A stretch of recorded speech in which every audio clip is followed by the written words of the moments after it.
Hello, hello, hello. Happy Sunday, everybody.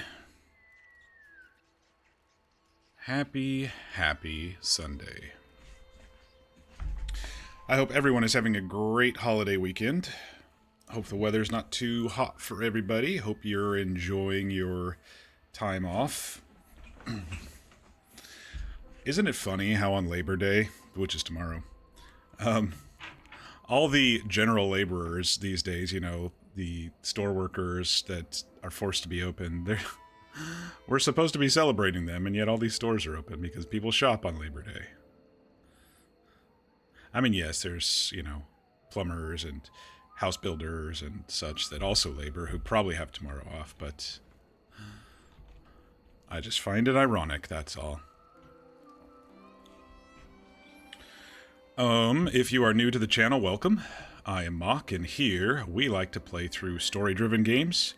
We like to roleplay, and between those two things, we do some random palate cleanser type games, but, around here we like to tell stories. Tonight we are back in Red Dead Redemption 2 roleplay on the Arcadia Valley RP server. This here is my character, Kincaid. He is an ex-army scout from the Washington Territory. Actually, Washington State at this point in history. He's come to the state to look after his friend who is in Sisika right now. Wants to free him for something that Kincaid doesn't think he did, which was murdering a lot of people. That's the main reason why we're here, but we've developed some friendships and some stuff since then. There's been a lot of stories to tell. There's some people who, may need our skills and expertise who we've been attaching ourselves to, kind of growing our circle of friends and growing their circle of trust.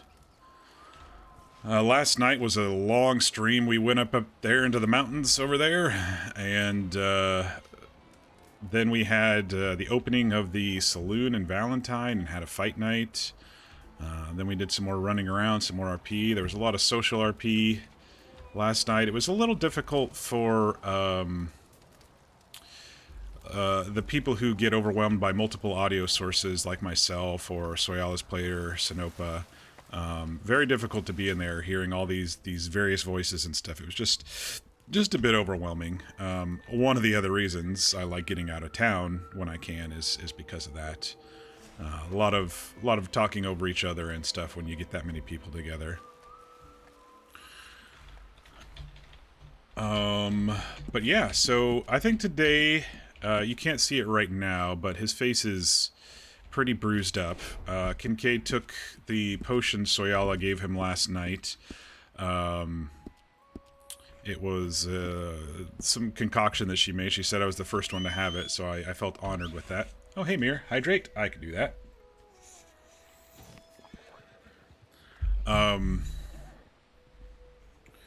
So, yeah, it's, we're going to try to take it a little slower today. I did pop on earlier and sent off some telegrams. Did some herb gathering, ran around a little bit. I did run into Runa and BB at the Valentine telegram station for a little bit there. We waited out the rain and just chit-chatted for a bit. And then I said, you know what? I'm bruised, I'm sore, I need a nap. BB was not looking too good, I'll be honest. She got, not only the fights, but then, she got shot up last night by that group in the middle of town.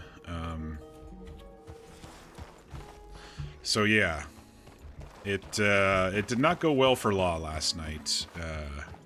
According to Donnie, we're still not sure if that's 100% true yet. According to Donnie, the Law was actually kind of the aggressors, and Butch was trying to de-escalate by saying, hey, we don't want to shoot out in town, we don't want these passerbys and, people to get hurt. Ooh, wolves already? Alright. Well, at least they're not in my camp.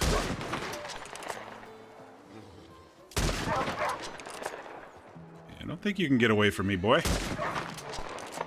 Yeah, that one might get away. No, it's not going to. And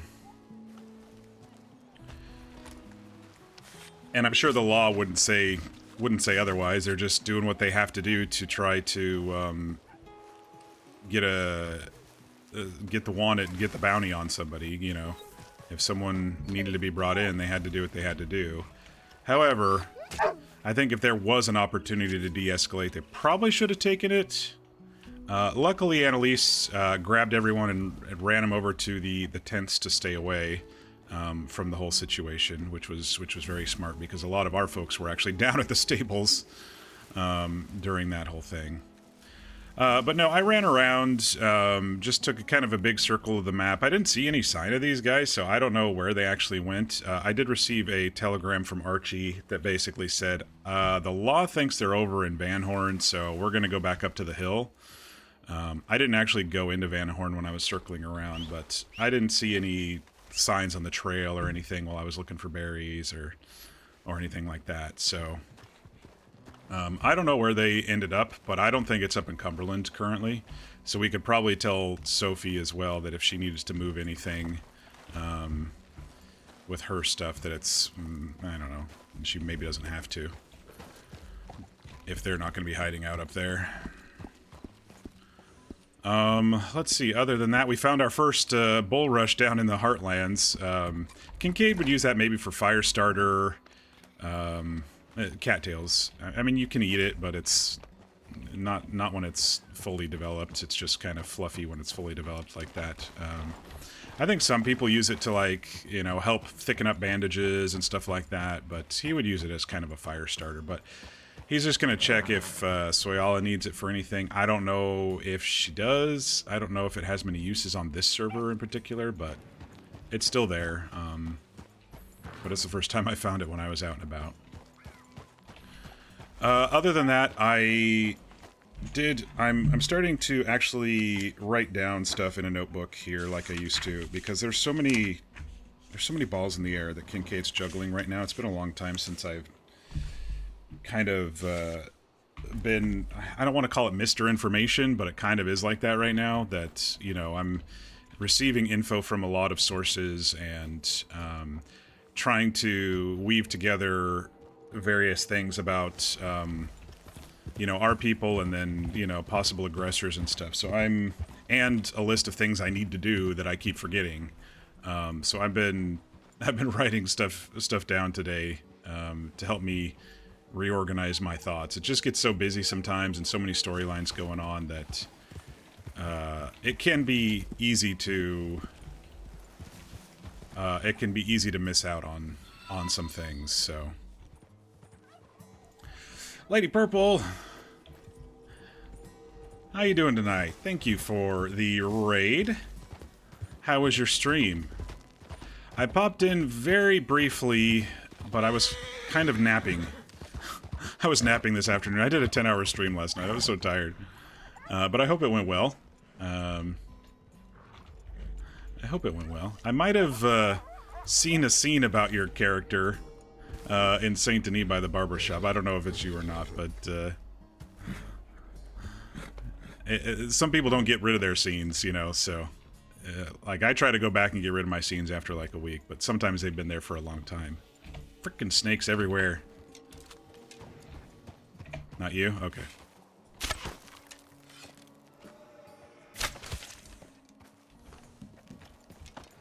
Well, I guess it's someone else or really, really old.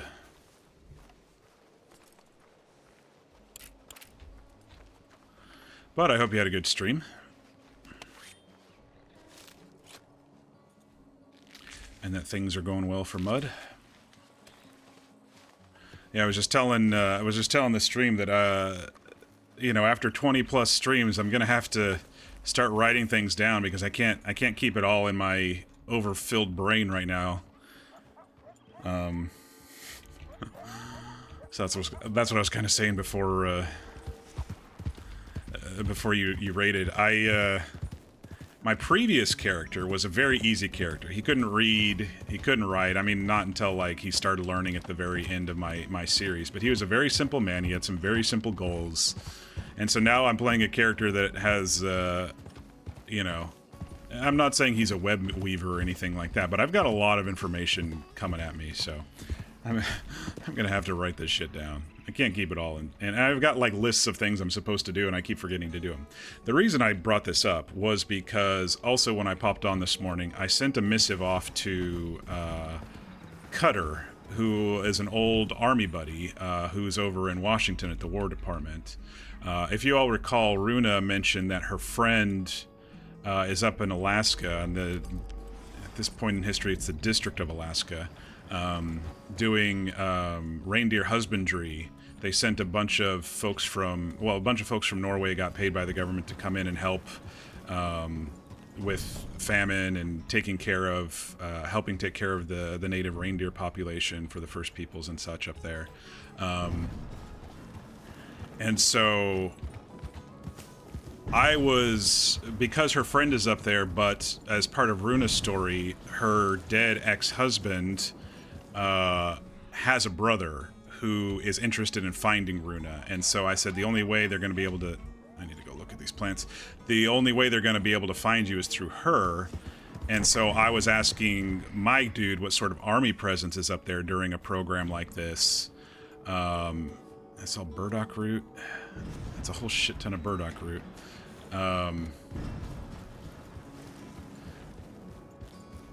Mud got angry and someone came back from her past. Ooh, spicy. So I sent a missive off to Jimmy Cutter, Lieutenant Corporal James Cutter, who we just call Cutter. Ooh, we got some yarrow here. I need yarrow for bandages. I passed out so many bandages yesterday, and I had built a huge stock of bandages, so it was worth it. But field bandages don't go very far. They're just for cuts and bruises. They only go like 5%. So I sent that off, and I let Runa know when we ran into her at the post office. Other than that, I sent some thoughts over to Sophie, and I thanked Archie for all the information he's been sending. I forgot to thank him last night, and Kincaid felt bad about that.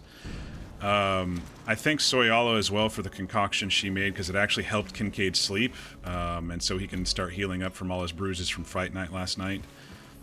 4 fights was pretty rough for him, and he's young in today's standards. He's 43, gonna be 44 tomorrow, on September 1st. But in the Old West standards, in the 40s is pretty old, especially for an old army scout who's been through it and seen a lot. So I didn't want to RP that. Yeah, he's just gonna pop right back up from the fights, but he's gonna be bruised and sore for a while. But anyway, yeah, I see a lot of mint and yarrow in my travels, and so I've been making up some bandages. The only thing is no one really sells cloth up in this area, so when I need cloth or cotton, I go over to the Blackwater Marketplace out in the Great Plains there and buy some cotton up and craft it up, and then I make a bunch of bandages. But I have a lot more mint than I do yarrow, so any yarrow I can grab is good. And I already sold all my shit in Saint Denis when I was circling around, except for these new wolves. I also apparently bought out all the cash in the flower shop in Saint Denis. I think I got $8 on it out of it, and then it said merchant cannot afford to pay you. So, if staff is listening, I know that that's a staff shop. Maybe your shops need to be tended to a little bit. That's my suggestion. Maybe refilled so there can be some foot traffic and stuff going through. Because I don't think that's, the typical player business in that area now. There's like the bakery, the saloon, the flower shop. I think all of those are staff run. And so it'd be good if those get looked at and re-updated.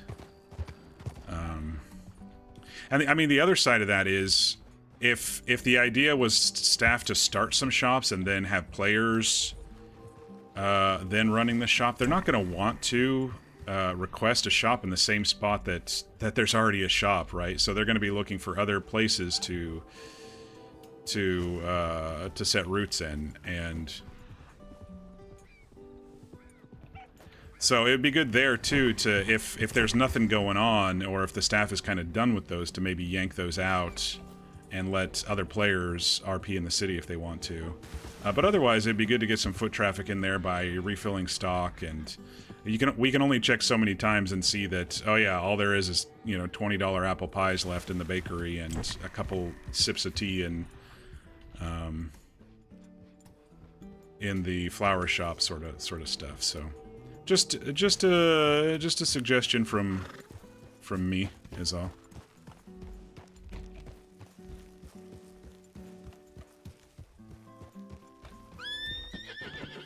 What's your problem? Oh. Okay. I did see a person over there, but...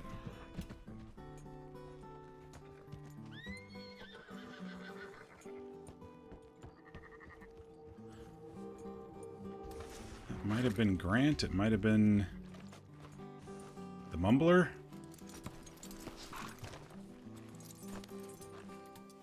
Let's see what he does and where he goes.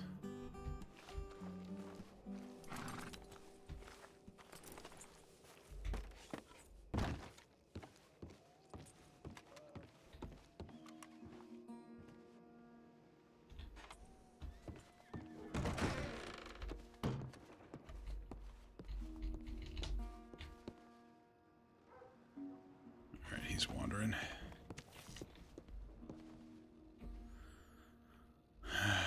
So y'all, Kincaid, that's good to hear. I'm glad you're able to get some decent sleep last night after all that. Please let me know if it continues to bother you or if you'd like anything else to help for the lingering pain. Stay safe, Soyala. That was nice of her. Trying to keep a clean inbox. If there's stuff I don't need to reply to, I want to get it gone. But at the same time, sometimes I forget specifics that people tell me. So if it's information, I've been taking screenshots of it now, too.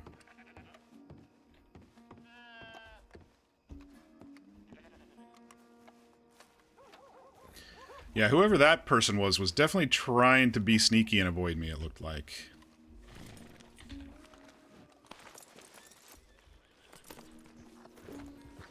Maybe. I don't know.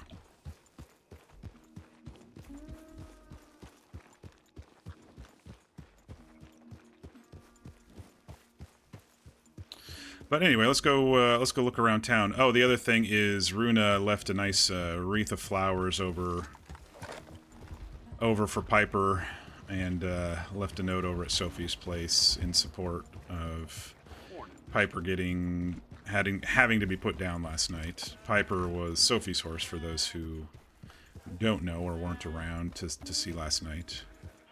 But Piper was technically shot for our little group, because Grant threatened us in front of Sophie. Sophie smacked him, and then he shot Piper. This was a couple weeks ago, and Piper apparently hadn't been acting the same since, and she had Annalise look at her and sadly had to put her down.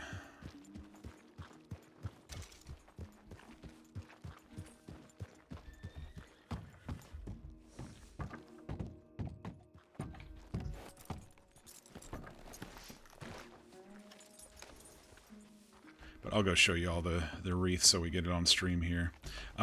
Basically, in the saloon there was a scene about a sad woman smoking there, and then footsteps headed down here. Looks like she might have cleared her footsteps.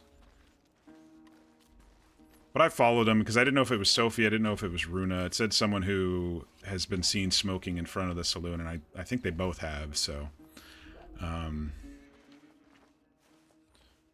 But the wreath should still probably be here. The wreath of flowers. That should probably still be here. Yeah. A wreath of flowers is on the post. A card is visible. In loving memory of a brave horse, run free in an endless field. So that was sweet. Runa stayed up last night after I was done streaming, and she ran around and collected flowers, went to the different herbalists and stuff, and made a nice little wreath, so...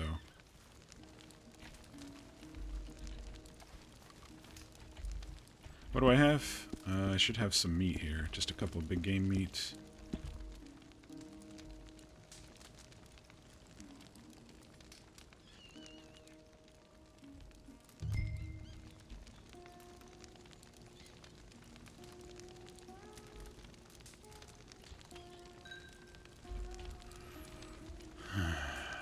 Alright, I don't think I really found many huckleberries on the way back. No, I didn't.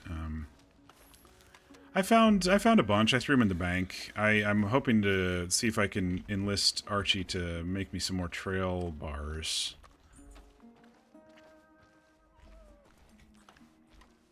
I believe that is Skull. And I believe that is... What do you call her? Rin? The paint there? I think that's what Archie called her.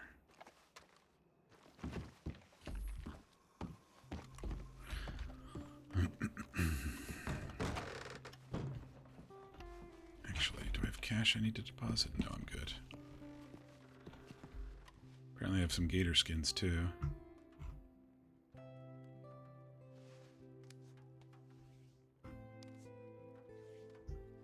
No, that must be a snake skin. Okay.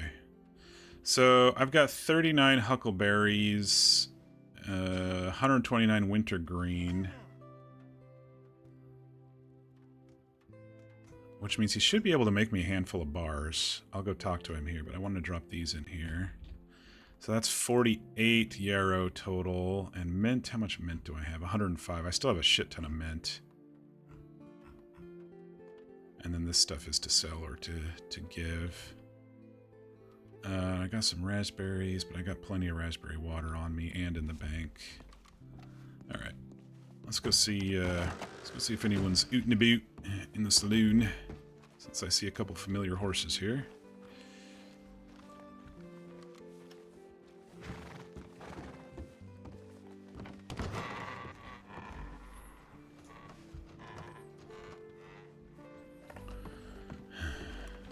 Greetings. How are we tonight? Doing alright. Yeah, doing alright. Okay, good. I watched Donnie's horse kick him repeatedly 2 times, so that was entertaining enough. You can see my bruises and cheeks around jaw. Fresh Oh, that's too karma bad. coming his way. What was it, a hurricane last night? Rojas's horse? Ran over Striker. Yeah, that was kind of funny. And basically ended the fight for Donnie as well, it looked like.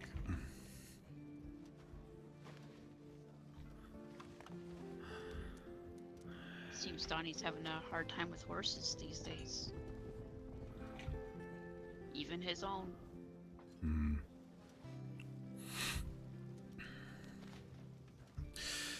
Archie, I was wondering if I could hire you to make me some more of those field bars that I like so much. Well, funny you should say that. I have a purchase order for huckleberries at 20 cents a piece Alright, I'll be right back. for 500 total. Ah. Well, I mean, I was just going to give them to you, but... If you want to make money, you can. If you want to give them to me, that's fine too. Do you need wild berry, wintergreen as well? Wintergreens, yeah, if you want to bring those over as well.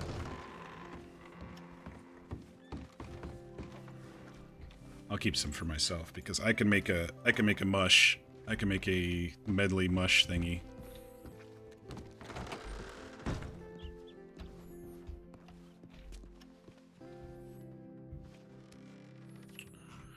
Let's see. I think he requires 2 in the recipe. I'll just give him all of them anyway.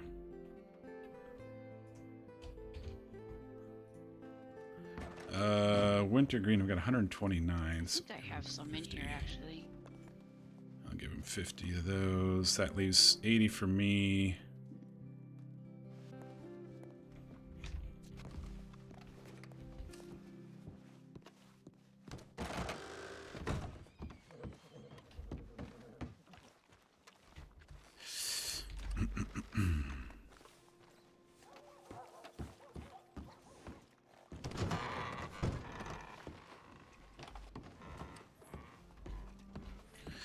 Should I hand them or drop them?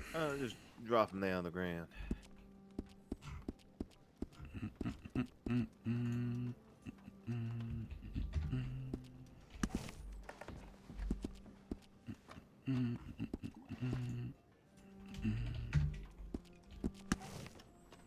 Oh, this pile slipped a little bit over here, but there it is. Just drop them there on the ground. This pile slipped a little bit over here, but there it is. This pile slipped a little bit over here, but there it is. This pile slipped a little bit over here, but there it is. This pile slipped a little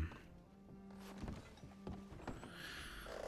not as many as the wintergreen, but Oh, looks like I do have a jar of worms in here after all. Did you not notice that? It's been I- there for a couple days, I think, at this point. Nope, sure have not. I don't go over that way all too much. I also happened upon some bulrush today. I don't know if either of you need that for anything. I usually just use it for a fire starter, but I thought I'd ask you before I sell it or keep it. If just a little bit of honey on there makes a good little snack. These were pretty ripe.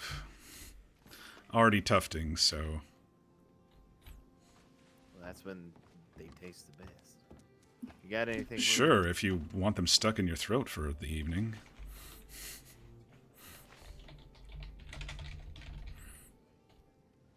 There's some wintergreen berries there.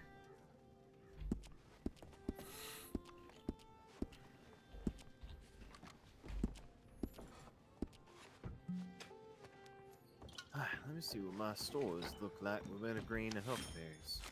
Might just make it a point to go out and look for wintergreens and huckleberries today then. Could do Yeah, that. I don't think wintergreen is the problem in this area. It's definitely huckleberries. So I got 80 in stock here. I'm just trying to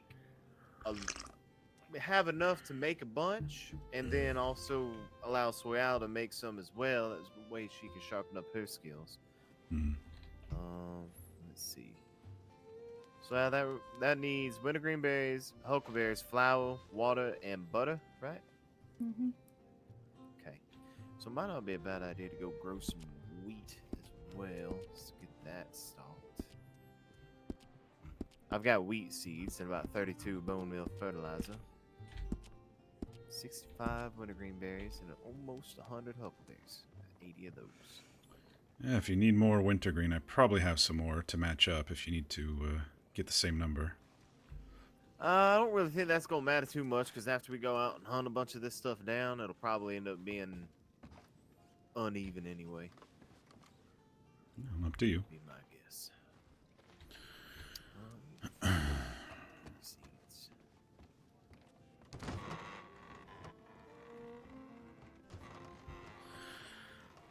Thank you again for the assistance last night. That concoction was potent.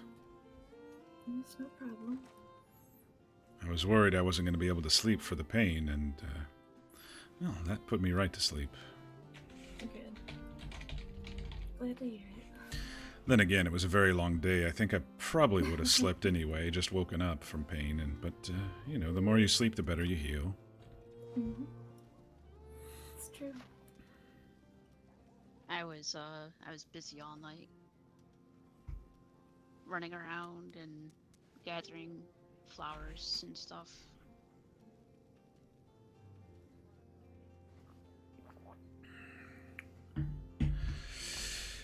I may make it a point to speed over to Saint Denis and see if I can talk to Herr Schmidt, maybe before we get too involved with something. Oh, that's true. Hopefully he's still awake. Yeah, that's what I was hoping. I don't know. I could throw a telegram, or I could just run over there real quick. Especially I if wouldn't mind, Archie needs to grow some stuff to make these bars. Yeah, they can grow and farm, and we can run over there and see Schmidt. Well, unless they need to go to the city too. Oh, maybe. I mean, if we're going to be looking for huckleberries. We'll be out that way anyway. Well, I want to see if I can catch Schmidt before he goes to bed, so that's why I was going to maybe rush over there ahead of time. Certainly can if you need to go chat with him and everything. Otherwise, I mean, we can also load up the wagon.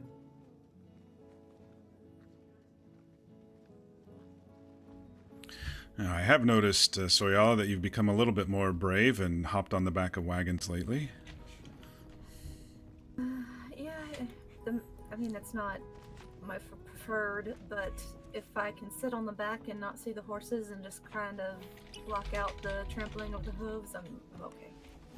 That's good. That's progress, right? Yeah, a little bit. And if things go south, she can just hop off the back. Yep, that too. That makes sense. All right. Does anybody need food for the trip? No.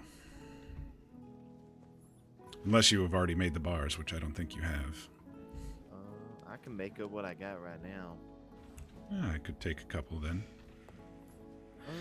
They are my favorites after all. It's nice to have them in there, though I don't know if my jaw will be able to chew them. Maybe wait. Maybe wait. Yeah, you might I want to can wait make for them. those a I little can try to bit. make them a little bit more chewy if you want. Put a little extra butter in A there. little extra butter? Yeah. Well, let's do that then.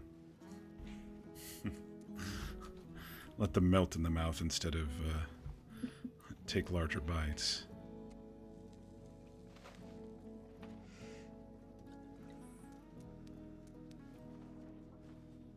Ain't nobody got a single huckleberry on them enough. I do. A single huckleberry? No. Do you want it just handed right to you, or do you want it dropped on the floor? You just drop it on the ground. That'd be fine. And then Kincaid, if you want to, if you've got some more wintergreen berries, I will take you up on 10. Is that all? Yeah, we can just do 10 for now.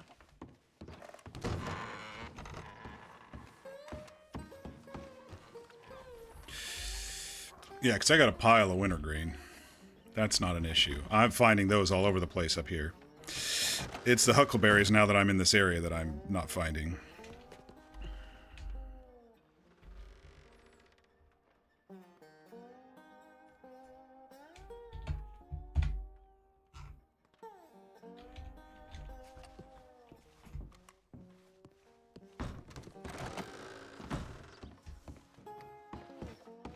There's BB over there and another lawman. Both injured, it looks like. Oh, yeah, that one's the other Marcus.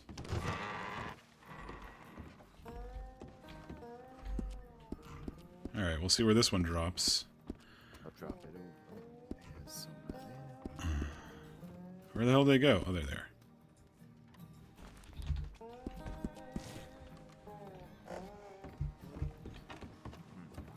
This might be difficult.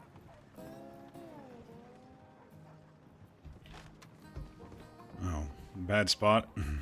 Yeah, not a good one.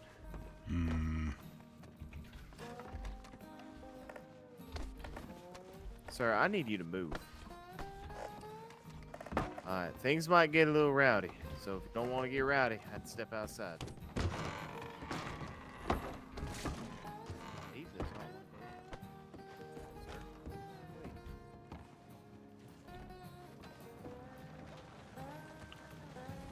please. Oh boy, here we go.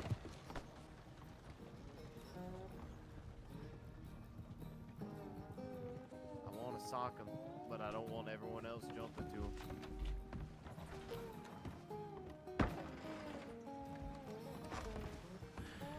Well, I've got your back if needed.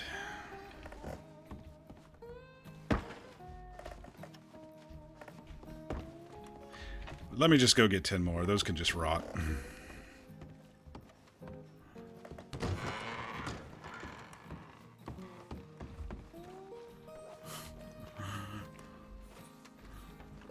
My bad. That was a bad spot for him.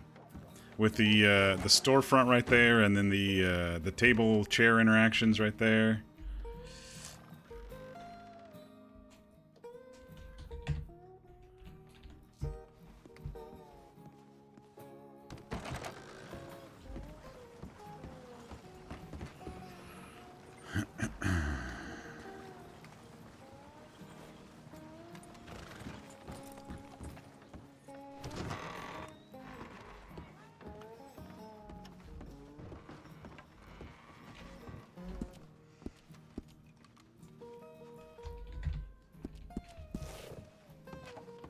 There you go. Gently on the carpet this time.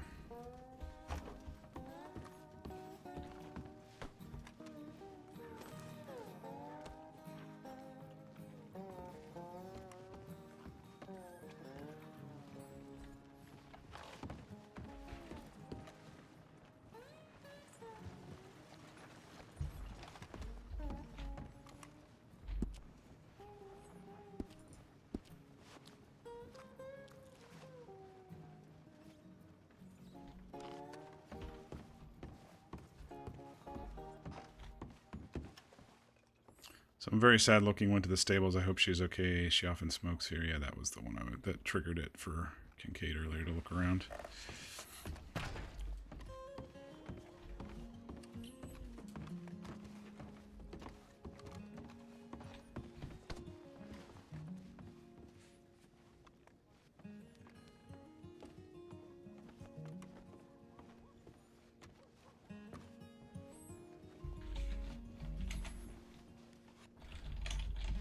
So, Al, how old do you feel today?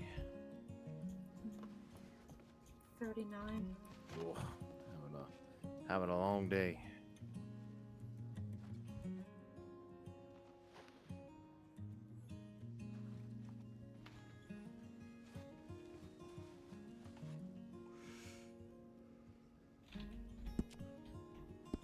I know I'm missing something. There we go. Should be good enough for 10 worth right there. 10 or 30 worth technically.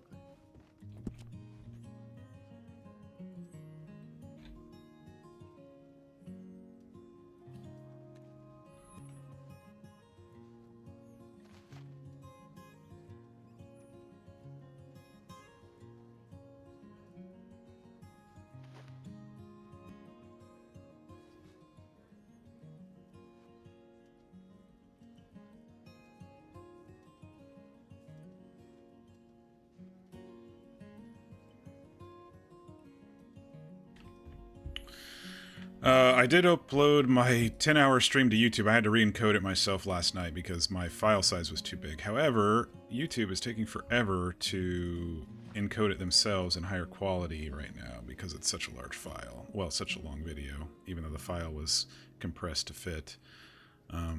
So that's there, but it's in crappy quality. So if you want to hear the music, you can watch it there in crappy quality for last night, or you can watch it on Twitch without background music for now.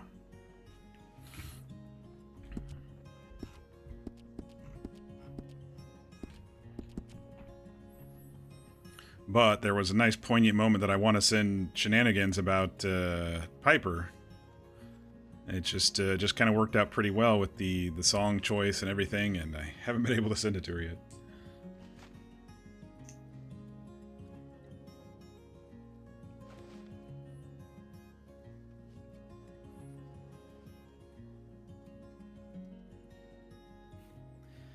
Oh, I love my pantry. These little pantry gremlins shuffling everything around. I have to constantly think about where things are.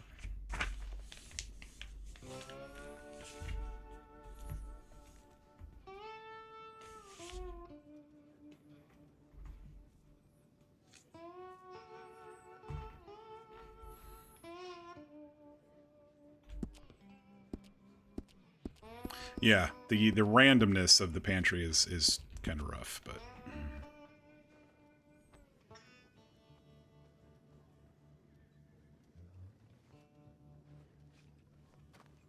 I think that's all that for you. Should be good for another 12 then.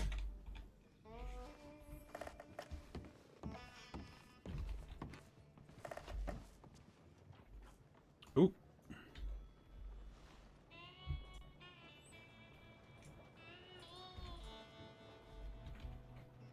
I may be able to do it. Let's see.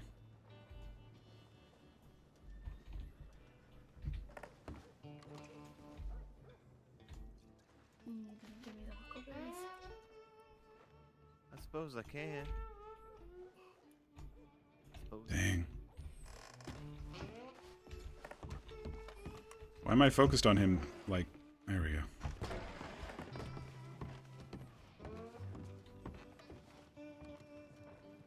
Yeah, that one's over there.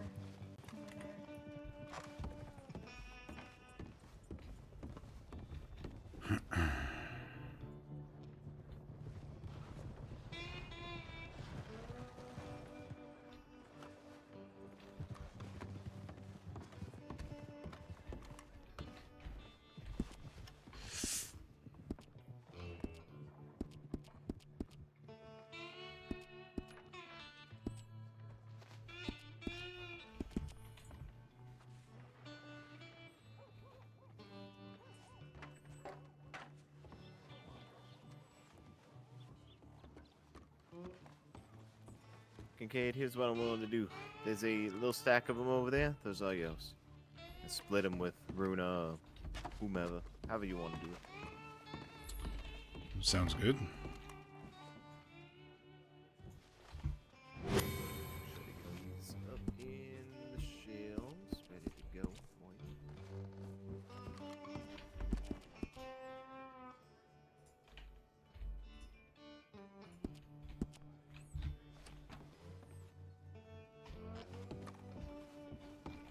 Oh, thank you. Oh, they definitely look softer.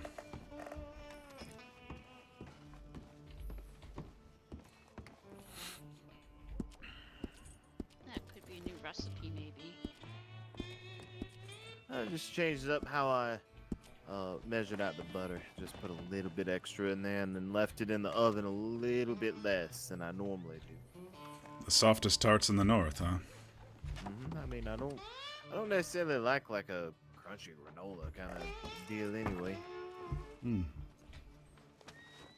Yes, it was quite delicious, actually. I kind of like it better this way. I don't think there's anything I need to do here.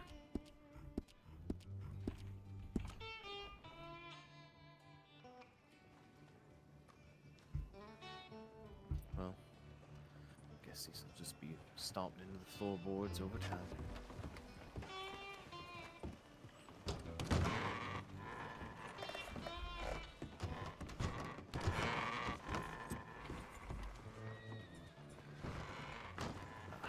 Grab drinks. Grab some lemonade real fast.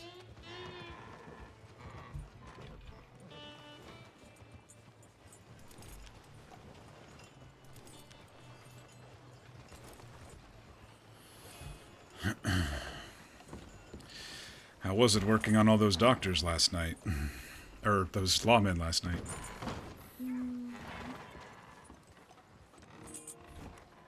It was okay. I mean, I can't do everything a doctor can, so I did what I could.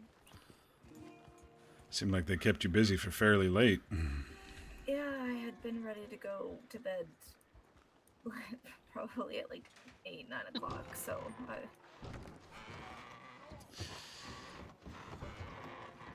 I was quite ready for bed before the fight night even started. yeah. And then the overwhelming voices inside. But, you know, I wanted to support you all here. Yeah. Yeah, it was, everybody kind of talking all over each other got a little bit too much. Still, I think it was quite a success. It was a lovely night until the shootout. Yeah, I think so. Yeah, too. I agree. Hey there, I had to cowboy. step out a few times myself, though. I got pretty overwhelmed as well. Fresh air is always good.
My. Am I lucky I ran into you? I think she was talking to you, Runa. Oh, I'm sorry. Sorry, I can't hear you over there. So No, the woman No, over there. Not me. Oh. She said she was glad she ran into you. Oh. I don't know her.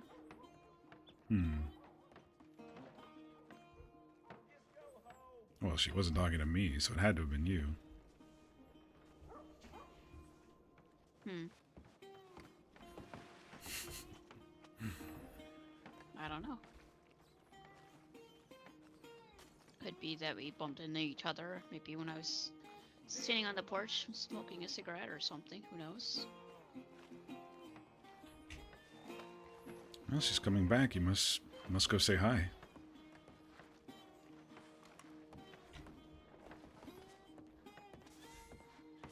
Got yourself a new friend, Runa? How's it going, tough guy? I guess I didn't guess hear she's her the just first friendly time. with everyone. She just Maybe. called me a tough guy. Well, if everyone's ready to go, I suppose we can load up and head that way.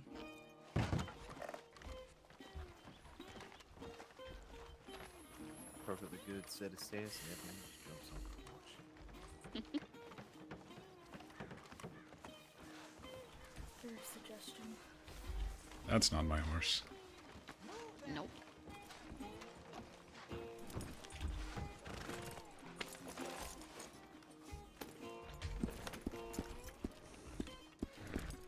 Where'd the brush end up this time?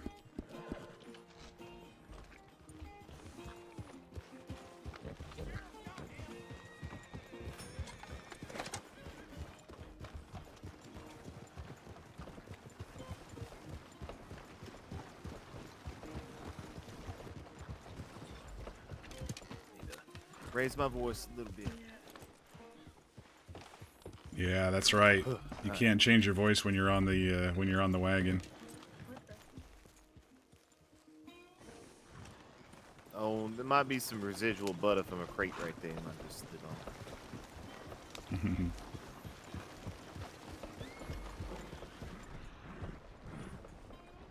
So we're going to Schmidt's blacksmith. I think that should be the first stop, and then we can start looking around. Then again, if we go through roads, there is a couple spots around there to look. Yeah, certainly. We'll probably end up going on foot when we're really starting to look for them. Seems as if it's a little bit easier for them to kind of be spotted whenever you're walking around.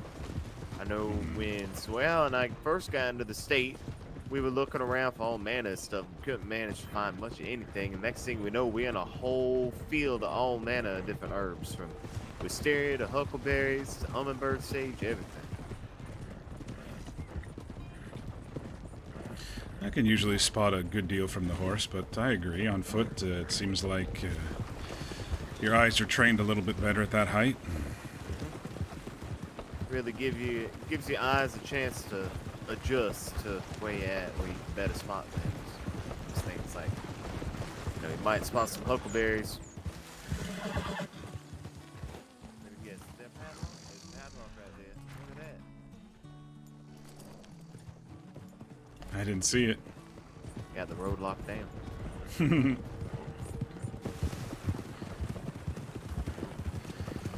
So, Yala, does it bother you if we ride a little too close to the wagon? Should we go further up, or...? No, you're fine. Alright. She can just tuck up a little bit further in there. She ain't even gotta see Skull and Echo. Speaking of which, when are you both thinking about retiring those two? Well, I think I should retire him at any moment here, but Annalise mentioned that they might be changing some things and should probably wait until then. Government paperwork and such. Right. So Yeah, hopefully after that, and I've been saving up, so... I've been saving up for a Turkoman. I'll probably wait till after the vet stuff as well, just so less paperwork and less of a headache for everyone. Yeah, certainly. But I'll give Echo to the fort, let him live a life of luxury like his father Titan. You know what you thinking about getting in place of Echo there, Kincaid? And probably Warhorse as well. I do a lot of hunting. I need something that's brave, you know? Get yourself a Clydesdale. I don't think I need a horse that large. Hey, we're gonna be toting grizzly bear pelts and everything out of the woods. Well, you know, I don't... Yeah, I got a point. I know I do. I'm just saying, if I am debating between hauling pelts or a braver horse, I'd prefer a braver horse.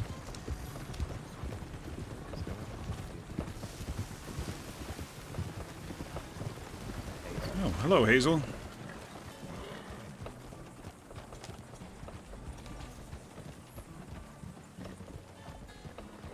Ma'am, this is a stick-up. Oh, How are you this afternoon? I'm alright. Just good. Gathering some bits and pieces. Huh.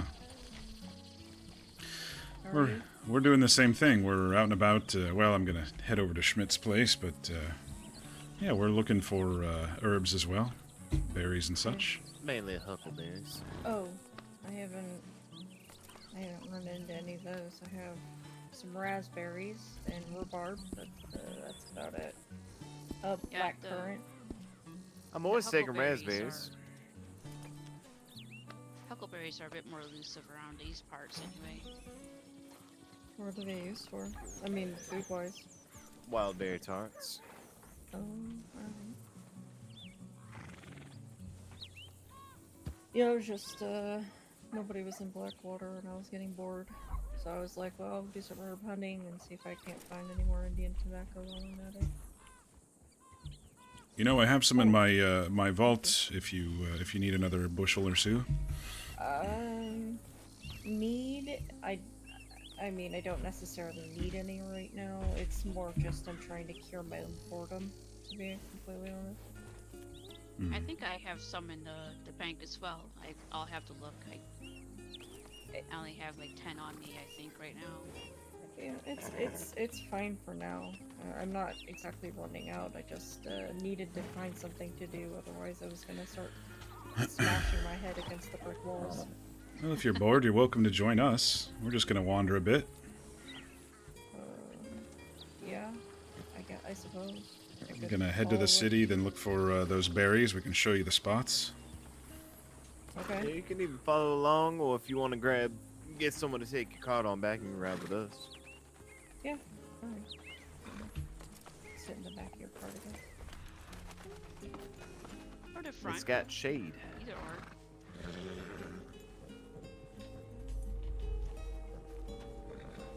That's nice we ran into Hazel. I was thinking about sending her something because, yeah, we did a little dance of caution last night, and I might have bumbled that a little bit.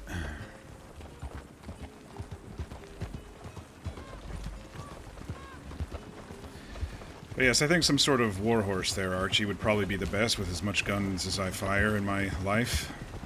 Yeah, true. Something like a Breton or Suffolk Punch. No, I don't want a Breton. They're too loud and annoying. Chet wrote a Breton. Oh, did he know? What was his horse's name? I think it was similar to Hurricane and Twister. That was the name, Twister. Ah. I wonder if he still has it. They probably already sold it off. It could be at some barracks somewhere, maybe. Who knows?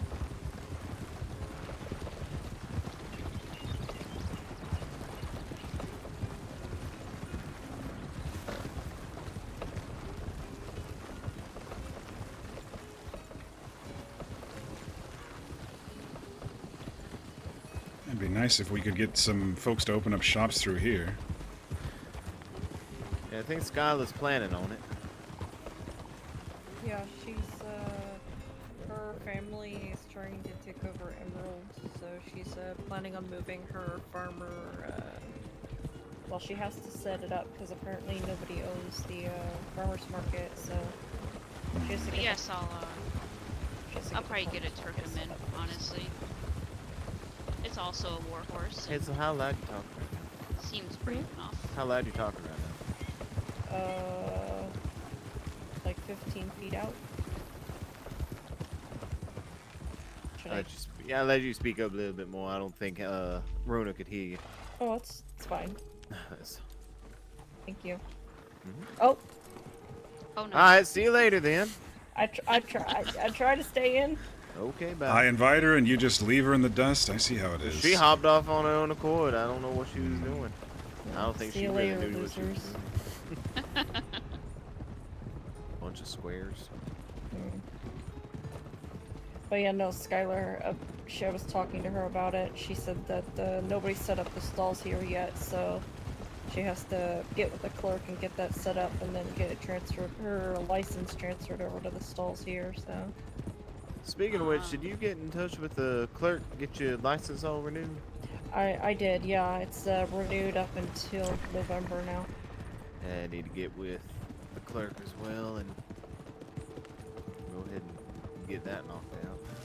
Yeah. Sounds like a lot of paperwork you all have to do for these businesses. It's not necessarily paperwork as much as it is chasing somebody down. I wish that I could just transfer money and call it a day. You can, if it comes down to the wire and you can't get a meeting, you can always send the parcel. They don't prefer it that way, but, from what I understand, it's a new clerk though. So the old clerk, well, not the old clerk, because she still works there, but the head clerk, I should say, she said that, you know, they prefer to get handed the money. If you guys have to send it in parcel because you can't make a meeting, then they do take that if that's the only way to get them the money.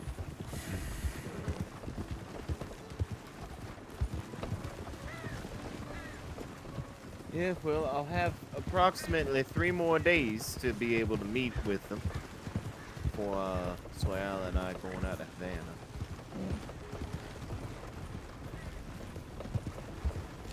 Yeah, you deserve a break after the successful opening. Yeah, I'd say it was a good time.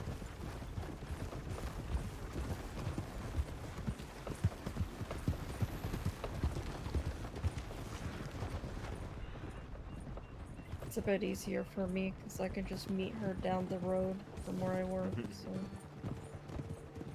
Yeah, initially, when I was reaching out about a business proposition, she said that she'd be around for the next few hours, so I went and waited for her. She said she was in a meeting.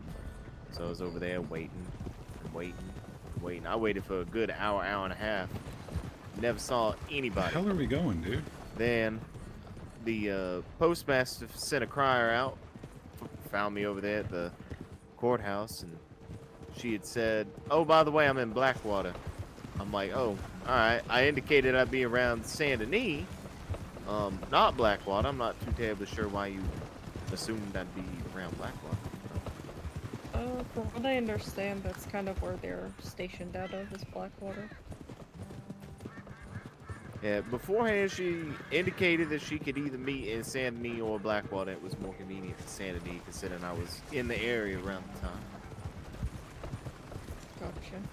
So, I don't know.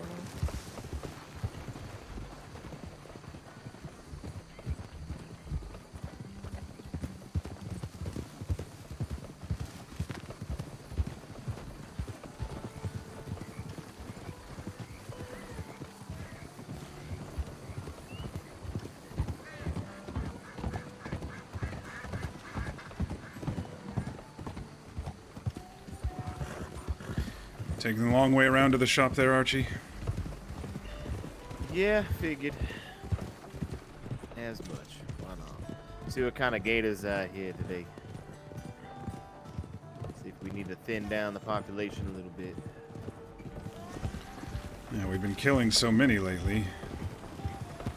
I'm honestly sick of gator meat, but I've been selling it instead of cooking it.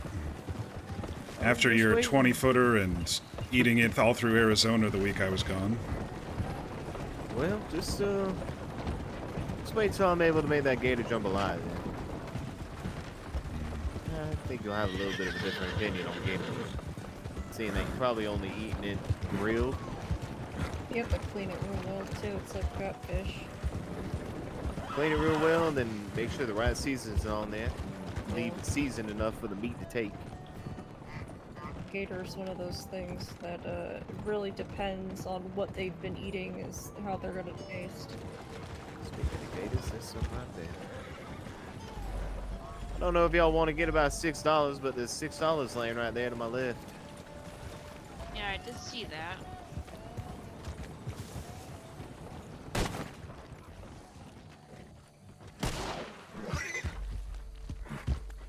Didn't waste no time.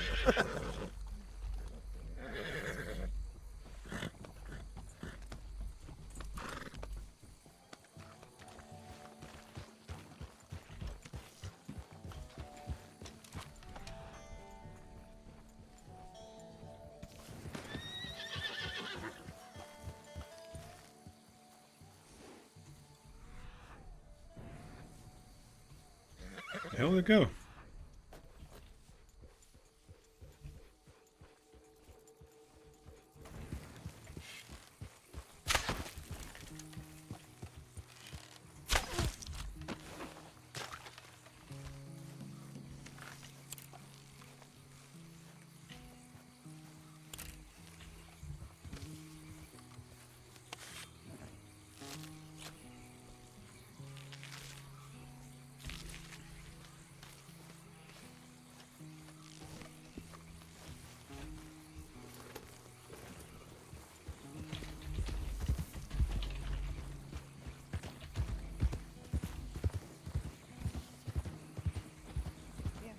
Sorry.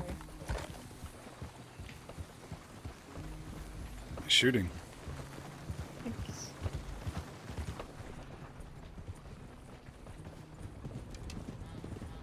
Don't think I've been able to survive on my own as long as I have if I wasn't at least a good shot. That's a good skill to have.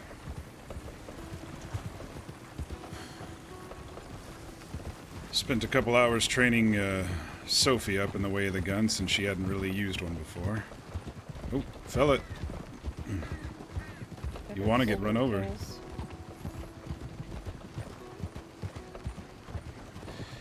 Alright, time for the fun part of navigating this big ass wagon through these tiny little streets. I just go down the main road and around, that's fine.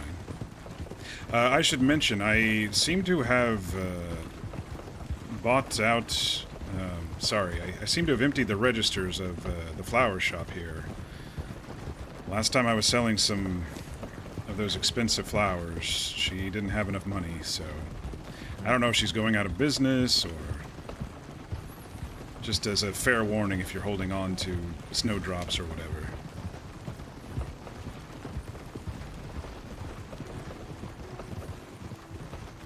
Seems like the bakery might be going out too. They only have some apple pies left. Greetings. Sticks, is that you? Is that Sticks? No, Hello, that's Sticks. I don't think you'd be in symphony. Yeah, given, but I don't know. Look, it's kind of similar with a hat and all. Weird. It did look like There's a him, dog but following him. didn't seem to hear us.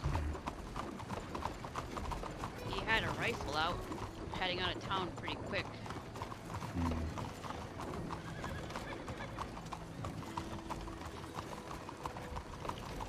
There's just a horse sitting over there on its own. Oh, that tends to be there.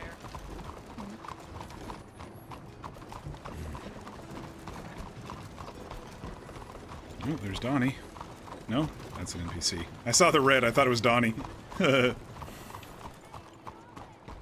has a smaller cart like that, I think.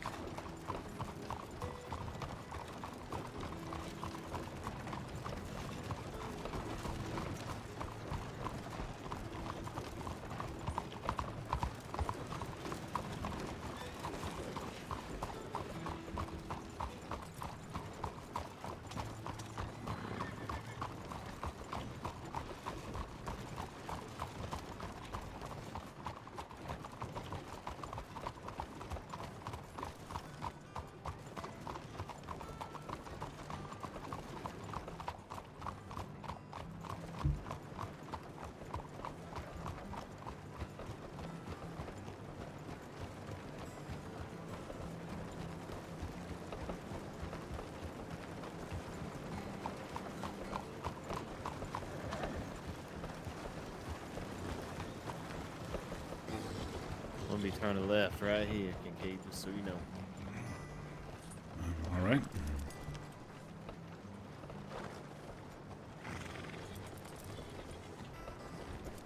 Keep myself off the main thoroughfare.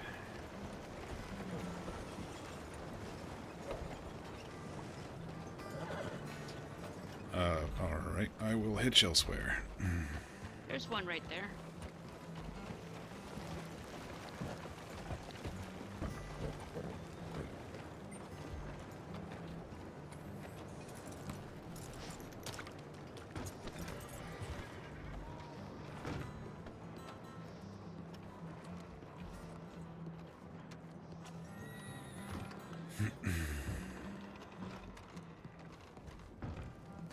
He's not there. That's too bad. Let me write down his telegram.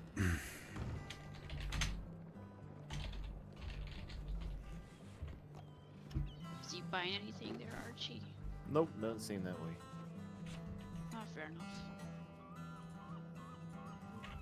Guess I'll sell it to Donnie or something. Oh, I already have it here in my book. All right.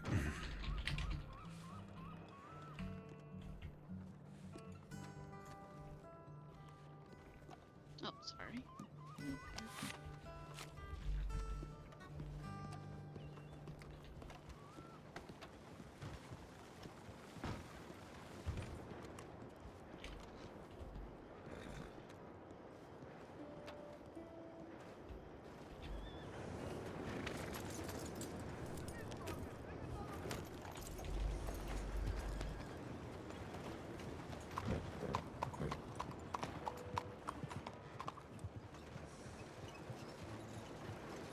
Hell, is this great?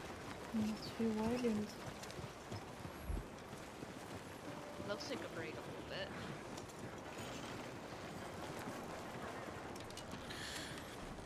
bit.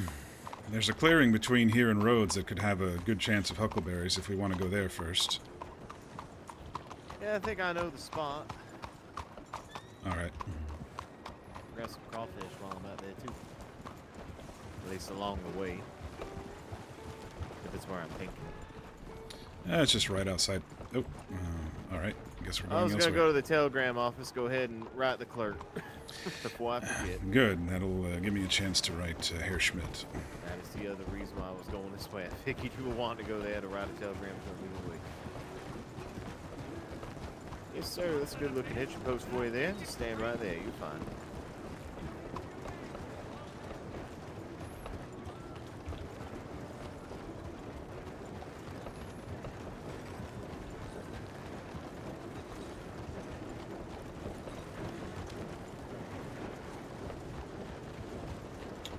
Did we lose Runa? Ah, she ran ahead. Runa didn't want to deal with the traffic. I guess work is let out for these city folk. Seems to be very busy today. Yeah, it certainly is pretty lively right now.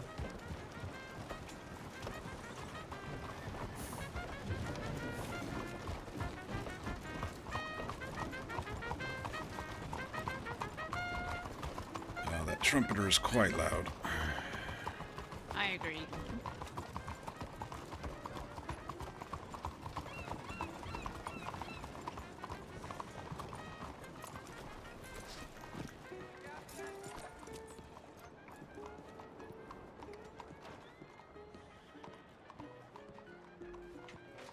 Clerk? Just clerk. Yeah, it's just clerk. That's what I thought it was.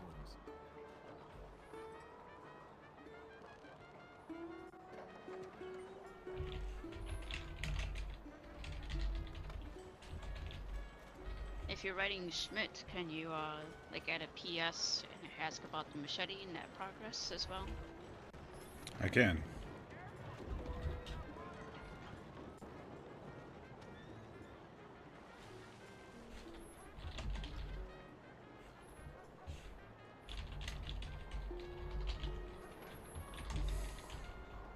It'll save a telegram that I have to send out anyway. I don't want to flood his inbox or anything.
Herr Schmidt, I was wondering if we could meet at some point to discuss some additional questions I had about caves and the runoff I showed you.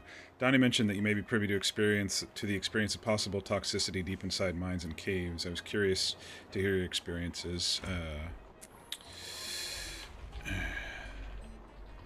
history on this topic. Let me know what time you're out and about, and I will try to meet up with you. Kincaid. P.S. Runa's anxiously awaiting her machete. I wonder if there's any progress. If you have made any progress with the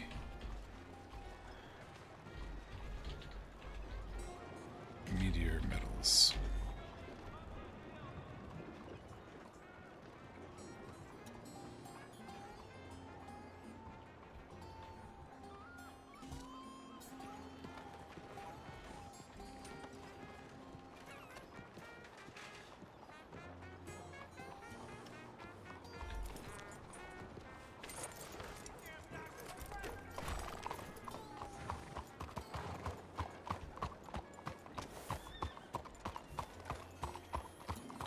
Alright, ready when you are. So we are going towards Bulger Glade then? Is that what you were speaking about? The huckleberries?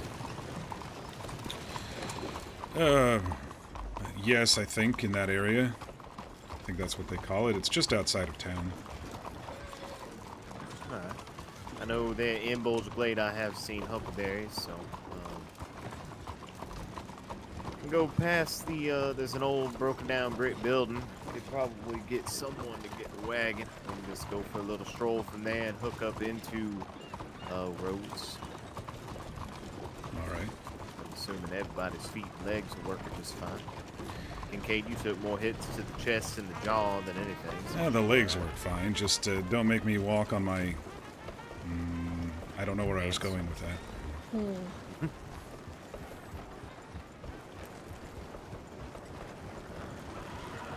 I was wearing gloves, so my hands aren't too bruised, but my face and my ribs definitely are.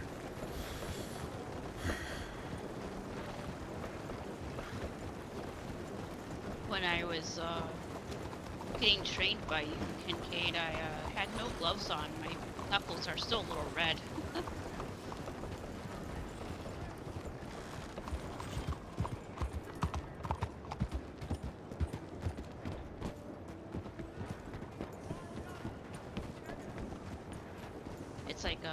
It's like punching a brick wall, honestly, when I'm fighting with you.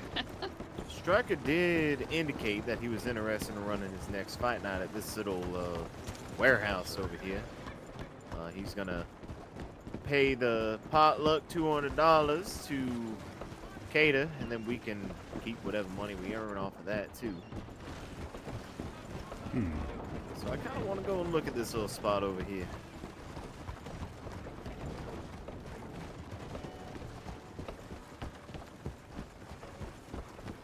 Would be interesting if he set it up similar to, you know, fights that folks here in the state would enjoy seeing.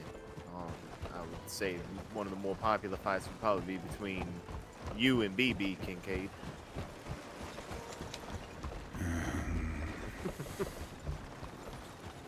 Well, once BB recovers, she Oh, it ain't gonna be for another month or more. yeah, hopefully she's Oh no, good let's by have the then. fight tomorrow then. Wow. St. Denis Fight Club. We did see that coming in one day, didn't we, Runa? We did.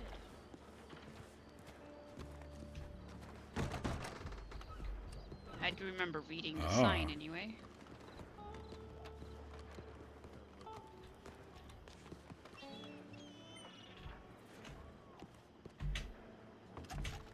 Got some upper areas to watch from at a safe distance here. Decent size.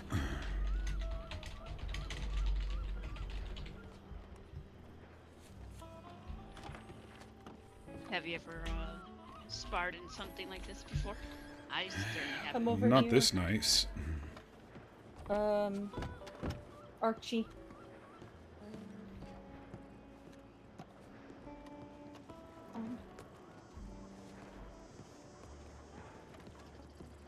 Ooh, Oh, very nice. Get set this up is right there. interesting. Oh, that would be.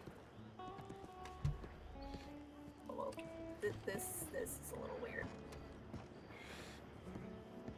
Oh, I didn't think there was an actual Very interior good here. space back here.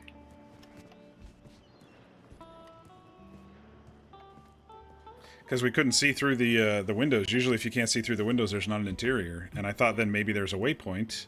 But no, it opens right up and here we are. This is actually a great script. Just a very thin area between the bar and the Little wall. VIP area up Doesn't there look on the like it should top be that too. big, Got some but- more comfortable seating and everything. Interesting. Oh, I think this would work well. Yeah, I think we they would can too. even watch over here. Don't have to worry about people falling down in the mud or getting their heads slammed against walls. Or the rain drenching everybody. Very, very highbrow in here. There's a little working sink over there. It's a strange spot, but Interesting.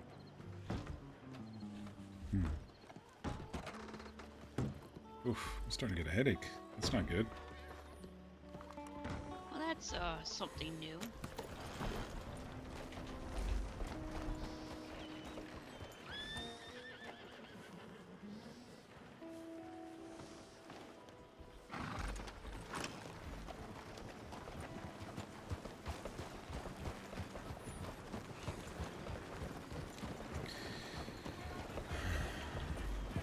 Hazel, you mentioned roughhousing with your brother. You've ever done any fights like that, pugilist ring type stuff? No. I don't see the point in it, really. Yeah, you seem Make to enjoy. $200. That's what it's good for. Yeah, well, You seem to enjoy watching it yesterday. sure. But, you know, I don't see the point in getting myself hurt like that. Besides, I don't see myself as having scraps with a sibling growing up, I feel is pretty common fare. I don't think it qualifies me to get into fighting. Oh, But imagine Yeah, there are fair some enough. minor differences between the two. Probably. Looking at how some of those people fight. I definitely didn't think about putting my hands up as it were to block, or, you know, incoming punches. It's more tackling and pushing their, you know, face in the mud and that sort of thing. Well, mostly the opposite. no, I agree. My bruises are proof that it's not exactly the smartest thing to do, but it is quite fun. I just don't think I'd have any skill in it. Well, I don't think I have too much skill, but Some money Kincaid sitting over says there to the left if otherwise. anybody wants it. Somewhat. Some money sitting over there on the Money. left if anybody wants it. Oh, that's fine. Someone wants to go chop them logs down.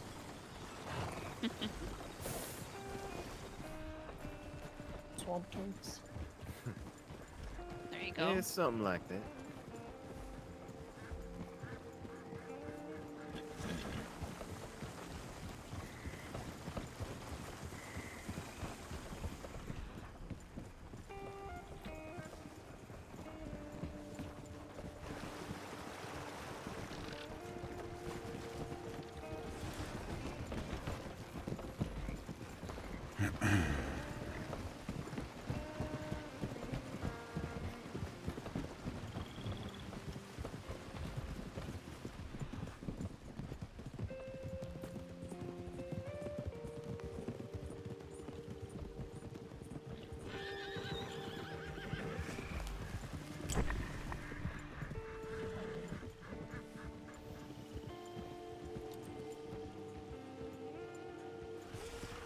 Couldn't pass up the opportunity to grab some crawfish while I was out here.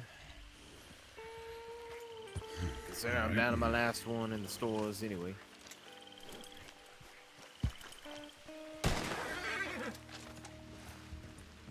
Kincaid, there's like an easy 10 over there in front of me. I see.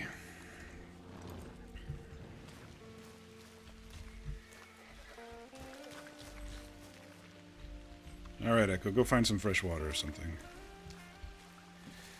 Yes, I'd rather do that than the digging into the mud. Thank you very much.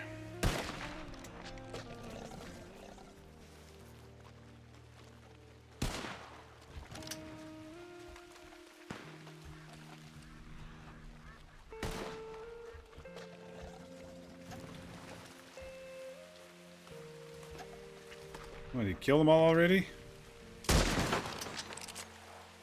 Oh, now they're disappearing. Great.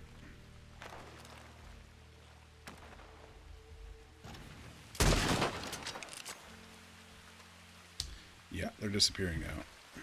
Too many corpses, I guess.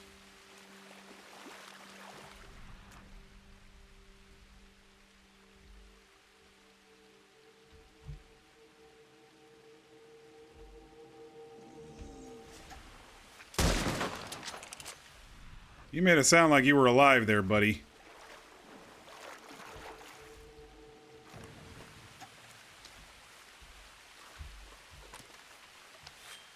I think he was just shooting him to shoot him. Oh, I'm gonna unhook my gun. Because it gets... When I'm running through here, its condition just goes to shit.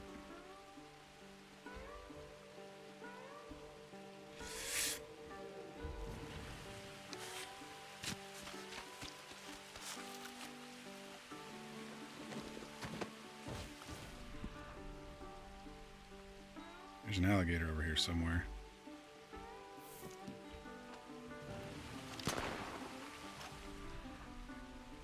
Maybe it's the one that I killed. It disappeared.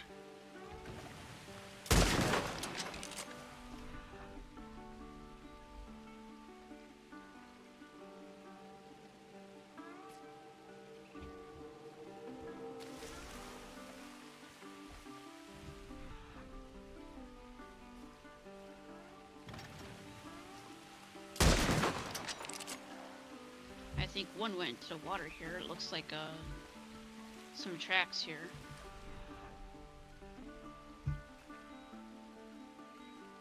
I don't see no bubbles or anything. Yes, I think he went across. I shot him over there, but I think he sunk down into the muck. Oh, all right. Didn't want you going in the water and getting a surprise or anything. I appreciate that. I definitely don't need that today.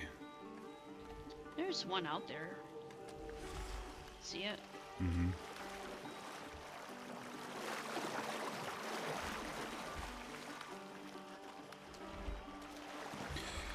It's a small one. Let me try my hand at an arrow here. Arrows are good for smaller ones. Saves a bullet.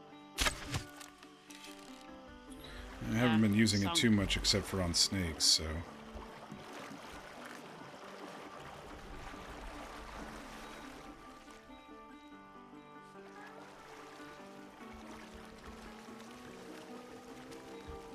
I saw that guy with the cavalry hat earlier in Valentine there.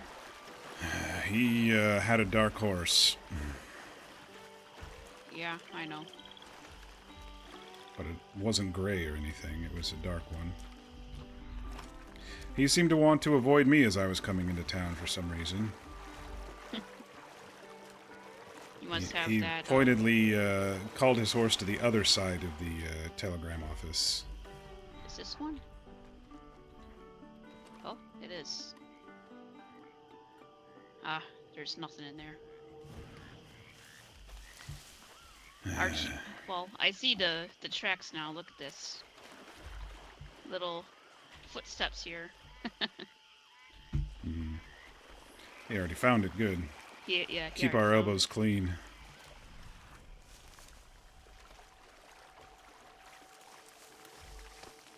there's a water snake there.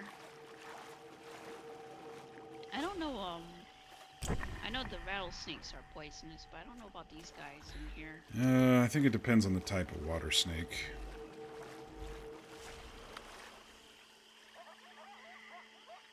There are a couple bubbles there, could be fish.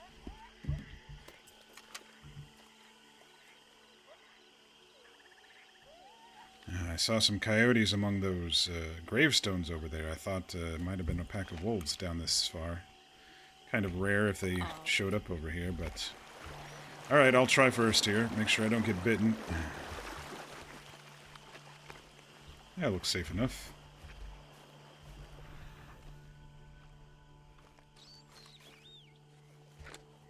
Did I tell you I had a dream about getting attacked by a gator a couple weeks ago? Snake, hang on. Oh yeah, I see it. Good, good. He was moving along. How did my arrow get that far?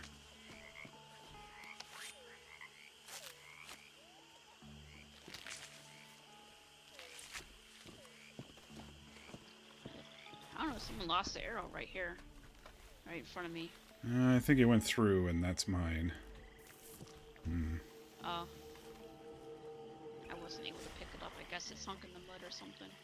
I was able to. Alright, I hear another snake there.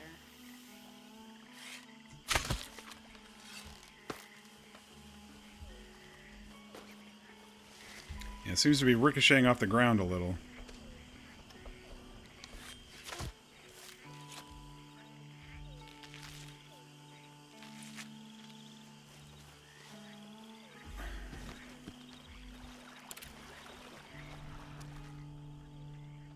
There was a red dot out here. I don't know if it just got aggressive toward Archie when he was out and about, but there was a red dot over here.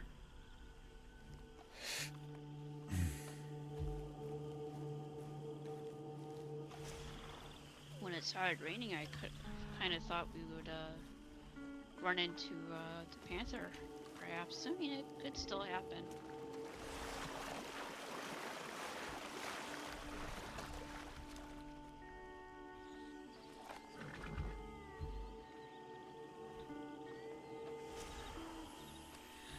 Any luck there, Archie?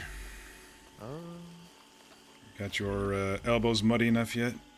Yeah, about 24 crawfish. That's good enough for about 8 plates etouffee. Or actually, 16 plates etouffee. Not too bad. Not at all. Every crawfish castle we came across was empty already. Yep.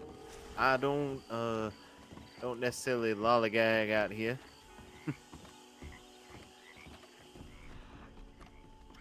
Found the castles that are more prime picking. I was like, oh, here's one, and I stick my arm in the mud, and none of them are home anyway. Yeah, it's gonna wait for some new tenants to move in. Is all. I kind of figured.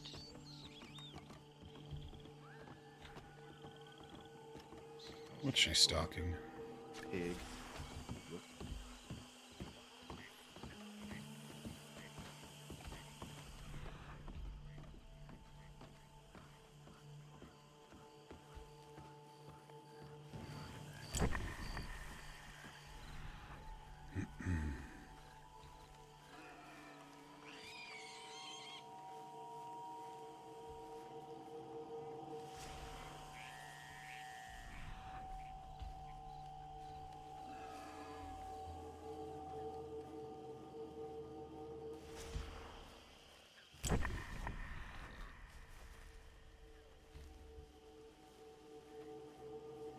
Looks like these crops are basically dead. I guess nobody lives here.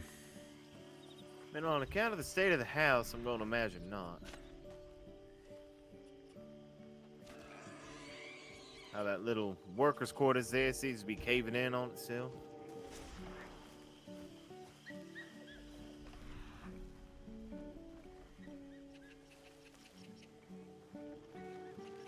stick to this trail down here. That's where I normally see the huckleberries.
I wonder what that horse was.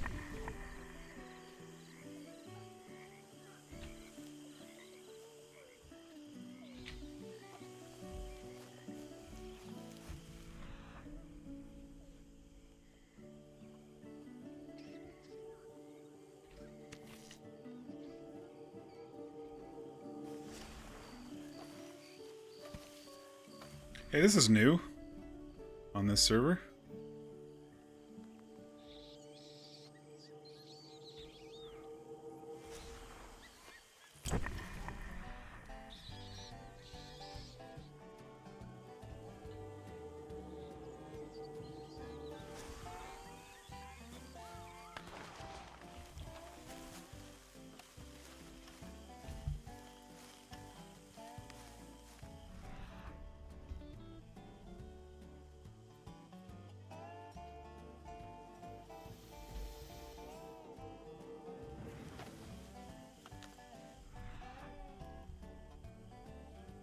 I don't know where they went.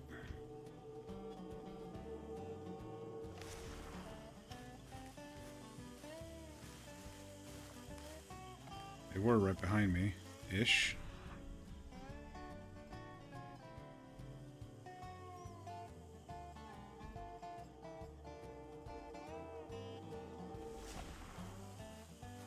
Guess I missed them passing through.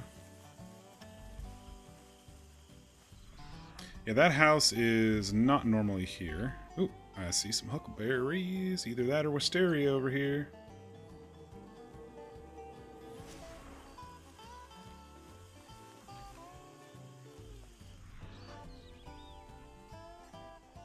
Just one plant? That's too bad.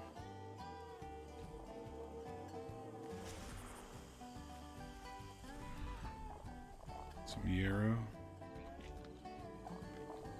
Don't you do it, you little shit raccoon. Not with Archie around. No, that's not yarrow. That must be oleander sage with the pink on the top like that. Yeah.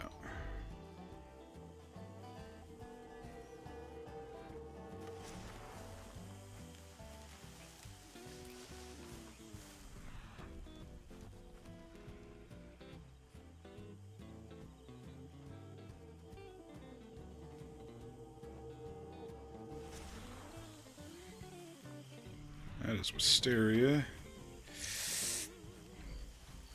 I will take the yarrow because I'm ahead on mint as compared to yarrow.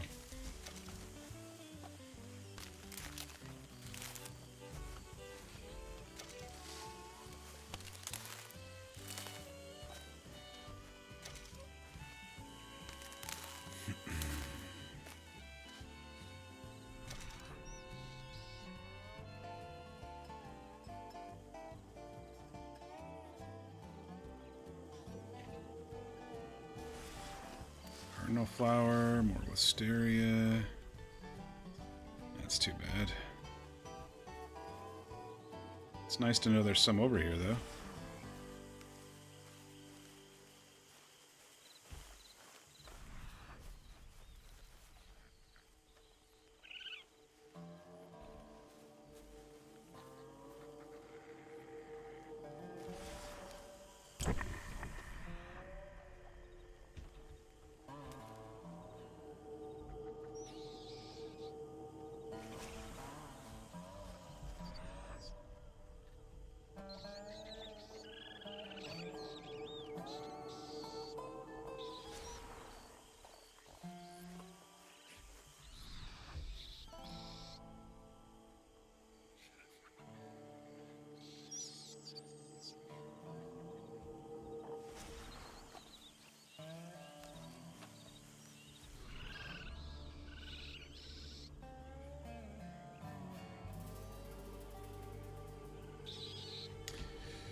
I think that star cluster above my hat right here is supposed to be Pleiades, but it's kind of turned upside down. Pleiades has the question mark looking thing.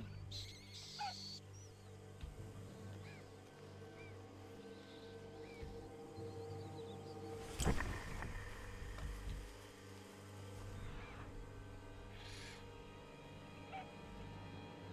seeing anything through here.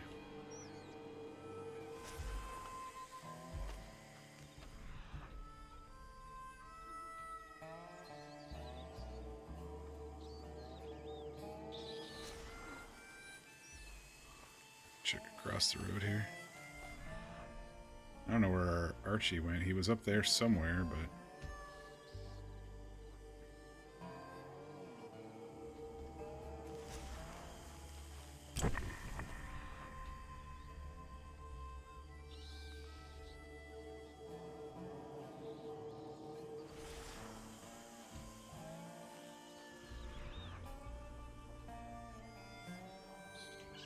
some wild mint.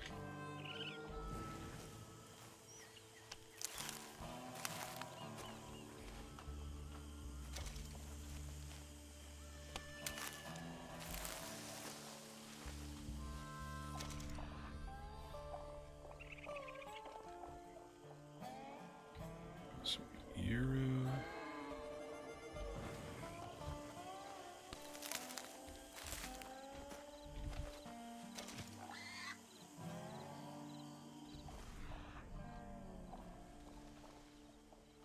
Some carrots.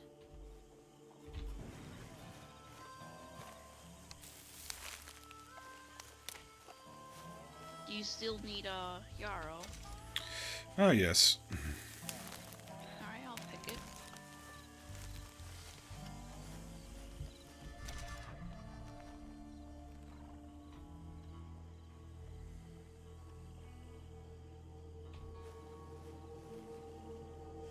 Didn't I get that carrot?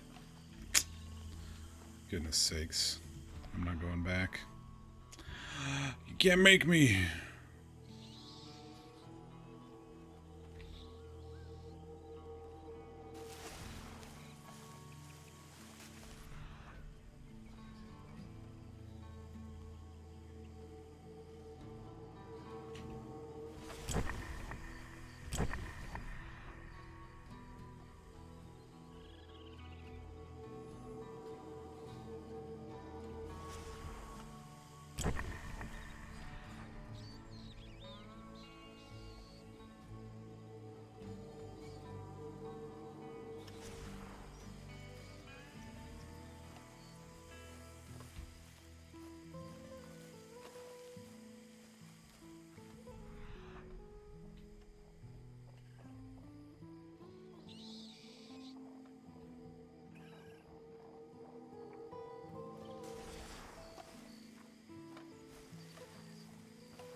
Well, we found a wild Kincaid. I wonder if he's, are you a hunter or are you a prey animal here? Here, on this battlefield, Fair enough. probably would be a hunter. Though there's not much you can do about a 12-pounder like that back there. True, true.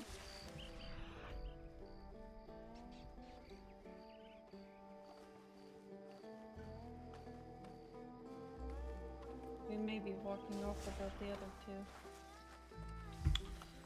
I thought I saw Archie up here somewhere. Well, further along. He might have circled. I was just looking at the battlefield here.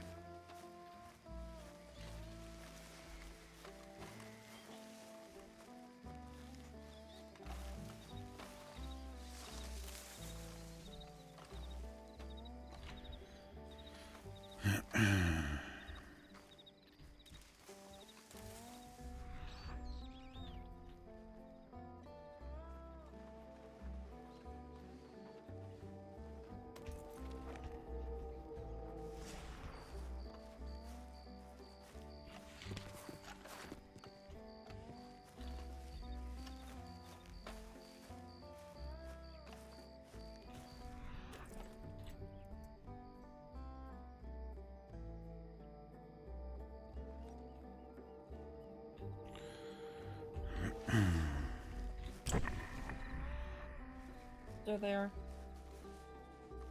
Oh, and he has a panther with him. Oh, Looks like it. uh, Some sort of big cat. You know, he did mention something in this area. Guess he found it.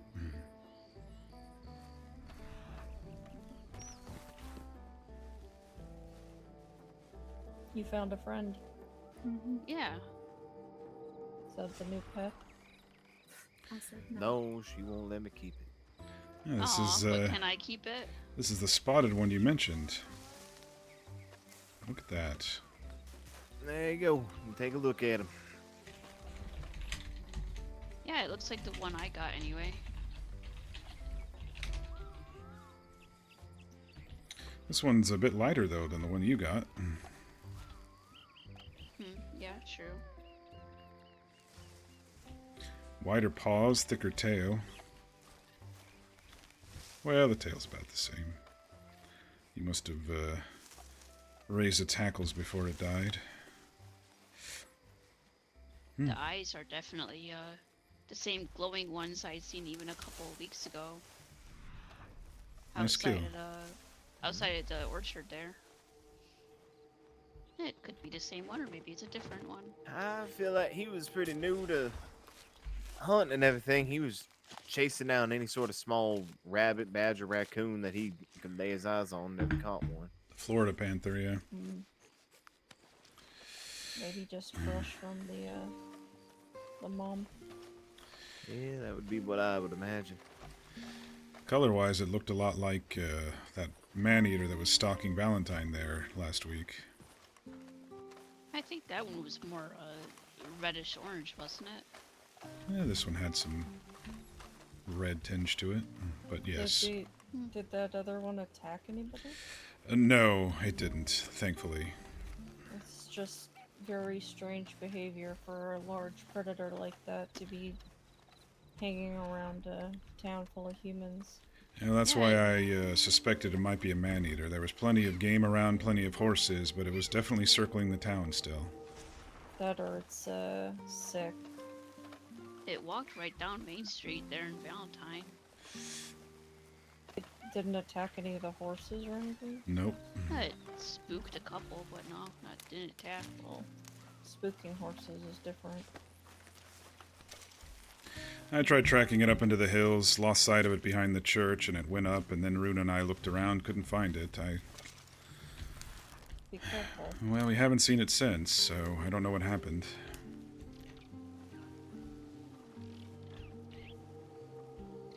I haven't seen it either, to be honest.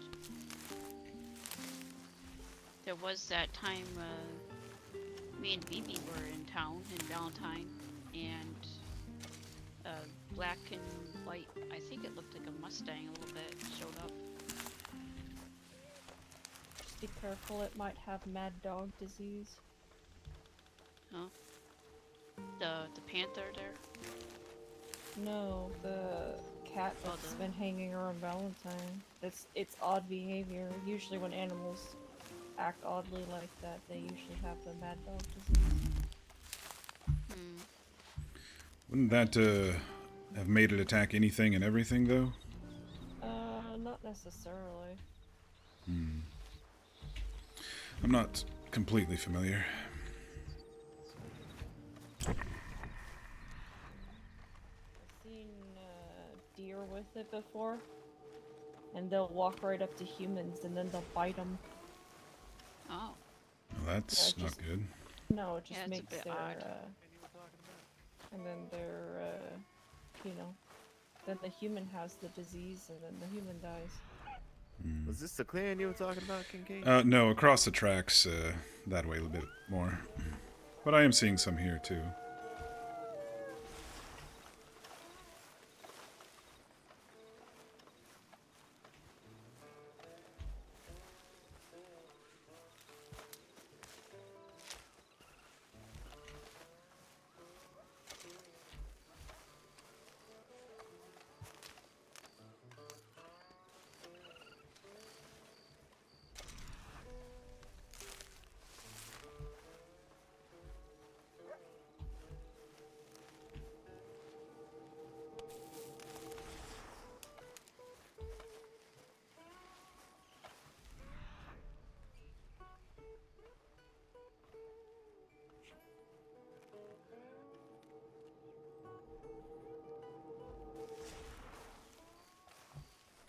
Let's see if there's any over here. Not really seeing any.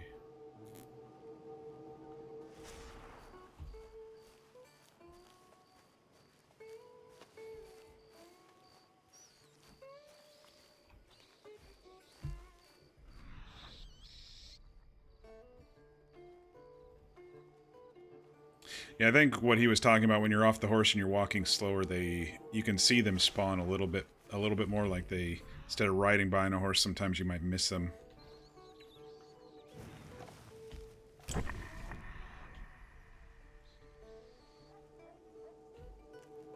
But when you go slow and check a couple spots, the spawns might show up in front of you a little bit better.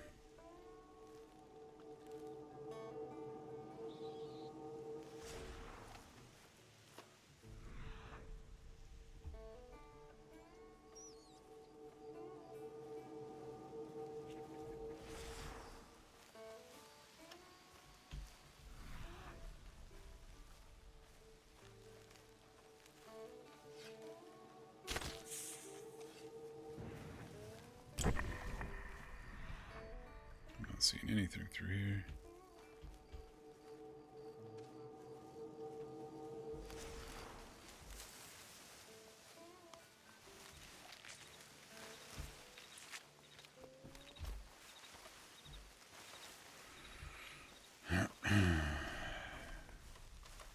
H. Fisher for sale.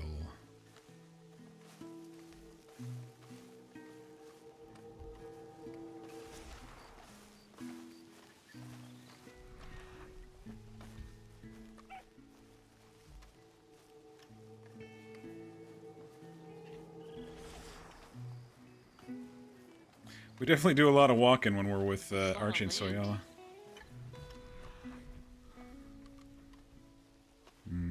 Maybe put some cattle out here. Or horses, but there's really no big barn for them. Oh, you'd have to build it. I think they're just selling this basic house and a property, it looks like. Probably.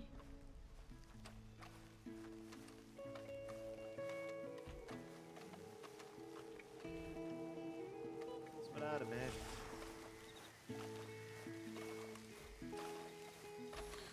Your new house, Archie? This is too square for me. Yeah, it's a bit square. Not gonna settle down in a... this almost looks like some design from the city or something, that someone comes and drops a whole bunch in an area. And who you suppose I'm gonna settle down with? I'm gonna settle down here. I have no idea.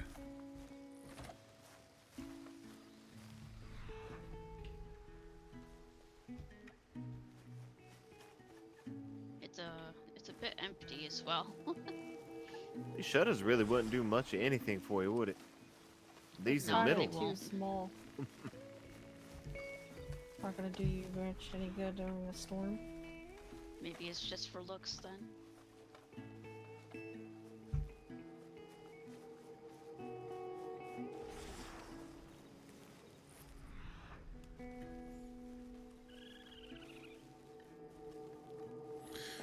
guess right across this way we might be able to find some. Something Runa showed me. And we did find a couple, but... Hello, little guy. What are you doing down there? Plotting. He's got you sent out, Kincaid. I'd watch out.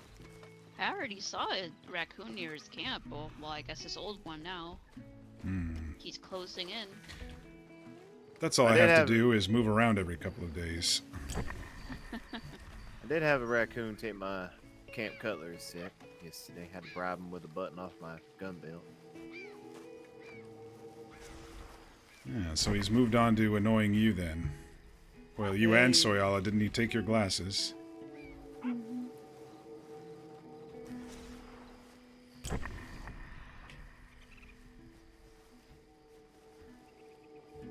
Milkweed.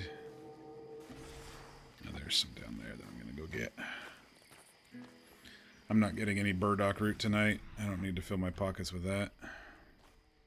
I mean, I could sell it, but...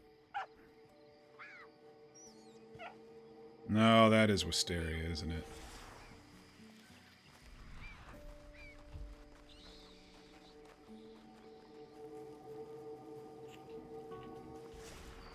No, that might be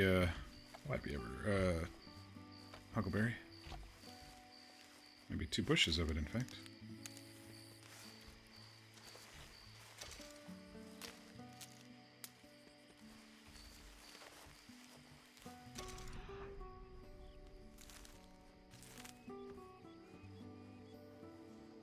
Burdock root.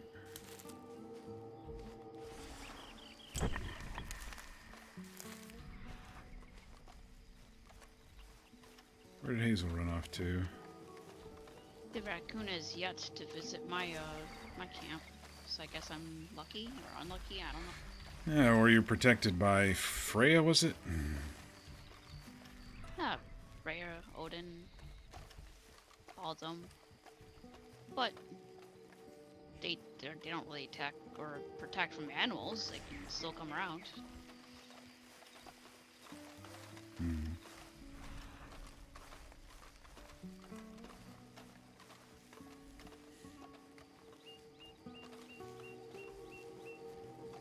I did find one of those fancy flowers that the herbalist would have bought if she didn't run out of money.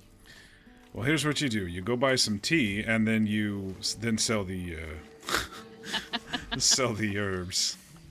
That's actually a good point. You net nothing positive, but then you get free tea out of it. What is this? Some mint? I'll get some mint.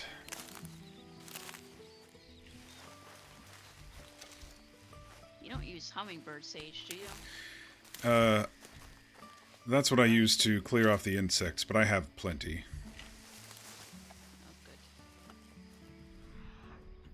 There was something else over here.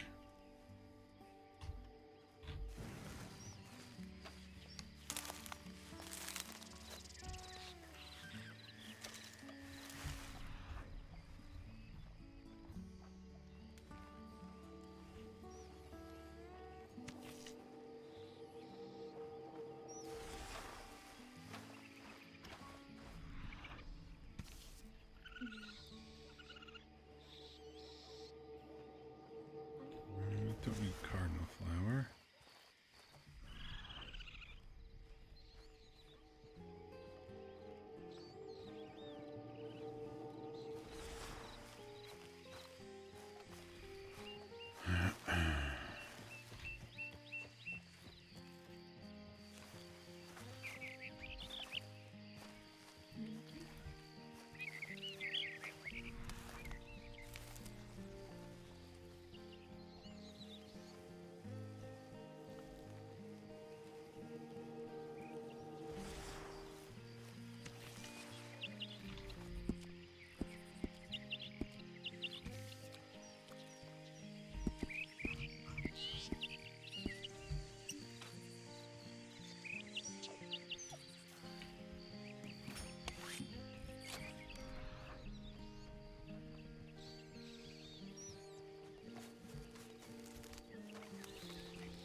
Might have mostly picked this area clean.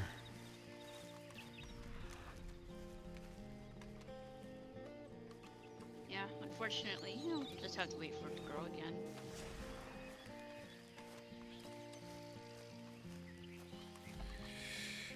Archie, I don't know if there's any more spots in this area in general. I think we probably cleared most of it.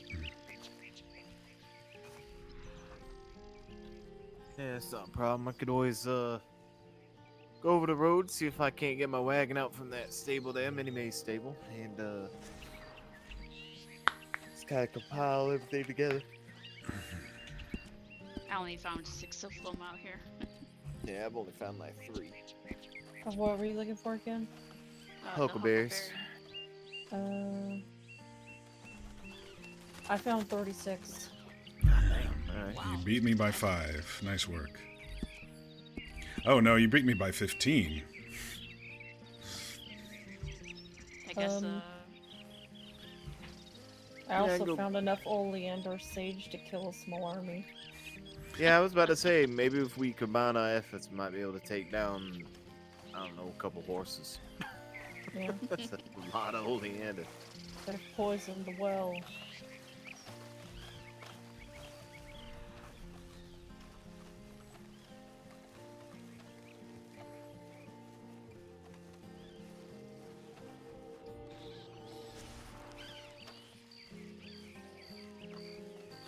We won't mention that I almost got Runa killed by saying it was just smelled like sage. Oh. I didn't eat it, so it's fine.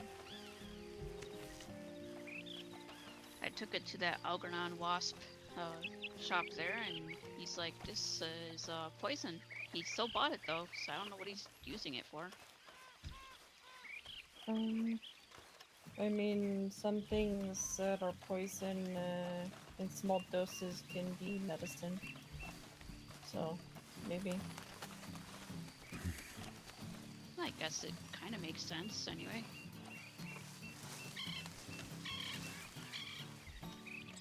Go on, Archie. Hop right on. Hi there. Can you move away a little bit, please?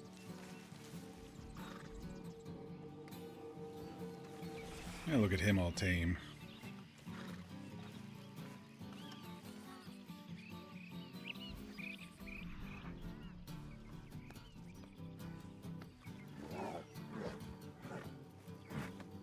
Move.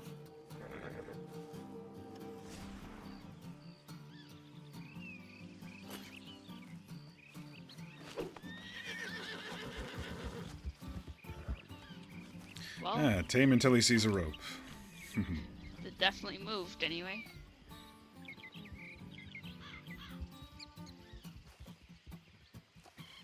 I might have scared him off a little too well.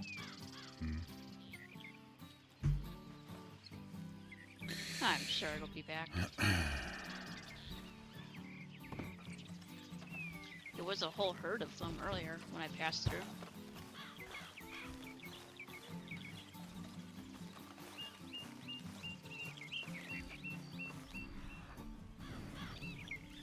Am I putting the huckleberries in the wagon? Yeah, I think that'd be easiest. Anything else that you don't want, you want to get Soy Island, that'd be fine too. I don't know what you all need.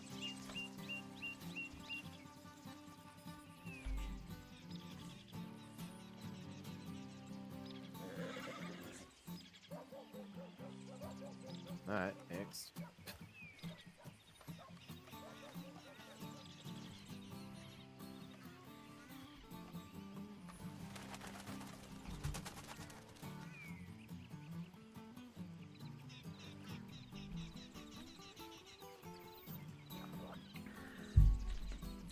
Nice casual outing today. A little herb hunting, a little bit of RP.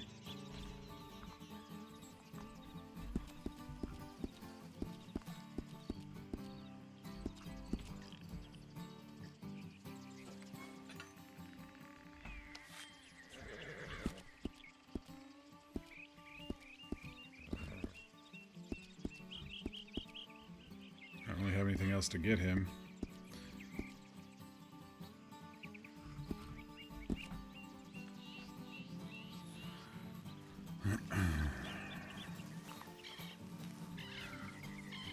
that I? Okay, it is I. Damn, dude.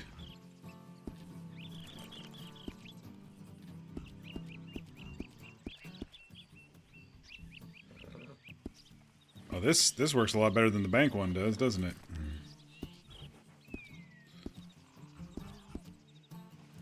I don't really have anything else I want to give up.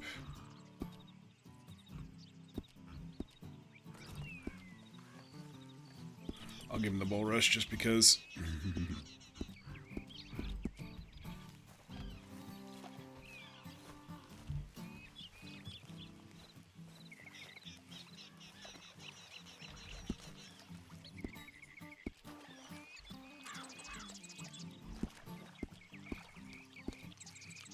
Alright, everybody put everything away that they wanted to.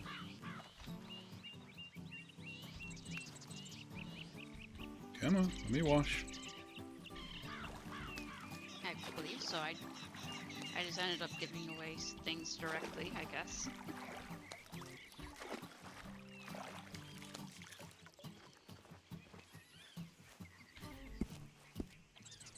Alright, wonderful.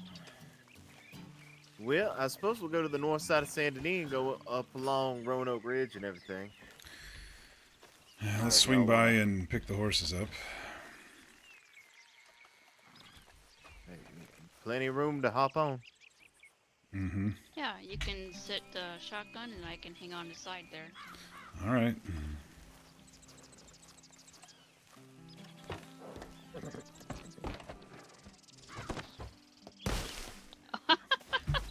Uh-huh. You all right, Archie? Mm-hmm.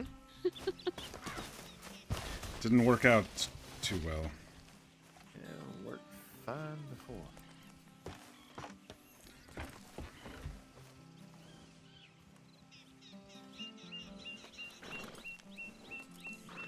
I didn't mean to bump you off the buggy there. Why don't you get up in the seat, Runa, and see what happens? All right. Maybe you're a little less bouncy than me. There you are. You can't sit down in a seat, Kincaid. It's Just space your feet out on the It's wheel a- there. Be able to. Oh, I understand. I just don't know why I bounced you off the bench there. I'm probably just a little bit resentful for how many fights I made you go through yesterday. It's alright. Deep inside, I want you dead. oh. Doesn't sound that deep. Yes, I'm not hiding it too well, am I?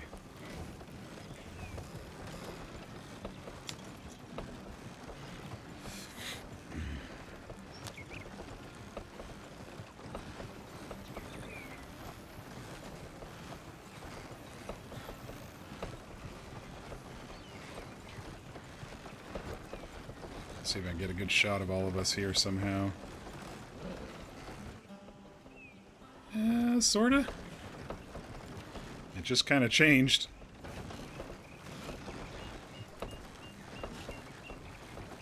Where's our good distance shot?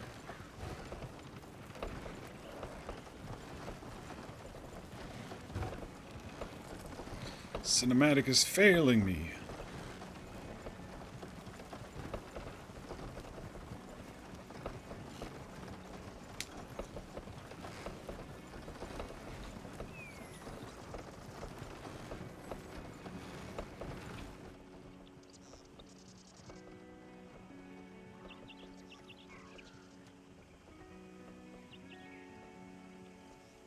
And now we've got the distance shot, but in the trees instead. It's fine. It's fine.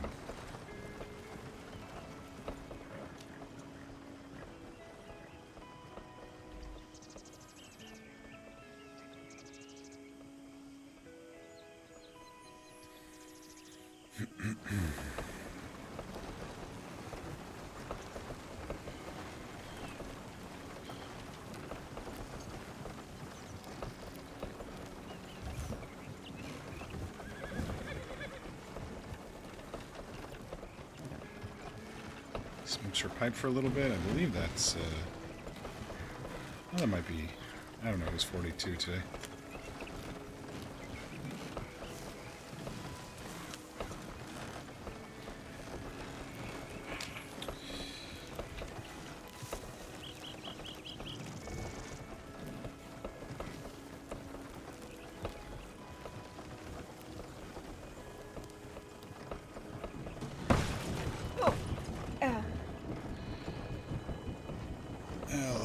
was able to hang on. Echo should be around here somewhere.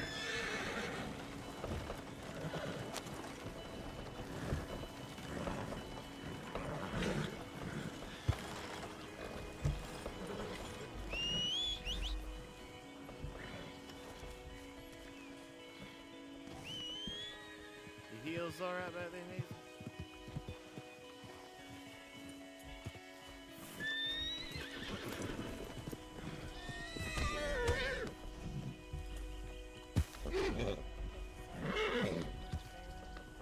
Oh, he didn't freak out like he normally does. That's interesting.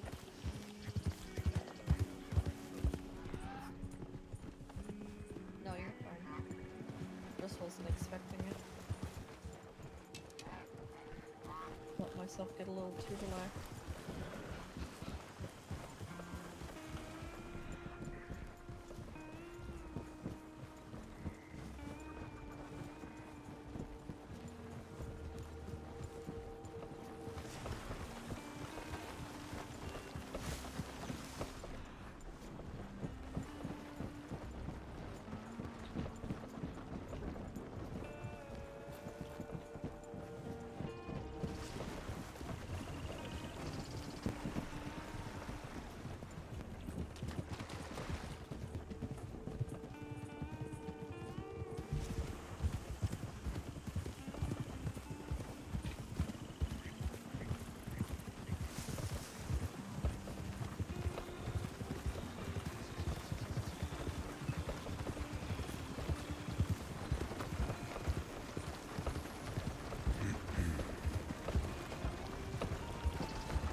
We got to the part of the day where it is extremely hard to see. Bruna's going into town. Yeah, I don't know who she's following. I'll go grab her.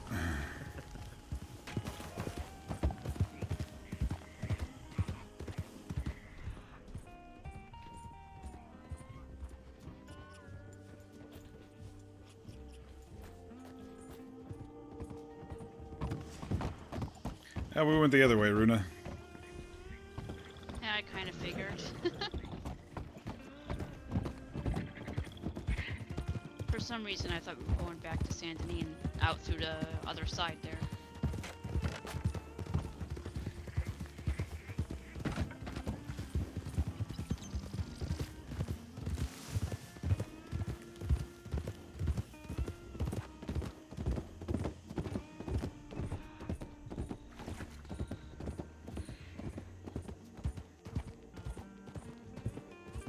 At least I can see the wagon tracks clearly in this fog.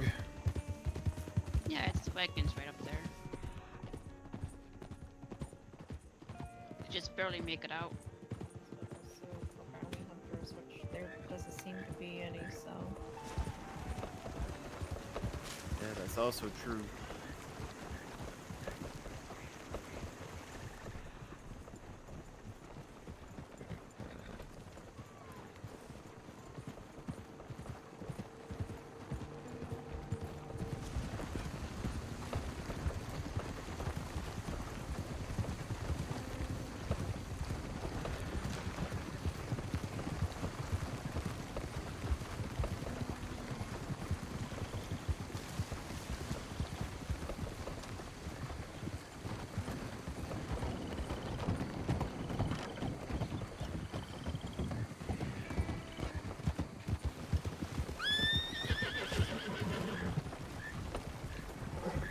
Find another snake, did you, Echo?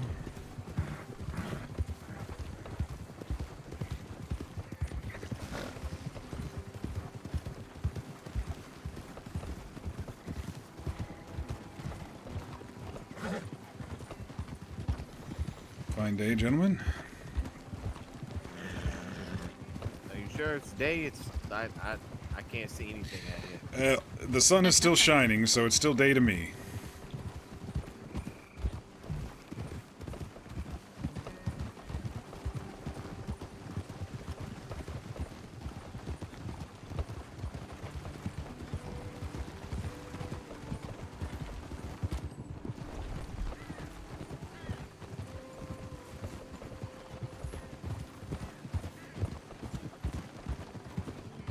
Now, I will say, while we're up here, just need to be a little vigilant, considering that Rojas told me that they are pretty sure that Butch and all of them tend to reside in around Ansburg and Van Horn.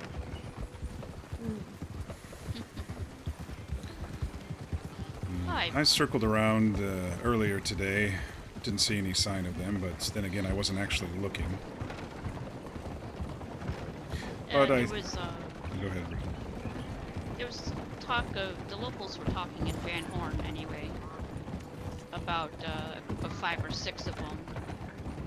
I don't know if it's Butch in them, honestly, but something about saddlebags over their shoulders and stuff, and I might have mentioned it to Rojas. Who knows? How long ago was this, though? Before the grand opening, probably a couple days before that. That sounds like it might be whomever it was that knocked over that big old wagon. Indeed. Oh yeah, I think that's what he said anyway about that information. Man, I know just outside the bank in Saint Denis, there was a whole stack of clothes that looked kind of similar, I did see that. thrown as well. away. That's I think been there for a couple weeks now. I don't think they change the trash too often. Yeah, I would imagine they don't. Probably some worker strike or some such.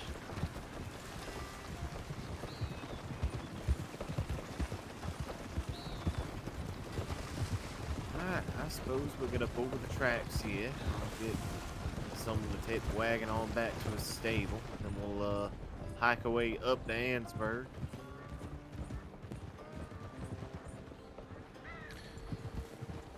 Well, if it's huckleberries we're after, I don't think the tracks is going to yield too many. We might have to go inland further. Generally it's in between these tracks here that Soya and I found a decent amount of huckleberry Oh, good. shrubs. Then we can go out towards Butcher Creek way. I remember finding some out that way as well. So we can do a little loop.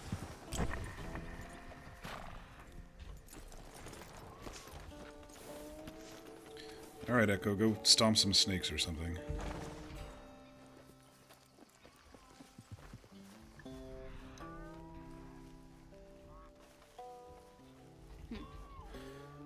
Seems Skull is kind of mellowing out a little bit.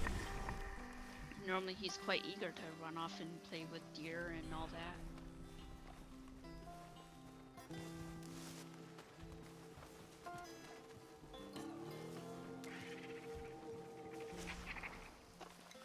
I'm not complaining. Maybe his acrobatic stunts might calm down as well.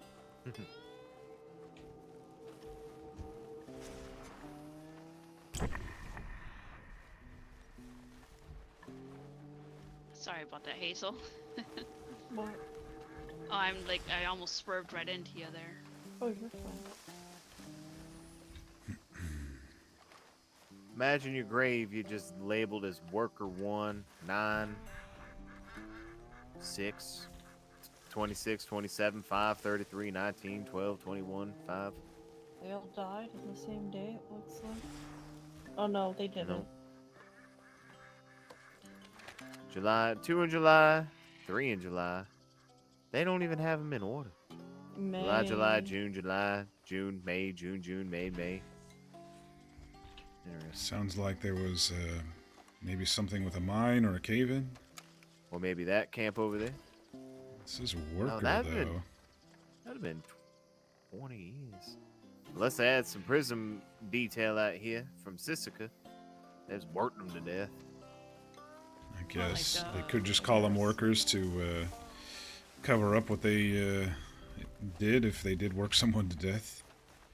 Could have been the railroad as well, maybe.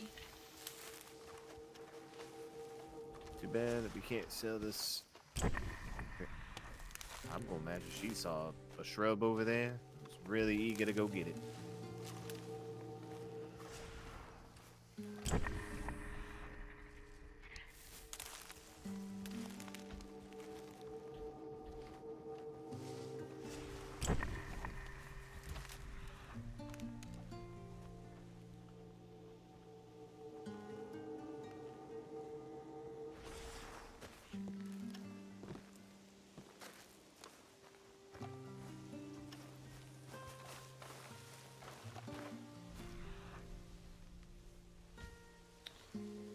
ginseng over here.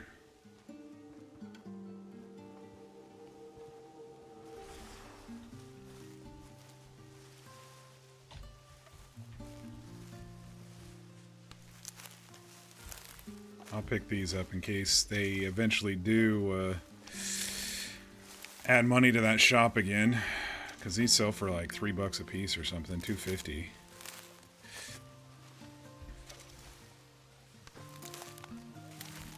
I swear, I find so much wisteria. The plants kind of look alike too.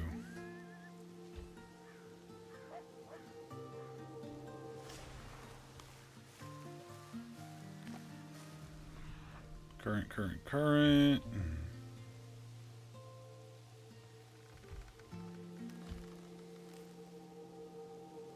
Yeah, this is the inland I was actually talking about. I thought he was like go all the way up to Ansburg along the railroad. I was like, we're probably not gonna freaking find any over there.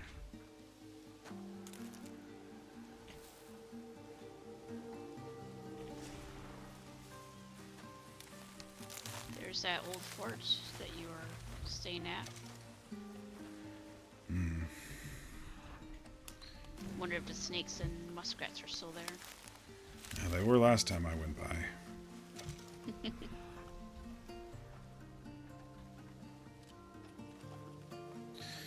Yeah, Sophie helped me find that place with Chet's first missive.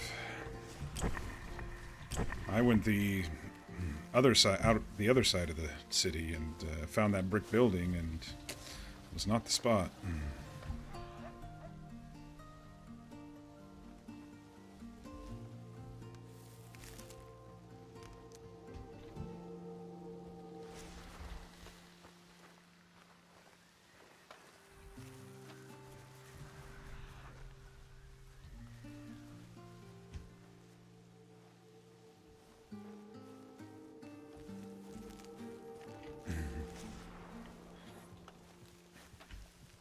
Let's see, how can I do this subtly and try to do some damage control with Hazel?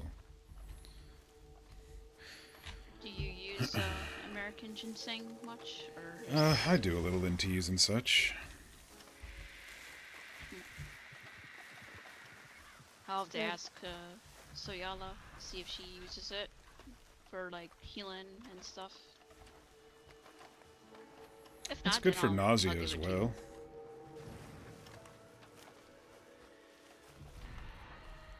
You know, there was some up here last time, up by the fort a little bit.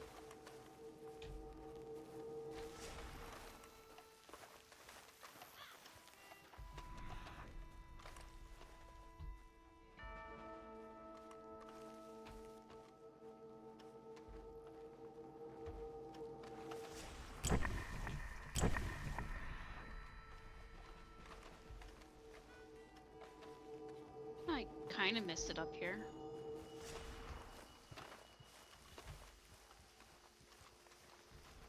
All the trees and stuff.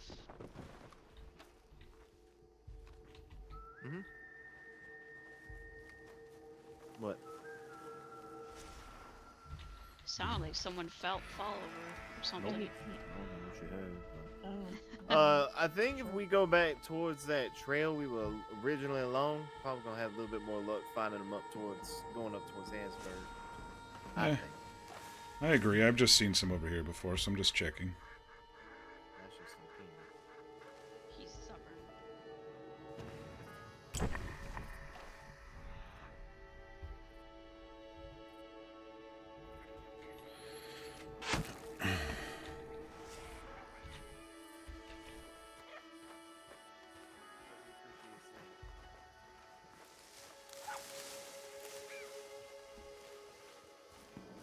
Taking an attention. Where did Swell go? I mean, I heard you, I didn't need an arrow to be fired at me. I was just saying, I've seen some up here before when I was staying at the fort, so... Didn't know if you heard him or not. You were just walking off on your own. Ah, you probably didn't hear me say that then. Selective hearing and all. But I did hear you. I chose to hear you.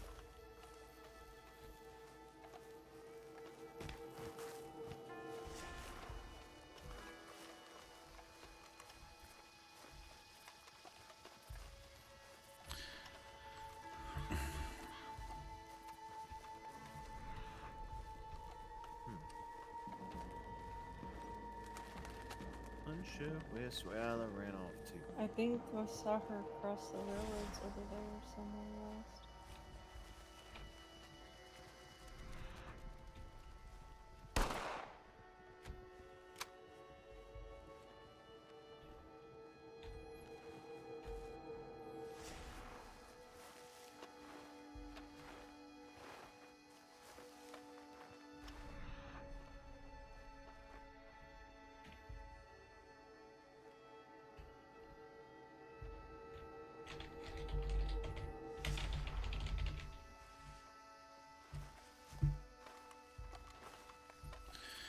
I sure hope Angel doesn't go back to that house. Not with that woman there. I agree.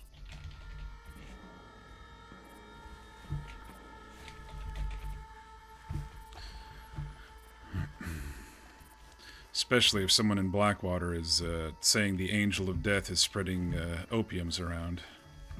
Don't want him implicated.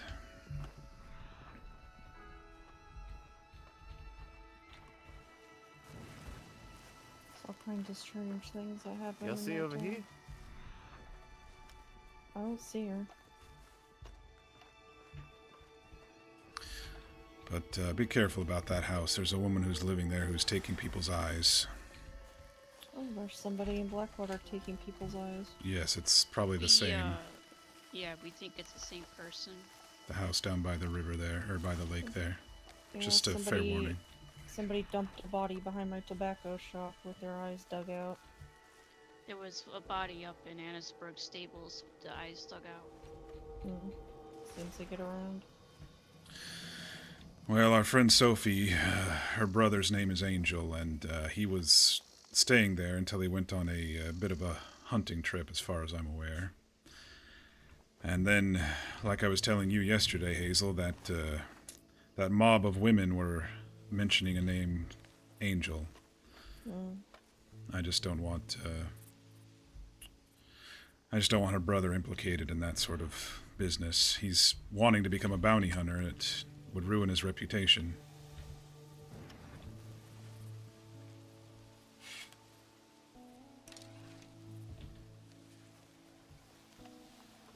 But you said you might know who it was, didn't you? Who was selling drugs there? Yeah. I'm guessing it's one of these other groups. No.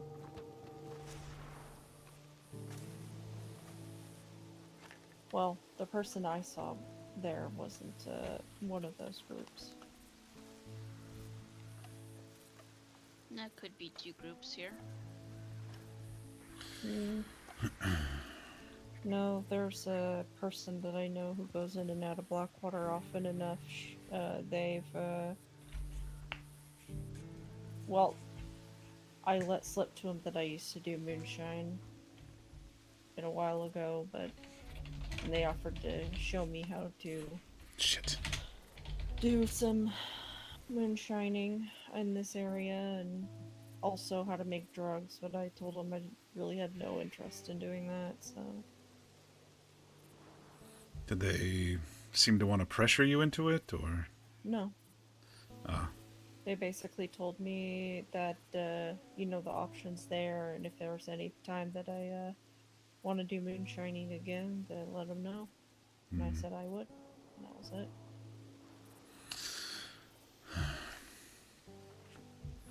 And this is the person who you think has been putting stuff in the saloon there? In the saloon where? In Blackwater. I don't know.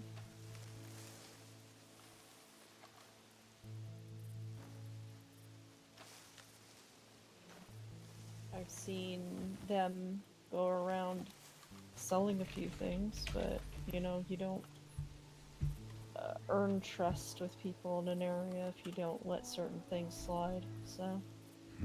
Makes sense. They haven't done any harm to me. In fact, they've done nothing but look out for me, so as long as they're not being violent and ruining the business in the area, you know. It sounds like someone else than who I'm thinking of. Perhaps. Well, the people I'm worried about would intentionally try to put you under their control, manipulating, isolating, that sort of thing. Not much more isolated than I could be at the moment, so. That snake's no. coming back if you wanted another shot at it.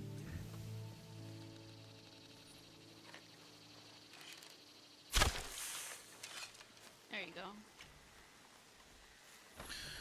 go. There you go, nice shot.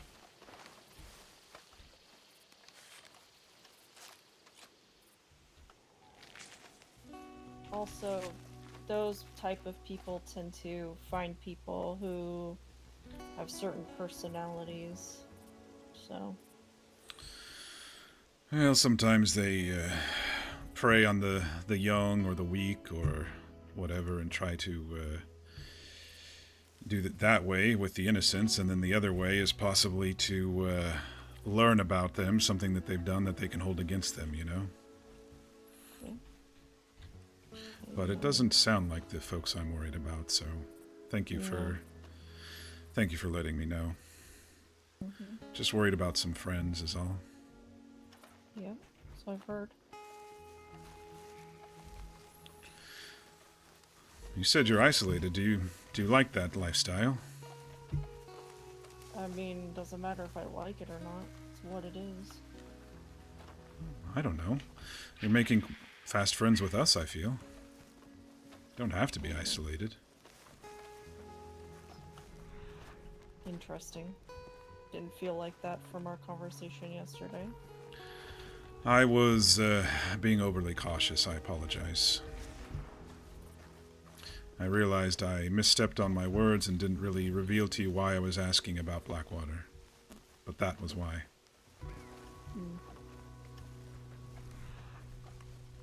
Yeah, the conversation felt a little self-serving, so didn't really want to participate too much more in that. Oh, I didn't mean for that at all. I don't know what I said that made it feel that way. I apologize. Well, when you talk to somebody and they ask you a lot of questions, and then when you ask questions back and they shut you down, it sort of gets that way, doesn't it? I guess so. You guess so. Well, it's one of those scenarios where I'm trying to help, but it's also not 100% my story to tell. Right? And that's fine. But if it's not your story to tell, then you shouldn't be asking questions if you don't want people asking questions back. No, I didn't mind your questions. You didn't ask Well- anything pointedly, besides why I was asking, and I was honestly trying to get to know you. But at the same time was, wondering about if you saw that group of women out there. That was all. That's why I asked about the interesting characters. Right. No, but I do apologize. I feel I did get off on the wrong foot. I was hoping that I could build a friendship with you. Well, yeah, I mean, I spoke with,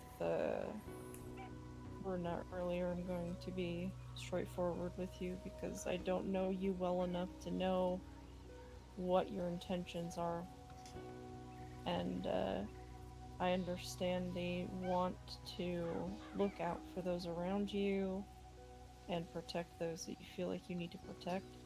But I am not going to be somebody that you use as a pawn in order to do so. And that's sort of kind of how I felt that conversation was going. I'm sorry, what did I say that would indicate I would want to use you?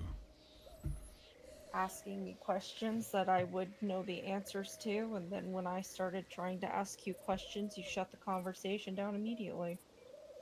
Sort of self-serving. Not saying that you owe me anything, but if we're having an open and frank conversation, that is usually not the response one expects. Yeah, I agree. There were a lot of ears around as well, so I Well, was right, being but too you guarded, and I apologize for that. yes, but even then, that lends even more so to my point. You didn't mind me telling you things that other people could overhear, but as soon as you had something that you didn't want others to overhear, you shut the conversation down. Again, didn't mind if my things were overheard, but Honestly, I felt that because we've discussed and you've helped me theorize and stuff like that, and I honestly thought if you didn't want to say anything, you wouldn't have. You seemed like the direct sort like that. right. And generally I am.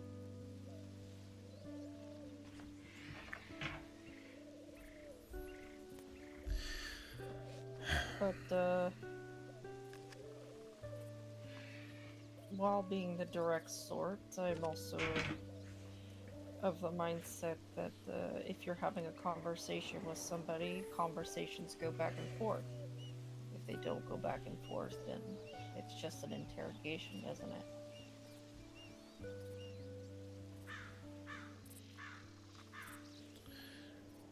Well, I'm definitely sorry I made you feel that way. It is one of those things that I thought I was getting a read on your personality, and then after that conversation, I wasn't quite sure what to think of you. I spoke with Runa about it, and she seemed to think that you were just perhaps a little bit bumbling in the conversation. It definitely sounds like I put my foot in my mouth. But And I can see where yeah. you're coming from completely. You have to understand, like I said, I'm the only one looking out for myself, and you are one of a few. Are looking out for each other. So having somebody come and sort of fill you out for any information they have, and not willing to give you any to look out for or look, you know, protect themselves with yeah. Well, I thought I said something along the lines of, something that we could discuss later without so many ears about, but I guess I You might have did. whispered that too quietly, or... No, I heard you say that, but that's also just an easy way of telling someone to shut up, and I don't want to talk about that right now. Doesn't necessarily mean it's a promise for a conversation later, it just means I don't want to talk about that. Or I don't want to tell you in a polite way. Well, I guess something about me is I generally do follow through with my promises like that. I know you haven't seen that, but I figured with my openness of when you went out and helped us find the face and the house of death there, that as frank as I was, I just thought you would realize I was gonna follow through with my word. That is...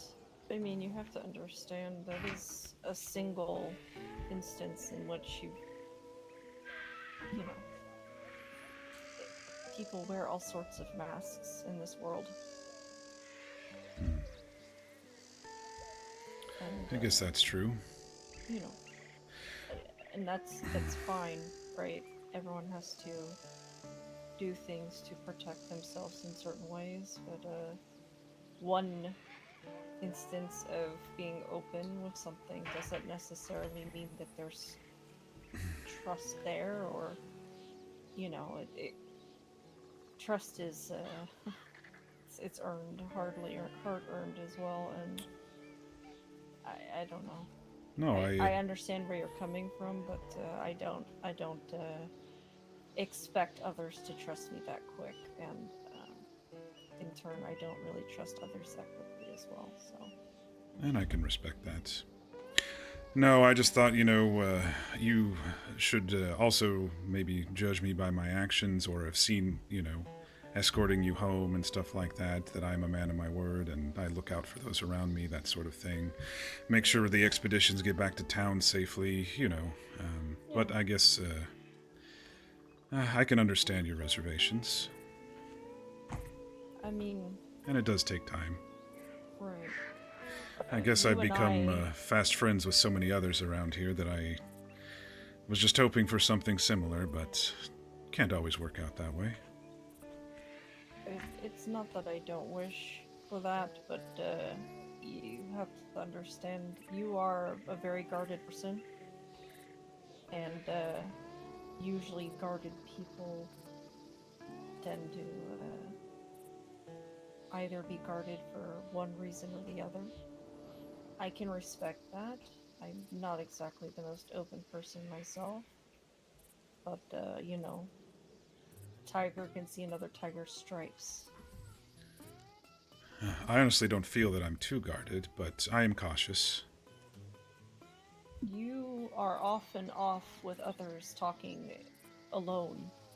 You do not openly speak on things around groups of people, even if they are in the know. You keep your own counsel, it seems, most of the time, and those you keep close to you and that counsel, you don't talk about unless you are off on your own speaking to them. That does not speak of being open. Well, what would you like to know? It's a bit strange. I'm not here trying to get, to the core of you. I'm explaining to you why I see you the way I do. Right, and I'm trying to express that I would like you to trust me, Okay. I'm not saying I need you to, but it would be... I feel we're very similar, and it'd be nice to have kindred spirits about, Yeah, I suppose. I mean, it doesn't hurt to have those around you that you can trust and depend on, but I mean, it just feels a little bit weird to be like, yeah, ask whatever you want now. I don't know. It feels unorganic, if you understand. I don't want to feel like I'm interrogating you, to satiate my curiosity. All right, well, we'll phrase it this way. If you do have questions for me, I'm open to discuss them. Alright. I'll keep that in mind. All right, and I do apologize again. I'm not some great orator or anything like that, so I clearly stumbled on that conversation yesterday, and I didn't mean to. No, it's, like I said, I don't know. You did not mean to come off that way, but, from my mindset, you have many resources, most especially people that have your ear and you have theirs, and I do not have that, so coming to me and asking me information and then not wanting to return that felt like I was being more interrogated and being used as a resource. I definitely don't want you to feel used. I would not appreciate that on my end either, so... Right. That's all. That's why I, yeah. Something I did forget to do at the last expedition is usually at the end we kind of all split off, but usually at the end I say something along the lines of, well, you all have helped me, is there anything I can do to help you? And I forgot to do that this time. So just let me know if there is anything I can help you with. You gave your time, and I'd be happy to return the favor. Well, if I think of anything, I'll let you know. I mean, as of right now, I'm self-sufficient, so... It's good to be that sometimes. Well, I'm glad I can be, because, you know, up until just very recently, I had to be, so... Your family's not around, your brother? No, he's gone. Not dead. I don't mean Ah, that. I was, No. didn't want to assume. No. They're not married, but, they essentially are, for the sake of ease of use, my, brother and his wife, found out they were pregnant. Oh. And, Noah and Siobhan are decided pregnant! that the West was not safe for raising a young child, and they decided that they were going to head back to her homeland, which is Scotland. Ah. Yeah, And, quite the journey. Yes, I agree, but don't you miss them? of course. Mm-hmm. I mean, I've traveled with those two since I was 15, 16. Mm-hmm. I've been with my brother my whole life. Well, besides the times he took off before I could travel. But...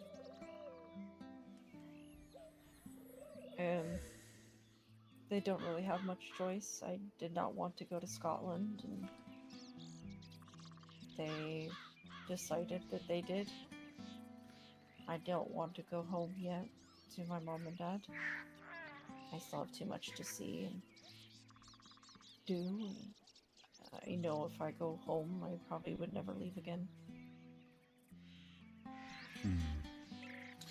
There are many skies out there to see, that's for sure. Yeah. I enjoy traveling as well. How do I say this? Since I was in the army most of my whole life, and I came from a large family, it's hard for me to be alone. So I admire you for doing that. I don't know how I would be able to handle that myself.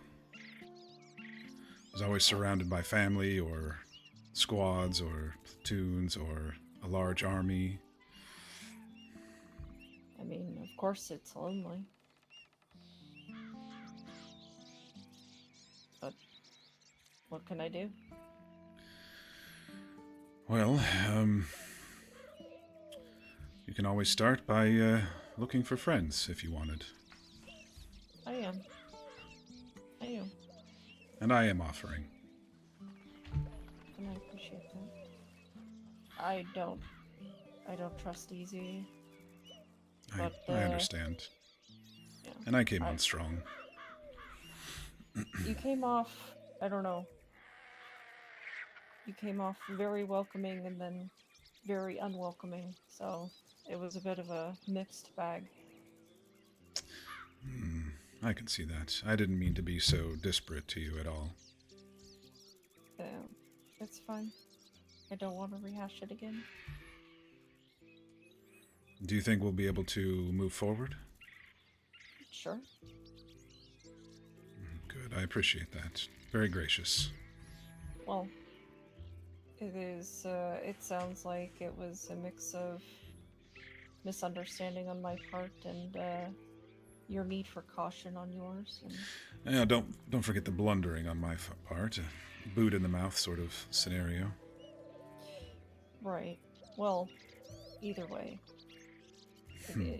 I will trust... Well, it is also the fact that I spoke with Runa earlier, and she thinks that it is... She thought it was that as well. And, while I don't know Runa probably nearly half as well as you do, she is a little open in her tells. She doesn't seem the type to be able to lie very easy. At least not without me being able to pick up on it. She is very open, isn't she? First moment I met her, she walked up to me and wondered what my name was, and she said, "I'm Runa, what's your name?" Yeah. It's a bit, gonna get herself in trouble. Well, hopefully not. I'm doing my best to counsel and mentor her with certain aspects, but, you know, it could go too far one way, and I think somewhere in the middle might be best for her. I agree. She, I feel like, being open like that will, do her good. A lot of people get disarmed, but, at the same time, I feel like she's a little too naive. That might hurt her in the long run sometime. Yeah, she lived a sheltered life before she came out here, so there might be some naivety there. But I think her, well, this is coming from the army in me, her skills are improving, and she's probably going to be a better hunter than I will ever be. I don't know.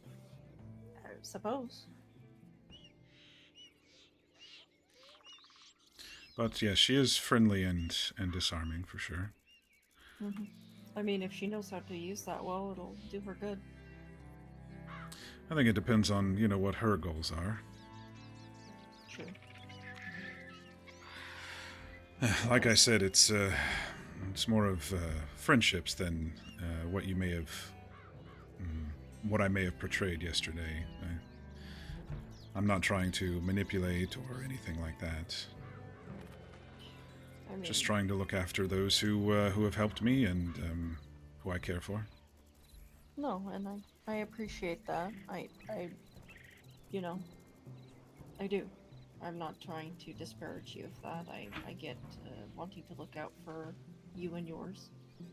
I just, I need to look out for myself.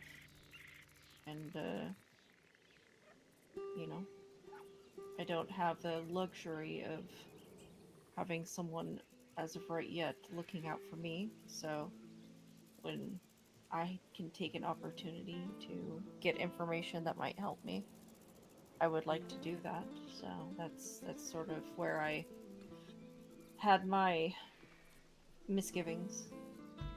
I mean, it might sound self-serving, but you know, clearly there is you guys, and then there is me. And if I am only giving, and you know, Is there something that... how do I phrase this? Is there something that you think we have that you need? no. Oh, because you just said... all right, I may have misheard, misunderstood. What did you mean? What did you think I meant?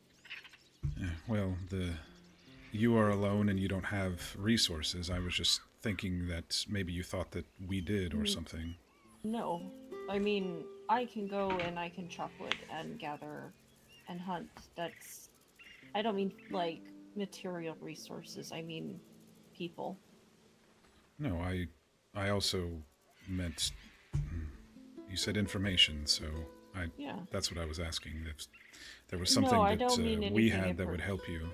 No, I don't mean anything in particular, but people hear things and they know things by putting stuff together, and the wider net you cast, the bigger and better picture you can get, you know? I'm only one person.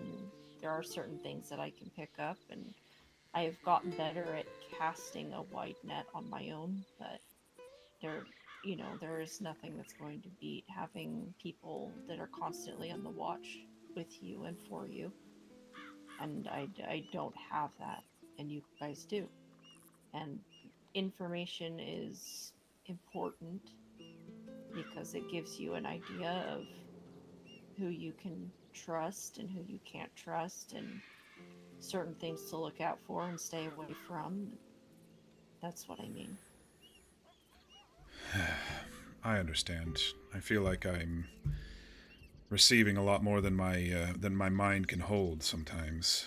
I need to start writing things down, but then I worry about my notebook getting out or someone being stealing it or something. Write it in a cipher. It's been a long time since I've used a shorthand like that, but it's probably for the best. We used to send scouted messages like that. Oh. Not many people are smart enough to even decode simple ciphers. It's You a good can idea. make your own, what is it? The Julius cipher? I don't know what the official term is. Replacing alphabet letters with different ones or shapes and such. That's what we did.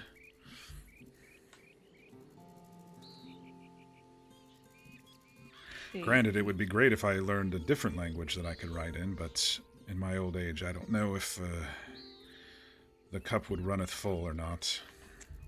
Do you know what the Julius cipher is?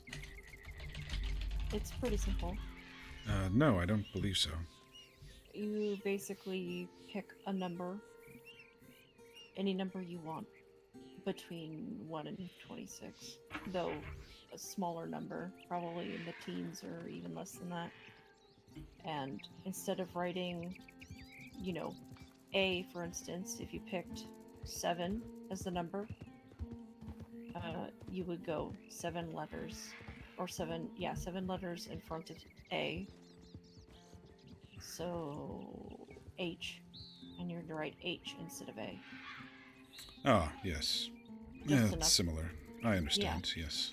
Just enough to scramble people's heads a little bit. I guess I could develop a little something for myself in that case. I don't, honestly, between you and me, I don't know why I do receive so much information. I'm just, like I said, just trying to help my friends, and then, as you've seen, random conversations, and I guess in my mind I'm thinking about circles. You know, it's this size of circle. Does the circle expand? Does it shrink, depending on the information inside the circle or the people inside the circle? Well, I mean, I don't have all the information, but from what I have picked up from what I've heard from a few of you, it sounds like you have something that all of you are worrying about currently. And that usually is enough to get people talking with each other. It may feel like you're the only one who's getting this information, but I'm sure the others are talking to each other as well. Although you might be the one who's pushing and organizing. I mean, you can control that, but... Well, I do appreciate your knowledge on this.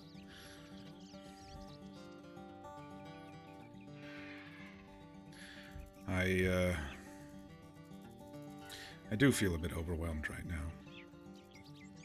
Well, I would offer to help, but there still needs to be, I think, time. That's fine. No, I just mean, from what I understand, there needs to be trust gained, if it is gained.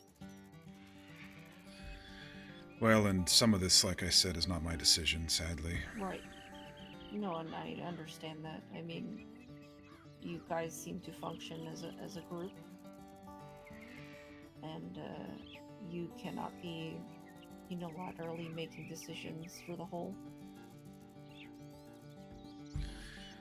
It's a little different than that, and I would love to get your feedback when I can reach you in, if, as long as you said, as long as the trust is built, like you said, mostly, I think from you needing to trust me, not the other way around, because I do trust you. I mean, you've helped me more than you even know with your theories about my friend and things I'm going to be looking into. So I don't know if that necessarily includes trust. I feel like that was more just a exchange of knowledge more than anything else.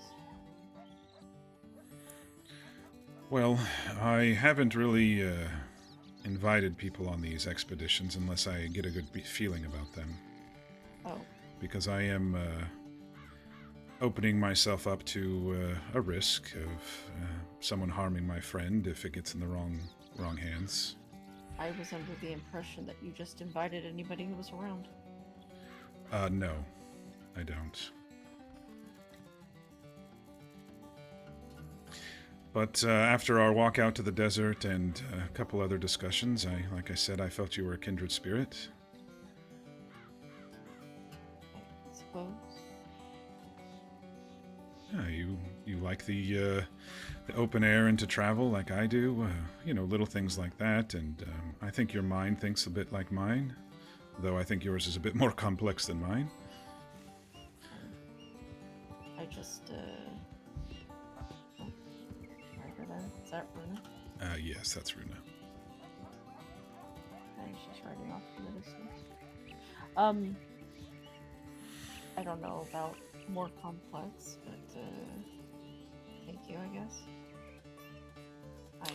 I like just stating facts. I like working things in my head at different angles. I've unfortunately had to do that because, you have to learn how to think like people you want to avoid. That's a good point. I've not really had to deal with that too much in my life, orders and then, making some decisions when you're out scouting, and now I seem to find myself later in life being more cautious than I usually have been. Mm-hmm. And so that makes me realize, if I take people out, they have different ideas that I haven't thought of, and if I was alone in those ideas, then maybe I wouldn't be looking into these other ideas if I was just set it in my own assumptions. Right. Everyone interprets the same color different ways. Oh, I feel like she's...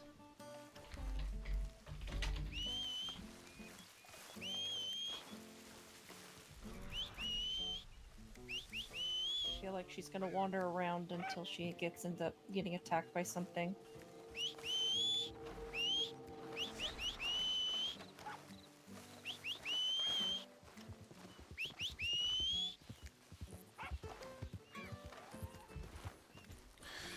Sorry, we broke off there. Everybody all right? Yeah, Sophie went to...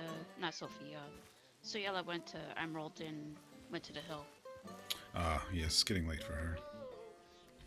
I thought I heard a whistle, but I didn't want to go towards that house down there either, so... We chose an odd spot for our conversation after telling you there's a woman there who takes people's eyeballs. No, our conversation got a little intense there for a second. I don't think we really thought about where we stopped talking, so... I agree. Archie and myself went past Van Horn. We heard a gunshot through there. We avoided that. There was a rider who recently went by. Mm-hmm. And then he went up all the way to Annisburg with myself, and that's how he figured out where Ciala was, through telegram. He went up the hill through the Grizzlies, apparently. Oh, jeez. Well, I should send him a missive. Or I'll go up to the hill and we can all sit around the campfire or something. I think he was quite tired. Ah. So he must be turning in for the night as well.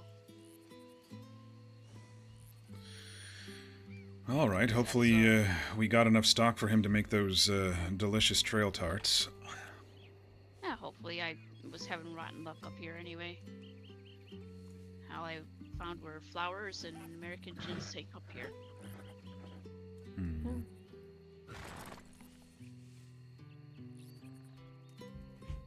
But yes, I decided to come back, and here we are. Well, it's good to see you, and good to see you're not lost or hurt or taken by the folk of this area. We probably should head out, though. Especially if this is where everybody's resting their head to stay away from the law. Though, at this point, after seeing how effective the law is, I'm skeptical that the information is even accurate. It seems like it came from you anyway, Runa, and they didn't figure it out themselves. That's a Huh. problem with the laws. They're a little too insular. Hmm. But yes, the gunshot from Van Horde probably happened about 5-10 minutes ago. Right around the time that other rider passed. Mm. Let's, wouldn't, yes, let's get out of here. Where did I put Deco? It's I not wouldn't a, go in there. it's not an uncommon thing for gang members to try to get each other's attention with a gunshot. So it could have been a rally, as it were. Makes sense. Where are we? Yes, I think further west here.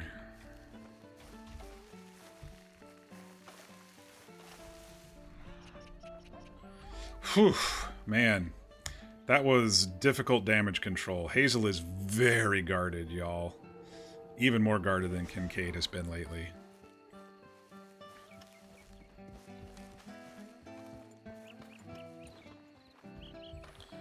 So what do you both have planned for the rest of the evening? I don't know. Yeah, I don't really have anything. I imagine at this point most people are probably off to bed, so no point in me going and sitting in Blackwater by myself. If I go to Blackwater, I'm probably just gonna go to bed myself.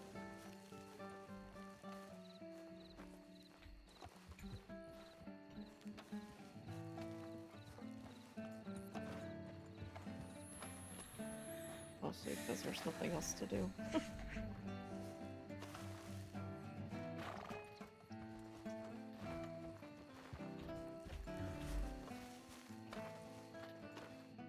The cliffside here. Yeah.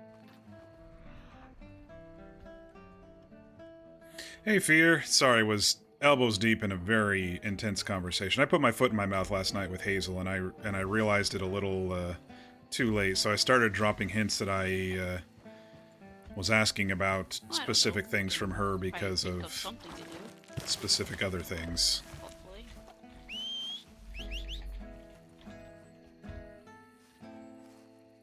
Where'd he run off to? Ah, there he is. Off smashing some snakes at the fort, were you, Echo? Yeah, he remembers doing it there anyway.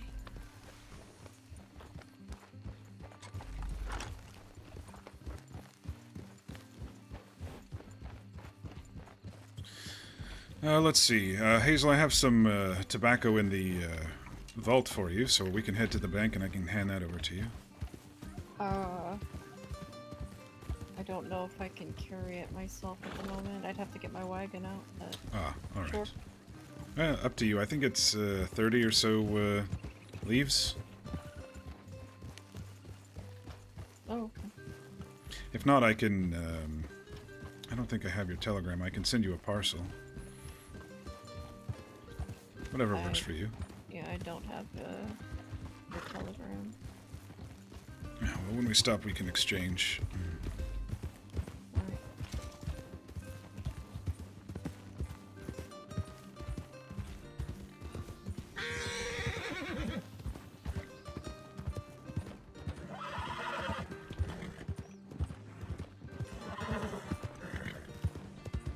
Normally, I like to try to have Skull avoid the snakes after Echo finds them there.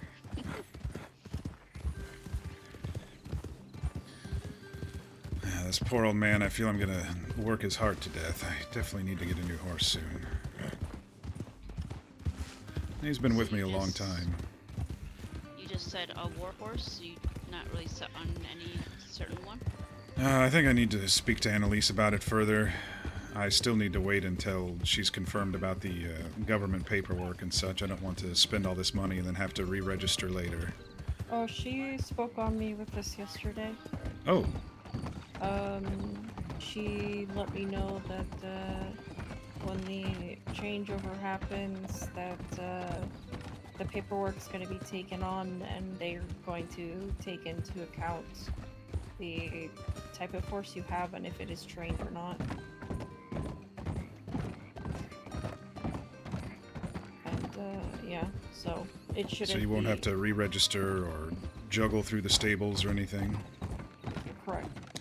Ah, well then I think, Oh, she seemed pretty confident enough. There was no "I'm pretty sures" with the conversation, which she seems to be rather cautious with her wording.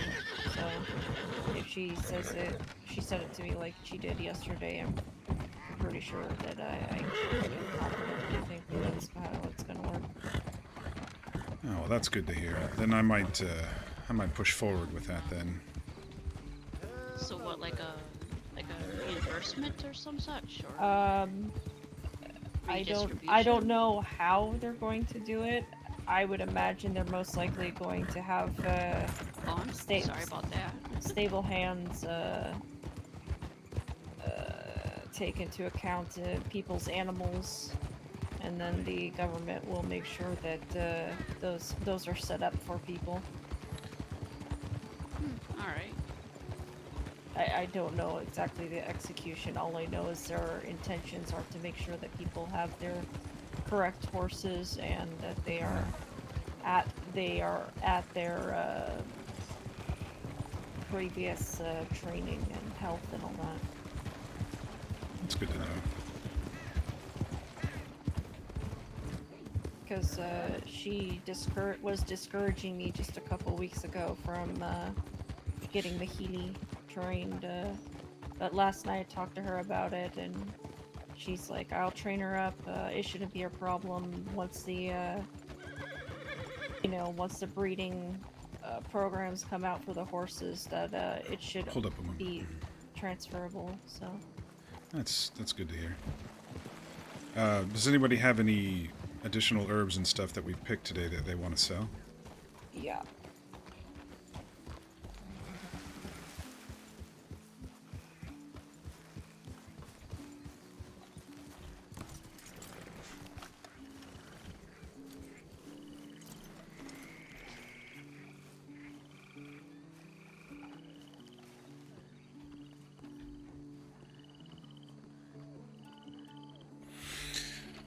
Hydrate? Yes, I can hydrate, Fear. Sorry.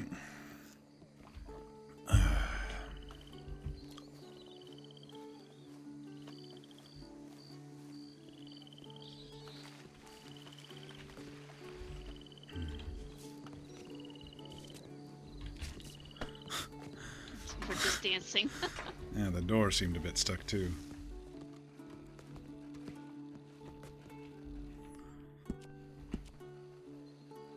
Oh, I'm just gonna sell those. there we go. I had the wrong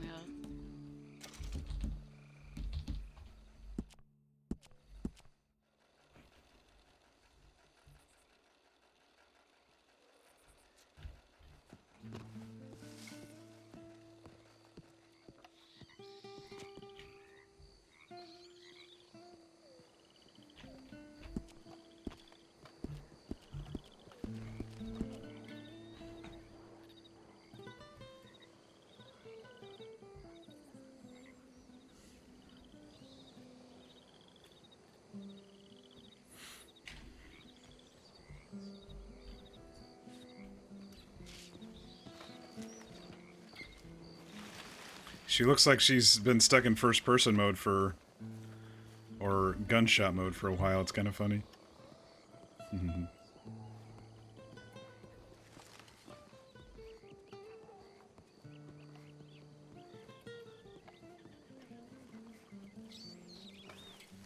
Well, hopefully the city won't be too crowded tonight on the streets. Oh, hopefully.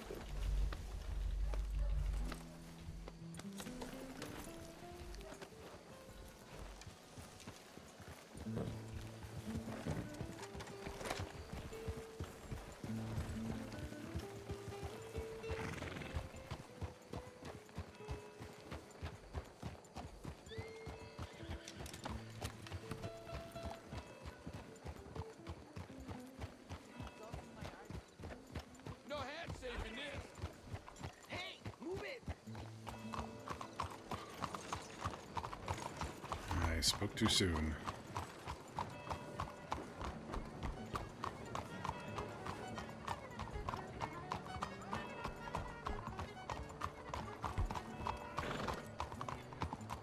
You mind if we stop here by the saloon real quick? I'm starving. Of course. Alright. I hear young Pusher's son does not have his father's eyes. No, c'est vrai.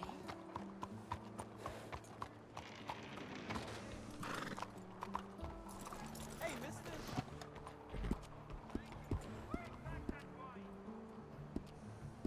Some outlaws try to surrender I should probably eat themselves to something the quick mob. too.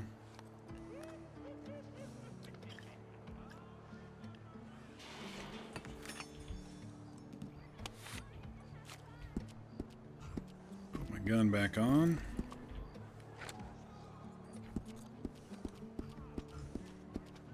Here they're trying to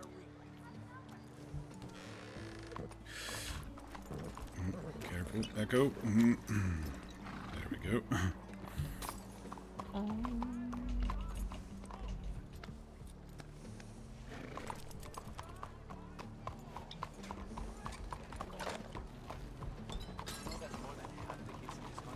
thank you. Yeah, no problem.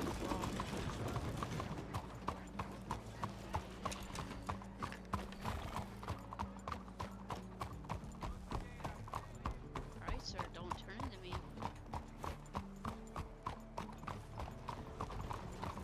Monsieur? Yeah!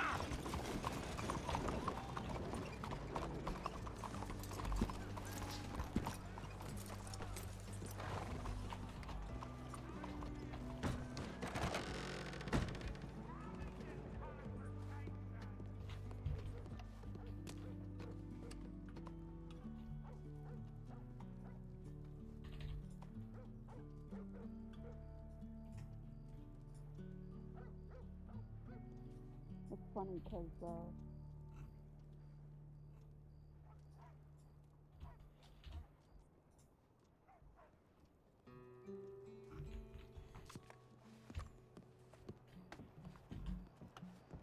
if I get to be too much for Skull, just let me know. He should be good. How much tobacco you think you can hold there? Well, we should probably exchange. What, is there a place to store stuff in here? Yes, you have to buy a vault if you don't have one. I'm pretty sure I have one. Yeah, speak to the fellow over on this side. Oh, okay. Right, I see. Wait, huh? Or is it? Oh, it's right there.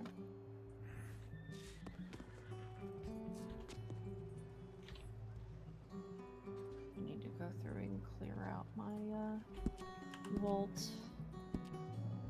Too much shit in here. Most of mine's just herbs and a couple pieces of meat probably in there. I have a lot of herbs in mine.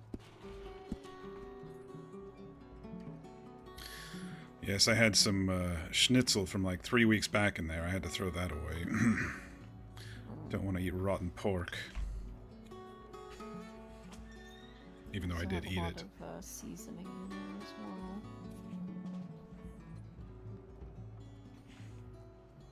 For when I cook my own food.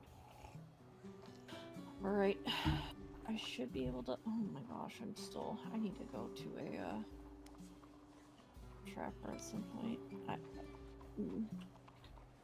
I might have to come and get it from you at some other point. Oh, that's I have fine. too much in my pockets at the moment. Nope, that's quite all right. Like I said, once we exchange, I can just send you a parcel. Yeah, that's fine. Or, next time we see each other. We'll probably have more by then. True.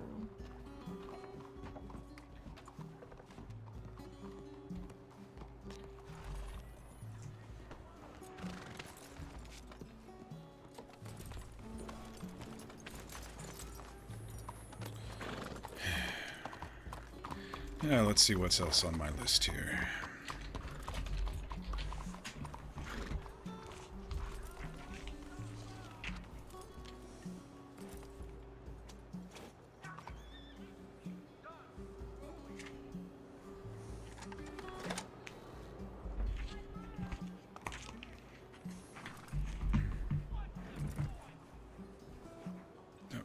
phone, notebook. I'm juggling everything. I don't know how it happened, but I think Skull is 4 years old now. Oh, I would have figured he was older than 4. How the hell did she get him up to... 14. Who knows? How the hell did she get him up to level 4 already? 4 in it anyway. Well, I've taken care of most everything on my list, so you know, Schmidt's kind of the next conversation, and hey, Desperati, how are you? Yeah, Well, how did she do we get to want level 4? To the Telegram, or do we want to go to Blackwater? She didn't have Annalise train it either. Well, where did you send your wagon off to, Hazel? Want to make sure we get you safely back to that at least too. She's I not a told horse them trainer, to no. Just take it back to Blackwater. So. All right. I mean, I could probably get it brought over to one of the stables here if I wait a while. So if you guys need to go do something. I have nothing. I was maybe just rest up on my bruises is all, you know. Maybe do a little hunting. Maybe check in, see if Archie and Soyala did make it safely up there. So a little bit of mother hunting. I guess you could say that. That's an interesting way of looking at it. Oh yes, let's stop by here and I'll get your telegram and I'll just send these off for now since they're in my pocket.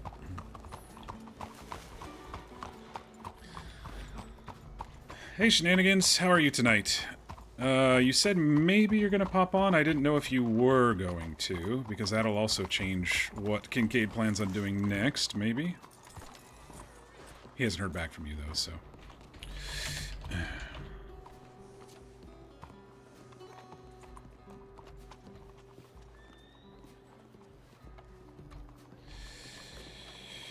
Alright, I am ready for your information.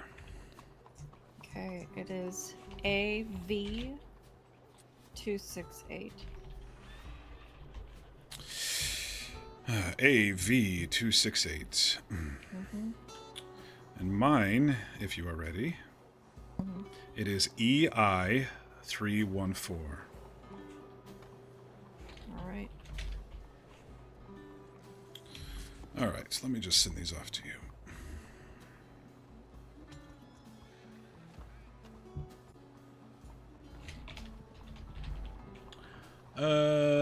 AV268. Add new contact. Send actually, no. Go back. Send parcel. Oh, I guess you can't select your... I'm glad I'm still wrote them down.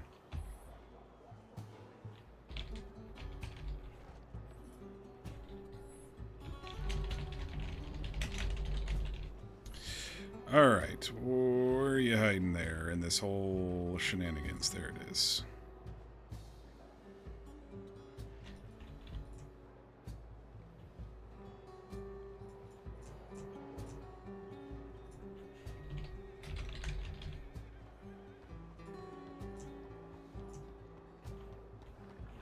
Oh, there we go. Yeah, well, now you have it available for whenever you need it. Alright. I appreciate it. You just sat down, was thinking about hopping on, but don't let me keep me up. No, I was just thinking a conversation is all. I was just looking at my list because I've begun with as much information as Kincaid's been filtering. I decided to start writing shit down so I don't forget it.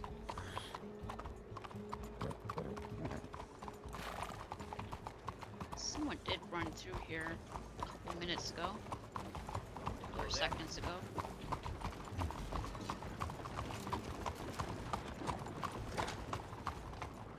Now you know why your parcels never worked?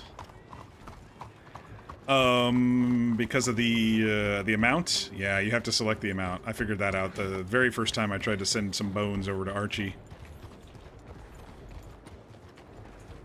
No, at your leisure, friend. Yeah, of course. Please. City folk. I say as I almost run him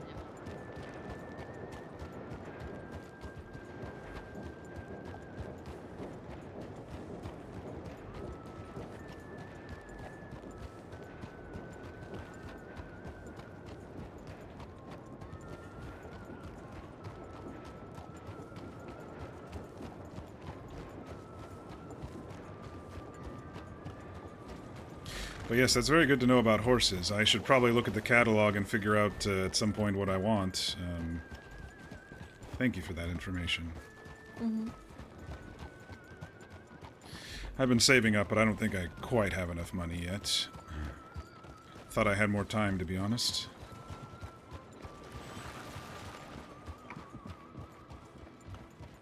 Well, I mean, it just depends on the kind of horse you want. Oh, I meant I was just doing it slower than I probably could because Oh. of the possible paperwork exchange and stuff that she mentioned.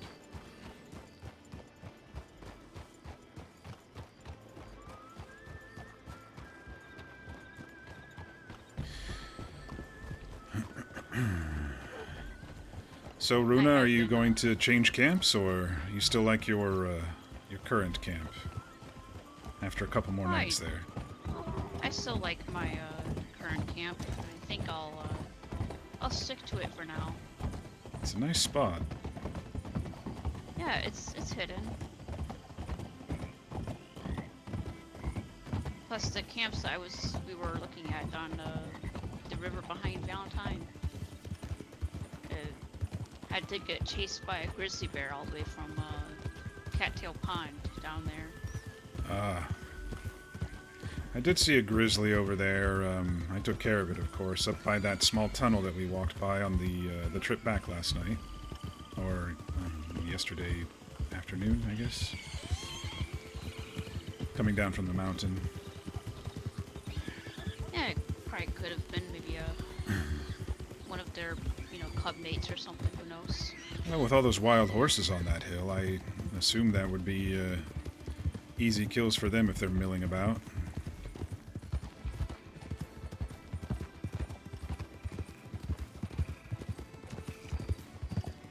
I did also look around the Flatiron Lake there. I couldn't find a camp I was thinking of. So maybe I'll have to take a closer look in the daytime, perhaps. But other than that, honestly, it might just have been a fluke with that grizzly just going out of nowhere, Because I really do like that area back there, and it's so convenient and close to Valentine.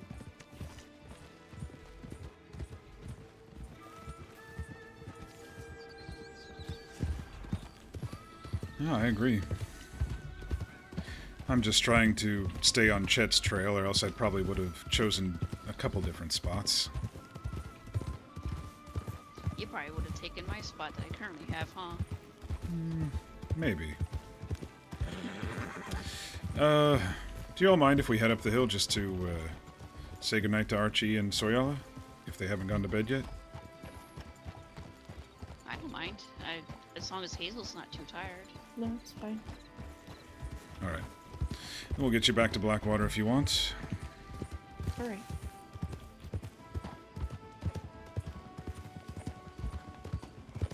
Do you have a coat? It might get cold up there. I have my shawl. That should be fine for a brief trip through.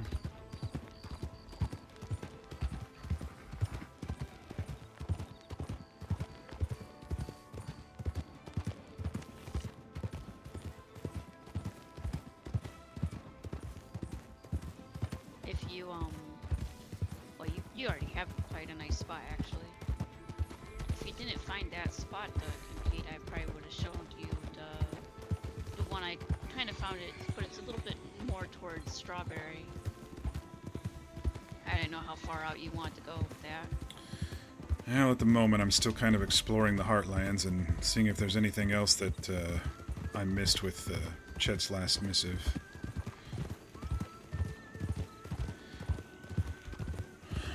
I haven't been doing good at my plan, which was to explore the areas that he has been in, and just kind of moved between the spots right now.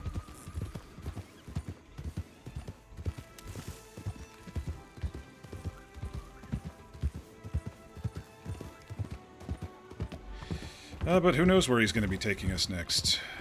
If we end up over in Strawberry, then maybe you can show me. Yeah, it's quite a nice spot. It has a view of that, Well, you probably actually won't like it. It has a view of that logging camp down there. But it's a nice enough view. Logging. Yeah, tell me about it.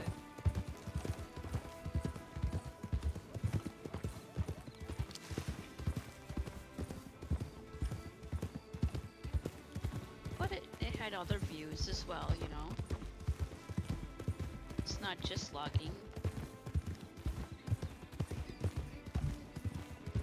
Or we could probably find a different one as well. I'm Who sure there's knows? plenty around.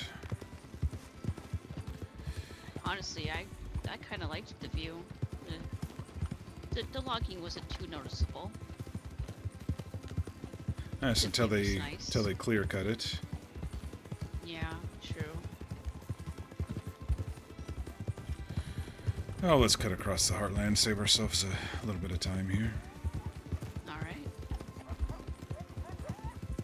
Maybe I'll pick the right spot to cross this time. And not a cliff. I think there's a little spot right down here. Follow the animals.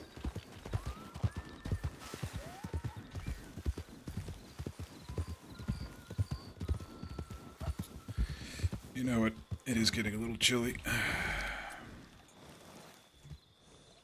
Yeah, her horse magically went to 4. She's doing the sliding and everything. She, with as slow as the experience has been going for me, Had to rummage through my saddlebags there. she got to 2, I think last week, right around In this there time. somewhere, I don't know. Saturday or Sunday last week, she said she got to level 2. And I'm like, oh man, Runa's been on a lot more than me, so it's possible that it's going to take a while for me. And so I'm sitting here going, I need a horse with more stamina. I don't know how hers got to level 4 already. Your horse didn't even hit 2 and you were riding it for 2 weeks straight. Des, who do you... Sorry, I don't know if you want to be called Des or Desperati. Who do you play? I apologize. I don't... sometimes I don't match the names to the players. Oh, you're Donnie. Hey, Donnie. We've had some interesting talks about Donnie lately. Yeah, I know who you are. Oh, there's the buffalo. Or bison. Good to see you, I've and heard thanks again for the both follow. twice or both in a book at one point. It's the same thing. It just depends on who you're talking to. What they're called. But it's nice to see them out and about.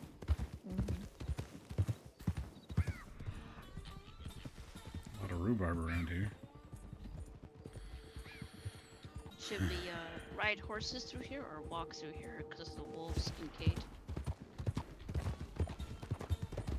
I mean, we can ride and kill the wolves. It's up to you. I just don't want the...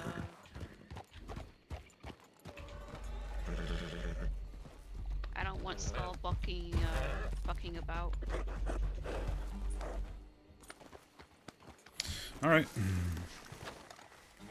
Go along, Echo. Follow along. Yeah, they can follow.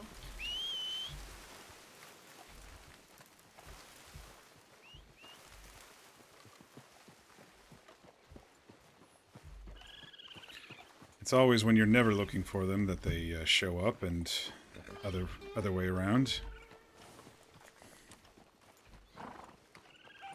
Well, it just one time when I was attacked, he bucked me off when I landed, and I didn't really have my rifle out, and None almost got today. a couple shots on me before I was able to get any of them. I had some the last couple of days. But with the sun rising, it looks like, or maybe it's not rising actually. I think it's just the moon. I see some light on the horizon back there. Oh, all right. I think that snake is following us.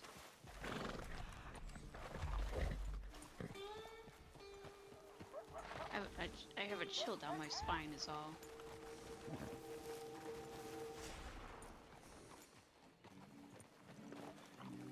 Maybe not. I don't know. All right.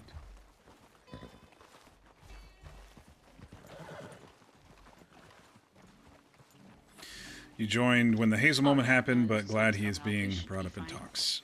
Yeah, I had to do a little damage control with Hazel. Although I have seen them, I don't think I did a good job at it, to be out honest. in Cumberland. It's here going to at, take like, some in while the to early rebuild that. mid-evening, even like around 3 or so. But hope she sees that my intentions are good. I guess it all really just depends on the pack. And now she how they knows like to the hunt. the reasoning. Without reading her in too much. I had to release a little. Oh, there is a snake over there. Mm-hmm.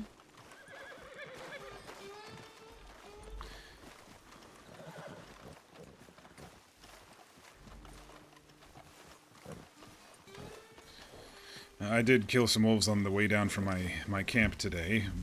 Pretty much around the old camp, so... But Well, at that's least they're good. not coming up into this camp like they were into the old one. Yeah, when I spent some time at that camp that one morning, 2 mornings ago, I was waking up and then I was reminded of your warning about the wolves, and I'm like, I should probably get my gun out here.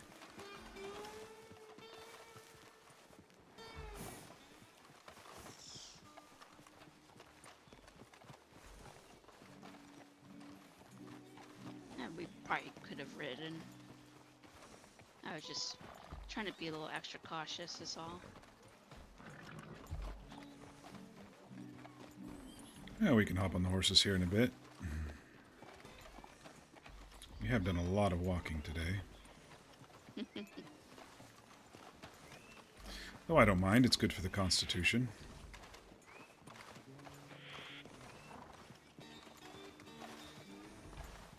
I've even seen them up in these tree lines to our right here. Actually, I think that's where we saw them last time we were in here.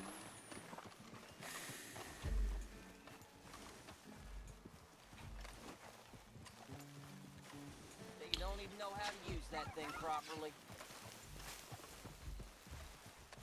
She clearly does, fella.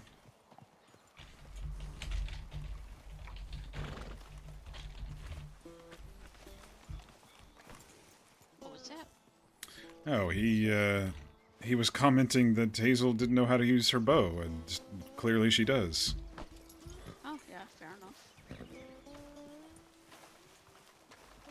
Sorry, I'm collecting poultry right now. Oh, keep that in mind.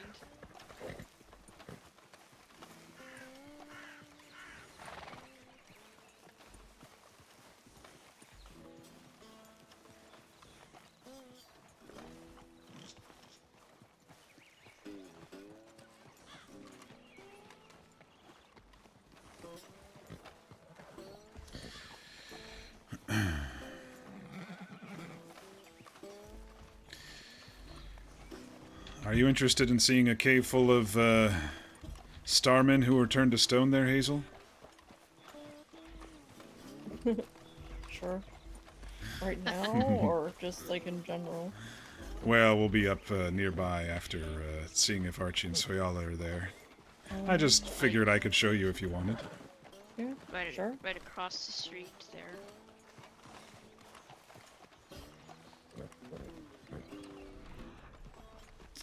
I think we're fairly safe to ride from here, don't you? Yeah, I was gonna say.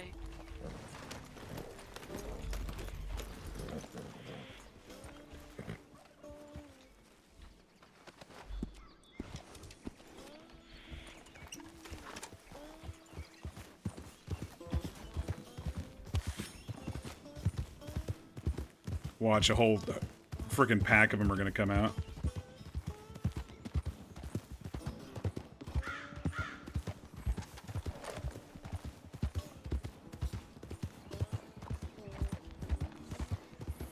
Yeah, Donnie's been on our mind. Kincaid's pretty cautious right now, but he's definitely being cordial. Heard a couple things, so he's, like I said, he's a cautious man. It's, if you heard the conversation with Hazel, he never really was in his life, but once he started coming here and all these theories and suspicions about things, he's definitely more cautious than he probably was in his army days.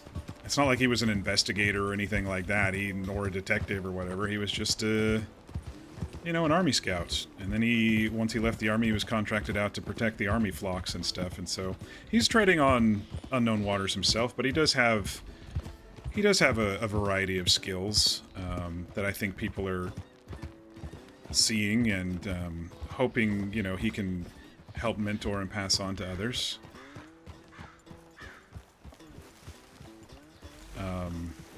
Oh, they live here. Okay.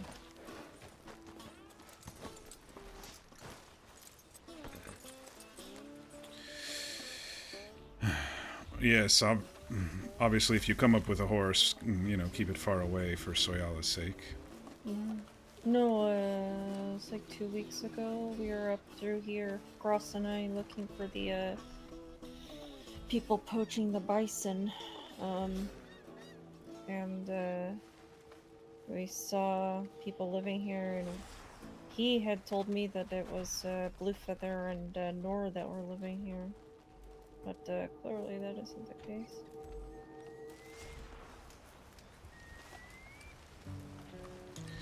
It looks like they're sleeping.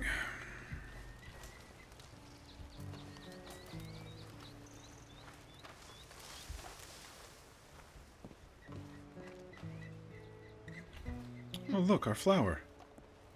Yeah.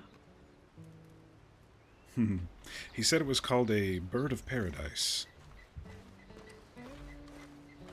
I see the raccoon got to the crayfish as well. Well, that's him, the missing toe. That's the bottle cap one. I wonder if Archie will ever break his rule about raccoons if he gets annoyed enough.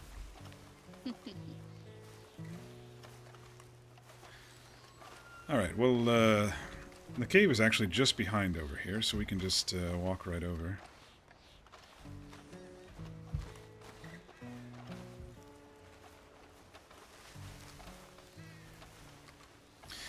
So, I told you the story, right? That the starfall fell and it split open and these starmen came out and wandered along Amberino, making it so the plant life couldn't grow. So this witch of the north cursed them, or no, it was she tricked them into drinking a potion of longevity, and it actually turned them into stone. That's what Chet told the city folk anyway. And so we technically they are going to live forever now, right? Yeah. you know, no one else mentioned that. It's good to hear your thoughts on it.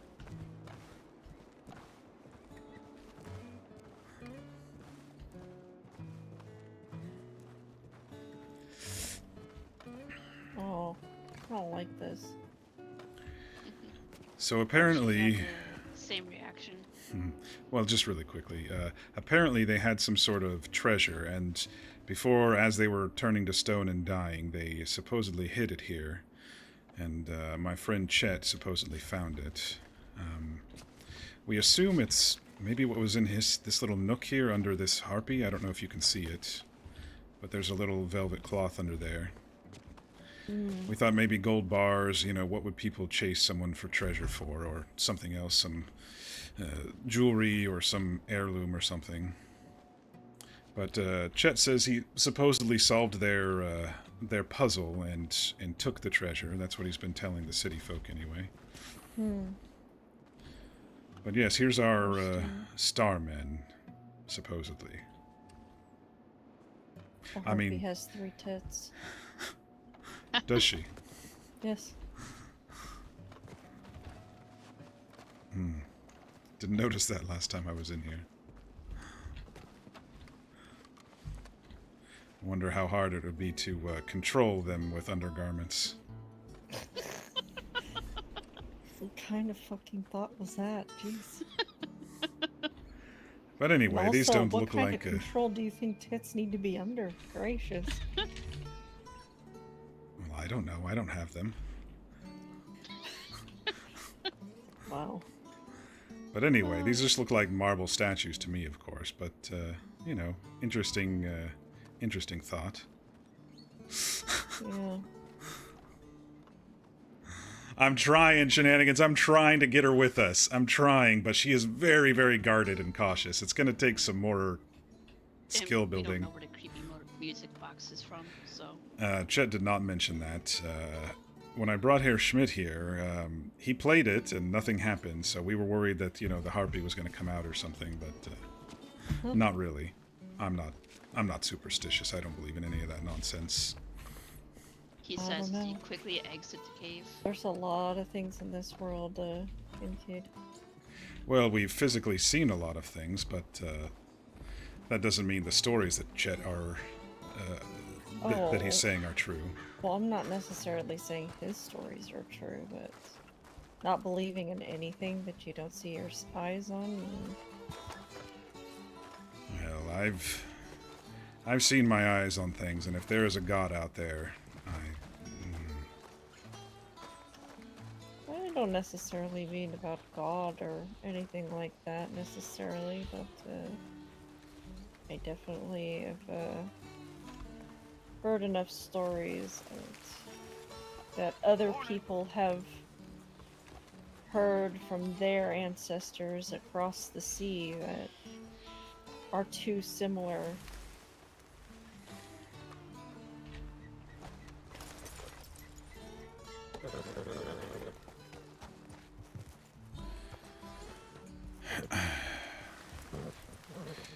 Like, do you know what will-o-wisps are? little fireflies. Well, no. So, my brother's wife used to tell stories of, you know, fairy tales or whatever from her homeland, and there's one that she used to tell of will-o-wisps. And it's funny because the Choctaw have a myth of something very similar. Little balls of light that lead people out into the forest and then they're never seen from again. Just like will-o-wisps do over in Scotland. Well, you just have to remind yourself what you told me a couple days ago. All of these stories get passed down from mouth to mouth, and who knows how they'll change, who knows if they're true or not. Well, right, but I see what you mean, the matching of tales from thousands of miles apart. It is quite across odd. Such a massive sea, yeah.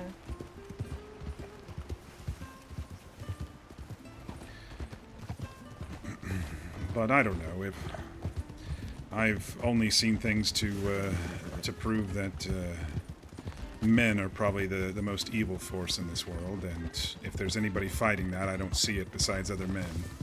Oh, well, no, certainly I believe that. I don't necessarily think that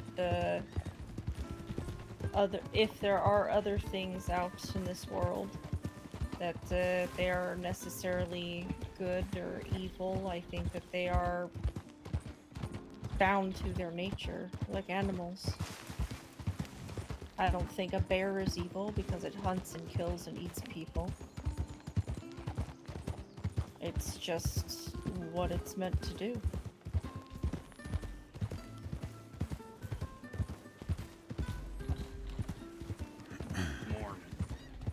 Well, I wish I had that optimism about men, but I don't. Oh, no, I don't have that optimism of men. But in turn, that means any gods that are supposed to protect men, or any deities that are supposed to protect men, or rein them in, I just don't see it happening. So that's one of the reasons why I don't believe in it. When you see young 18-year-olds charged into battle and gunned down and crying for their mothers, or spouses throwing themselves off cliffs because their husbands were murdered by the army, I think I've seen enough to realize that there is no god or deity protecting us. That was my point, is all. Well, I don't believe in this god anyways, but I feel like Perhaps that's something that men have whispered to themselves in the dead of winter to hold on to some sort of scrap of hope. I mean, you see it all the time with, you know, women who've lost their children in birth or due to some sort of illness or disease, and they think that their child's alive still, that somebody took them, that they're just gone. Somebody took them and they can find them, you know? Because they just don't want to believe in anything but that. Because if they... They got spirited away or something in the middle of the night. Yeah.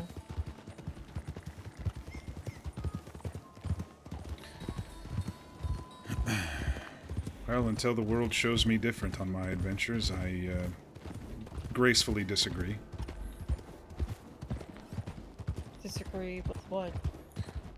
That the babies did not fly away. The mother is just Oh, well, so no, depressed in the head and touched that that's what that's I'm what she saying. believes.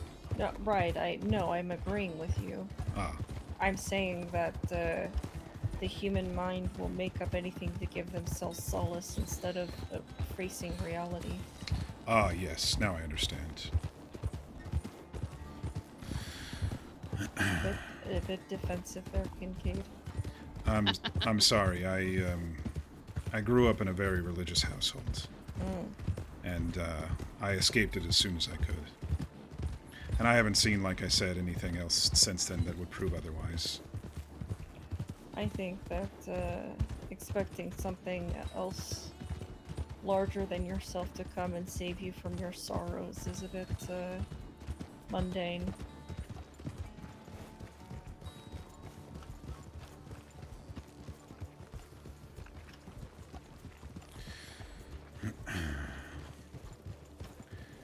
Anybody need to stop at the bank or for some food or something? It should be alright. I just got food in Saint Denis, so... Alright.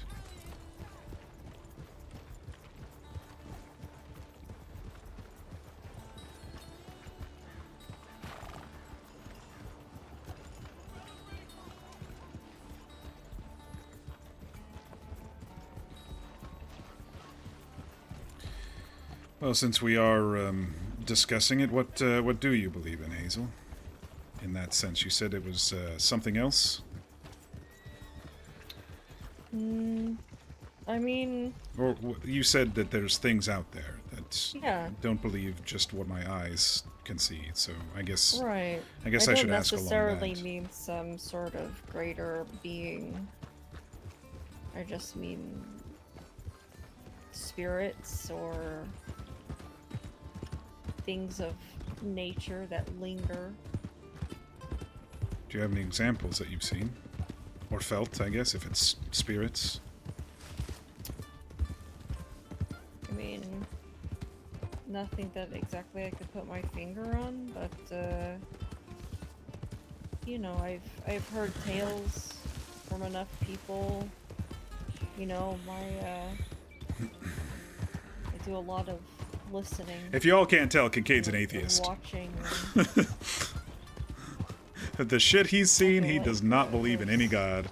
Just a lot that's unexplained in the world, and just to assume and write things off because you haven't seen them feels a bit heavy-handed. Close-minded. Right. I've been called that before when it comes to religion. Yeah, but I just mean things that isn't necessarily linked to faith. I just mean things that can be out there that are rare or uncommon or only seen by a few, and to completely write those people off because you haven't seen it yourself, I feel is a bit heavy-handed. I don't write them off. I don't judge them. I just have my own opinions on it. Yeah. No, I don't necessarily mean that you... Again, you're being a little defensive. I'm not saying this towards you, I just mean in general. I can agree with you, though. There are forces out there that are unexplainable, Yeah. like love. Mm.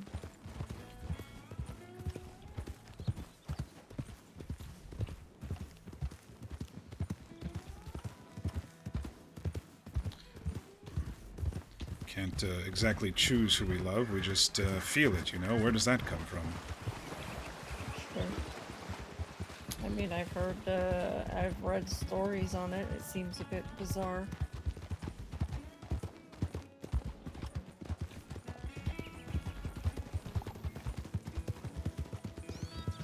Never felt it then yourself. I have never led a sedentary life enough to experience it myself, no. My lifestyle up until this point has not exactly lent itself to connections, easy connections, much less that. You remind me of a time that Sophie asked me if you never settled down, Kincaid? No, I didn't. My lifestyle did not yield to it, let alone my preferences of moving about so much. I'm sure no one would be happy about that. Needing to uproot camp every week to be happy. See different skies every other day. I don't think that necessarily is true, but I've known plenty of people who enjoy moving. But, you know, it is definitely not for most people. Especially not most women. Yeah, the life of an army scout didn't really lend to that either for 18, 19 years. Sure. I wouldn't imagine so. I'm sure my parents wanted me to marry a nice girl and continue logging away and chopping wood for the rest of my life.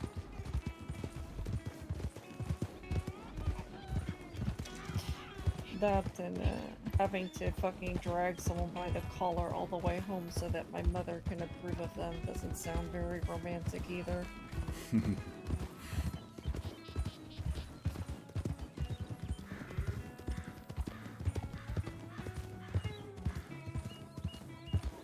Gosh, who could move camps so often enough, Kincaid?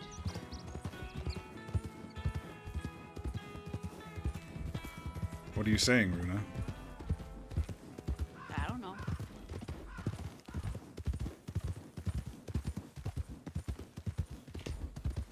No, out with it. I'm interested to know your point here.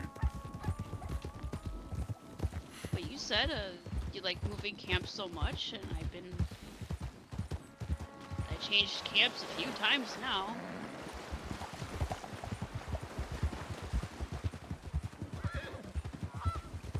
I feel like I'm intruding on a private moment. Is Runa flirting with Kincaid? Oh, a snake. Look out, Echo.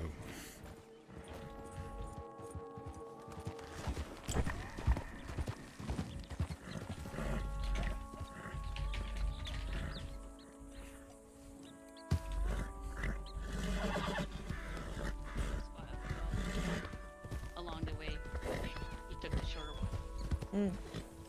I usually go that way too.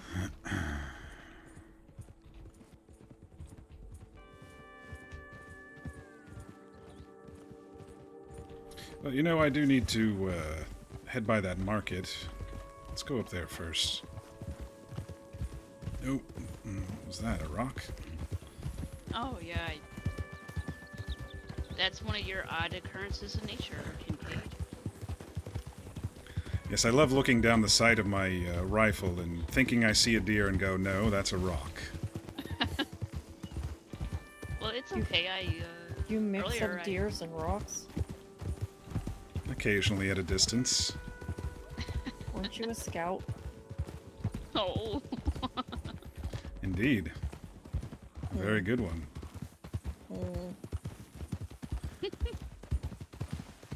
It's okay. I thought a fallen tree was an elk earlier.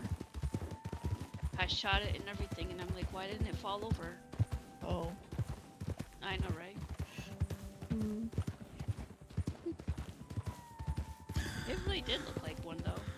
Good friends can trunk dig and into the each branches other. look like the So this antlers. is a good sign. Her I'm gonna making keep fun my of me. words to myself.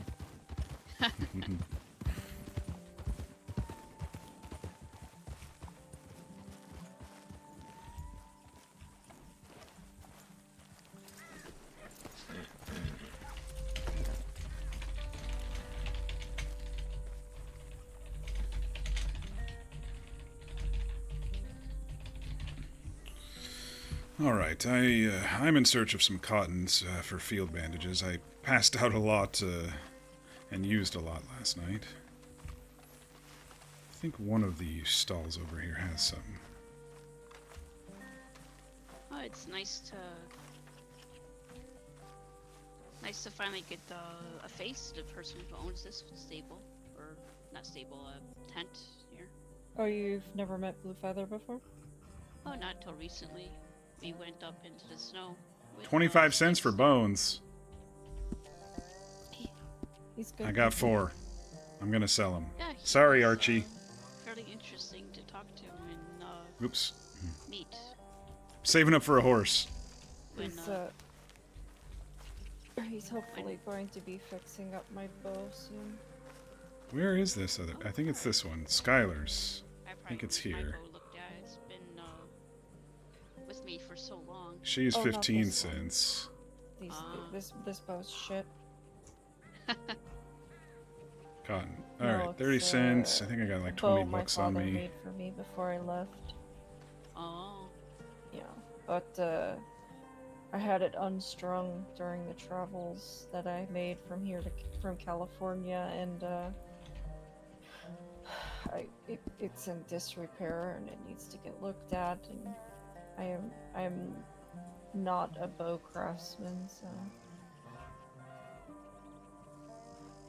Well, I hope he can get it looked at and We're full, back aren't to we? brand new, hopefully.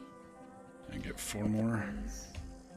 I mean, I will still keep it even if it is no longer usable because of it still means a lot to me, but Yeah, the sentimental. exactly. But if he can repair it, then I would be happy for it.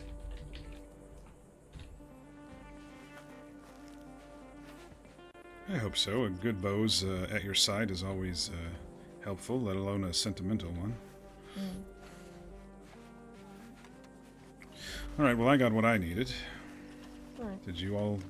well, I didn't know if you all needed anything. I don't know if you know, but Blue Feather sells a lot of tools here in case you ever can't find any tools. I did see that. Yeah, just axes and rakes and buckets and all that. I'll probably have to get a canteen from his shop again, but I'm a few dollars short for now anyway. I've got a few dollars left on me if you need it. Say, if you need some. I've got $4 on me if you need it. I have enough. I'll have to visit a trapper. Oh, we did say that. Shoot, where's the nearest one? Oh, it's that right there. I guess it would be up that hill. It's by Riggs. Yeah, let's go do that real quick. Sorry for the backtrack. We mentioned it in St. Denis and we forgot to do it. It's fine. I would have just done it done tomorrow.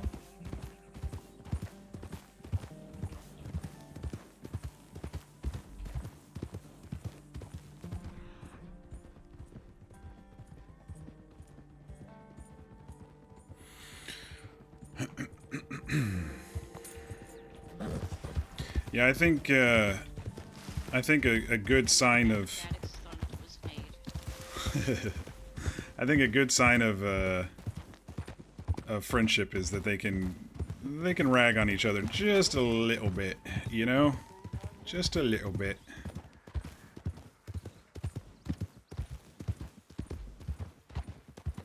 Rider incoming. Is there a pathway through here? I think there is. Oh no, that's okay. It's a broken bridge up there. Alright. Don't know this area too well.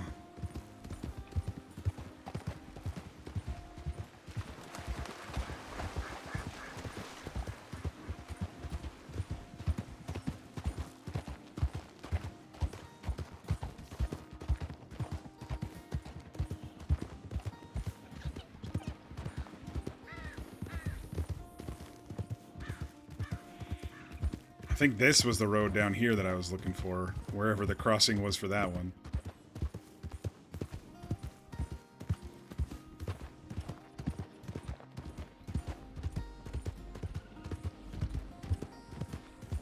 Until you guys don't spend too much time over this way.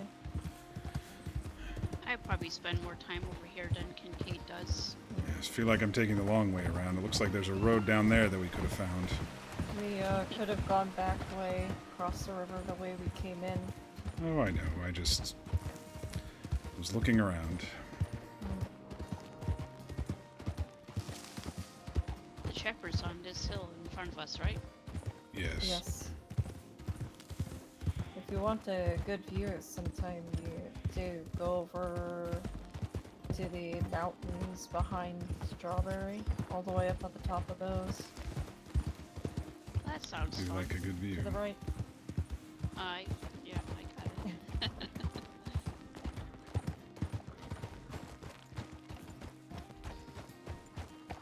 Oh, here we are.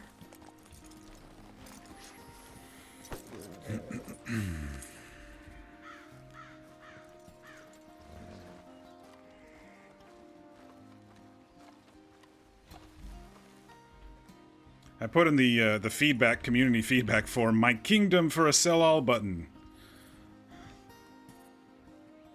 I think that's one of the biggest quality of life things that they can add to the server. Minus moving forward with the horse stuff soon, because people are not realizing that they're getting their horses back. I think they're all realizing, you know, it's going to be a fresh wipe.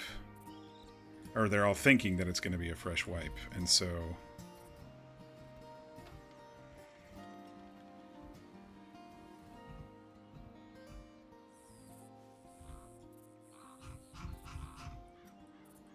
I think that's it for those. I do have some snake stuff. I've killed a few snakes tonight.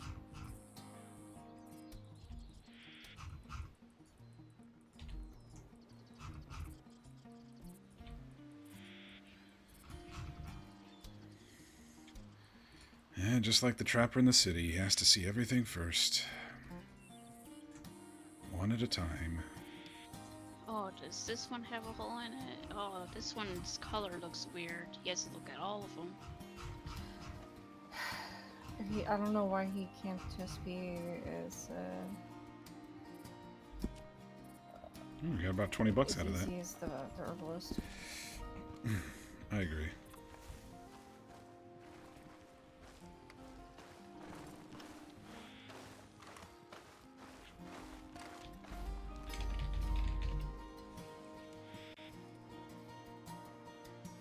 That mountain there, then. You can get all the way to the top of that mountain. You can see pretty much everything. Oh, maybe one day. You can actually ride a horse all the way almost up there.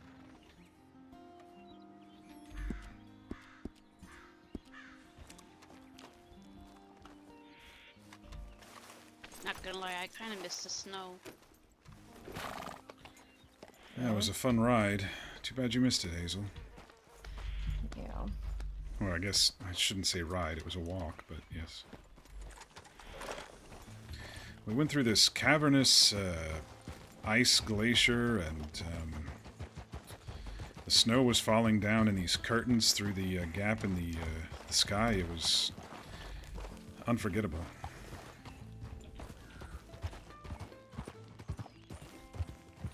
Sounds memorable.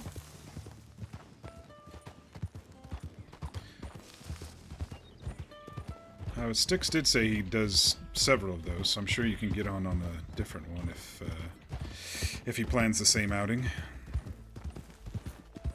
We of course walked because of Soyala's aversion to horses, but might be a little quicker to get up there with horses compared to what we did. It was still fun. I made enjoyed a it. snowball. And I was gonna try to beam Archie in the back of the head, but He probably would have blamed me. I was usually right behind him. dropped it halfway because I got distracted by a mountain or so. At one point it's in my hand, and the next point it's not. I'll probably wait until another group goes, because I don't think I know sticks well enough to go wandering out in the middle of nowhere with him by myself. He was a interesting guy. I forgot that the herbalist sells I prairie think, poppies, or Feather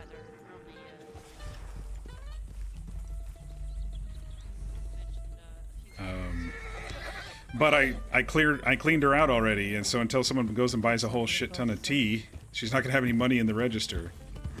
That also I put in the community feedback form. I'm like, staff, stores, please tend to your stores. I think that would help a lot, get foot traffic back into Saint Denis. We used to go to Saint Denis a lot to buy stuff and whatnot. Granted, we were in the area. Here we go. A lot of snakes around tonight.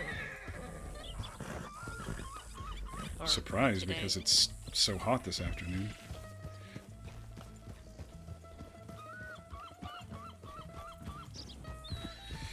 Well, you know, barring anything else happening tonight, I think I'll probably go to bed soon, but let me go check telegrams. Should probably send one off to Archie, thanking him for the trip today.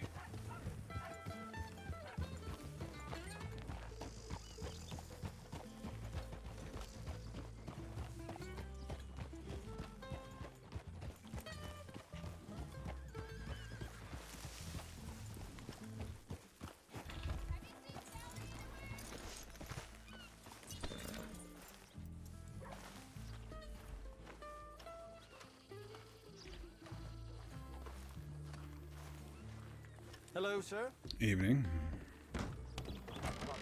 Afternoon, I guess. I think I'm a horrible person.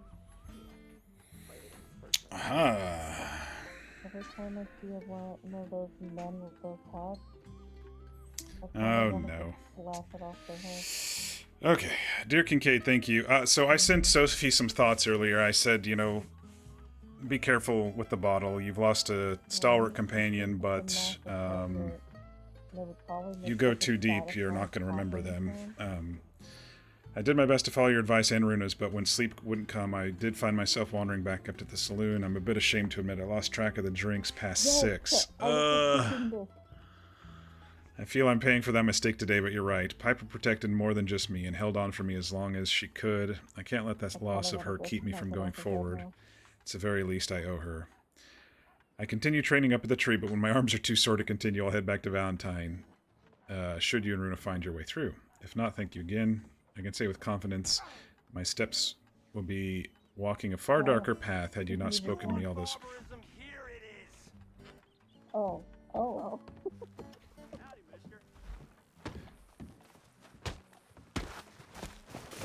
nice shots. Thank you. You know, he spoke of barbarism, but here he is in a three-piece suit. Seems counterintuitive. Oh, look at his mustaches. Hello. Oh, they're twitching a little, aren't they? Oh, this. Oh! You're just gonna walk over him, sir. He's probably seen it so many times, he doesn't care. This boy is going to get burnt in the sun. Should we take him to a doctor? I mean, did we know what triggered him? Was he just being rude? I slapped the top hat off of his head. Ah, so... Alright. Yeah, I was going into detail with Runa about how satisfying it would be, and then I had to. Ah. That voice in your head came through and just swung your arm for you, huh? No, it was definitely me, but you know, it was, yeah, you know what, buddy, come here. Let's Let him rest up in the shade. Yeah, here you go. There you go, friend. Yep, she definitely just Had a thought there. Honestly, I agreed. All right. Well, I still need to send that telegram. I heard the scuffle, so I didn't know if I needed to help. Our friend Sophie is awake. I didn't know if you wanted to come and meet up with her with us or not.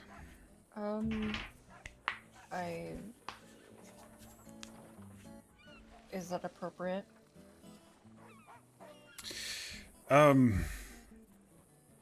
She is very sad about her horse. She was in the bottle, so I think any support that we could lend would be helpful. Alright.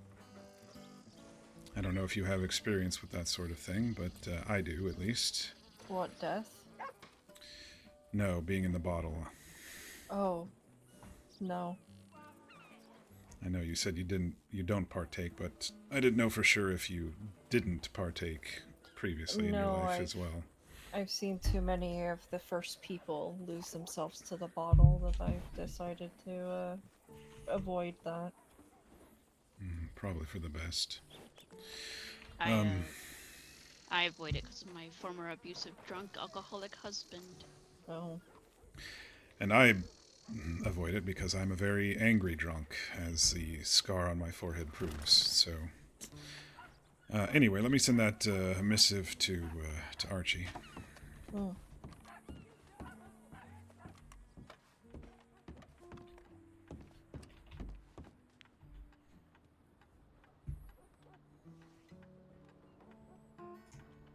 You know, it's funny. Alcohol usually only ever makes people have good memories or awful memories. I don't fully avoid it,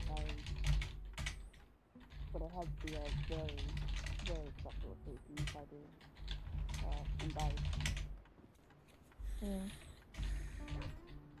Like last night I was talking drinks for a memory of Piper, Sophie's board. So of course I took one.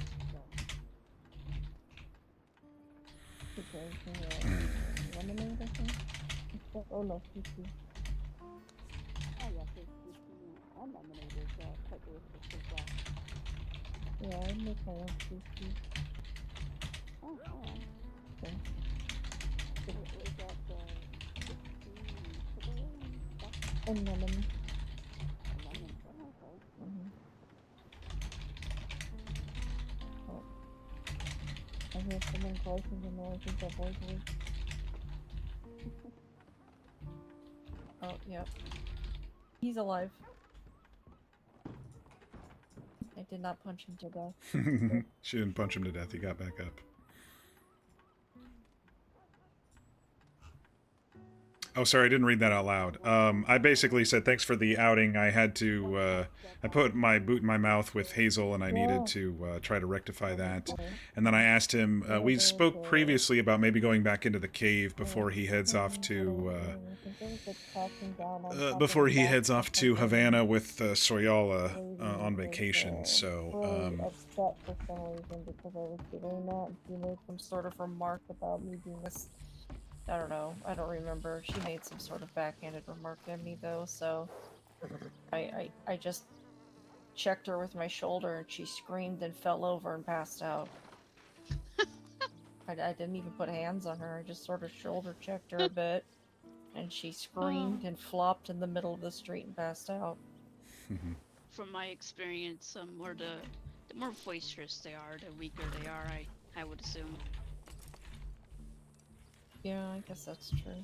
Cowards come in all shapes and colors.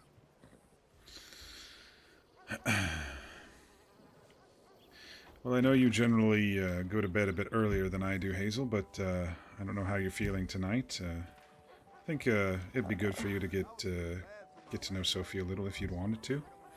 Yeah. She's a very kind-hearted person. I mean, I'll probably regret my choices tomorrow, but I'm feeling alright now, so... That's what she said about the bottle. Jeez. Alright, let's head to Valentine then.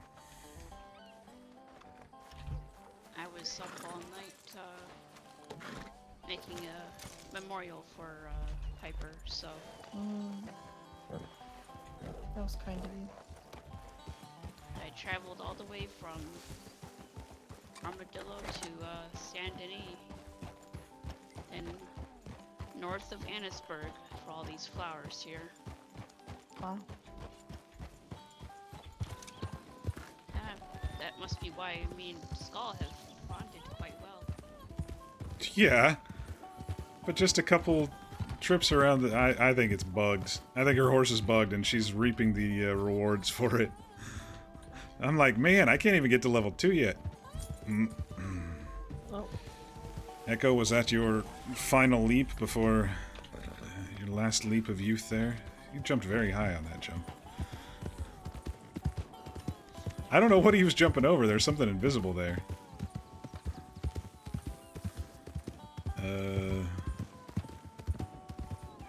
Sorry about that. So she might be up at the shooting tree, whatever we want to call it up there, but she might be in Valentine. Yes, the bottle tree. But I guess we'll see the state of her. She probably shouldn't be firing her rifle if she lost count after 6. Wait, so she wants to go shooting, but she's drunk? I don't know if she's drunk now, but after showing her the rifle, I advised that she needs to train every day to build up the muscle and the callus in her shoulder. Oh. And so I was advising her of trying to do at least 10 rounds a day up there. But she was saying she's regretting this morning what she did last night, so... I mean, she's going to especially regret it once she starts shooting that gun. Yeah, she might get one shot off and call it a day then. Might get one shot off and start puking.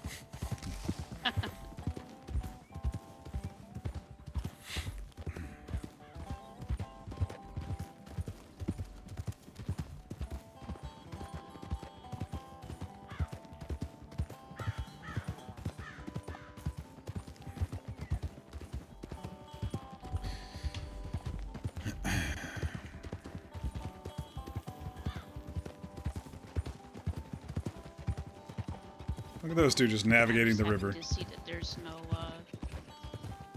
men with sacks over their head patrolling the river here. Huh?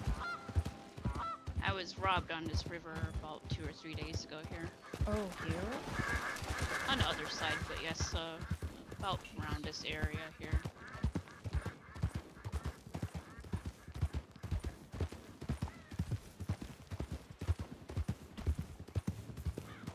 Took my Navy revolver, then I had to buy another one. Well, I didn't have to, but who's to say when that Navy will return to me? Who knows? See, this is why I do not carry a sidearm. Well, they would just steal your rifle instead. You think so? Probably. That's what I thought he was gonna steal. I guess he's not very smart. A $220 rifle compared to an $82 pistol. Maybe he needed the pistol more. That could be. He did have a rifle actually, so I guess that does make sense considering the rifle was pressed into my back. Yeah, let's see if we can find a path up here to the tree, and then we can head into Valentine if we don't see her there.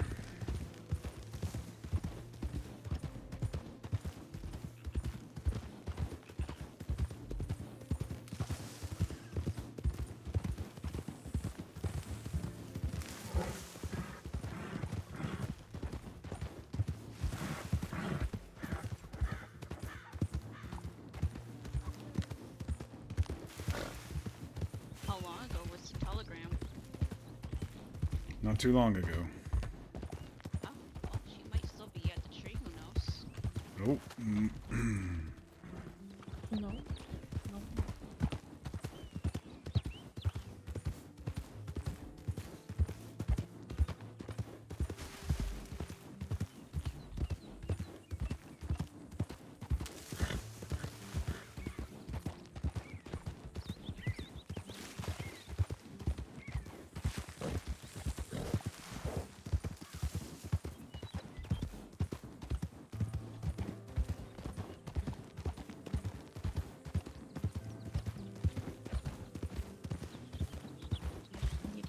bush soon.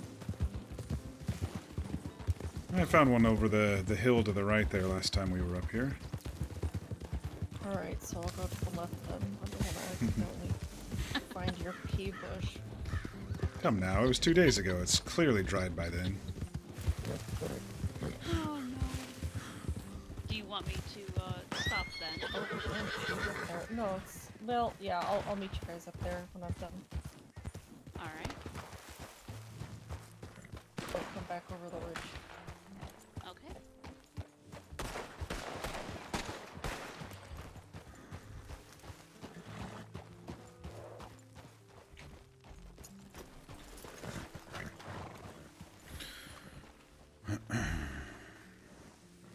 She might be pulling the trigger more than squeezing it, honestly, but firing that quickly.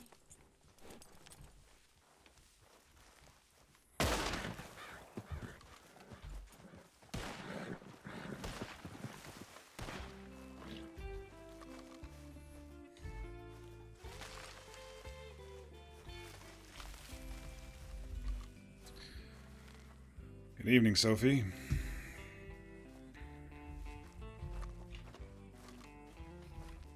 Hey. How's your head after all those shots? Hurts.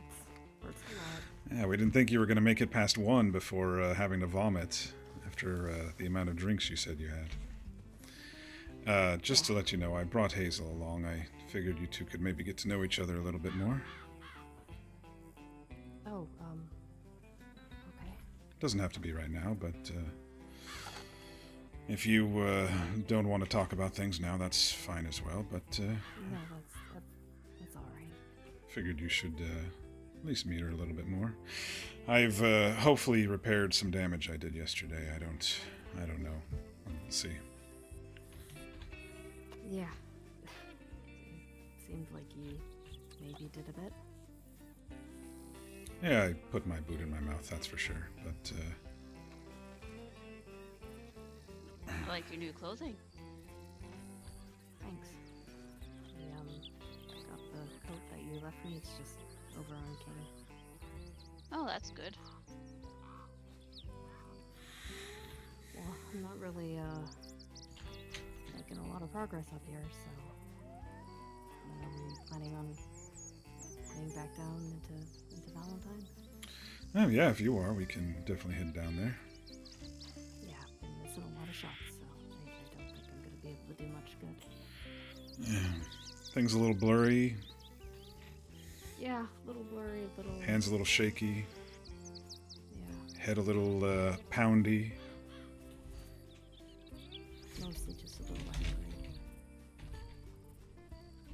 Kind of just shooting for the sake of shooting and not really aiming, you know. Yeah, sometimes it relieves stress that way.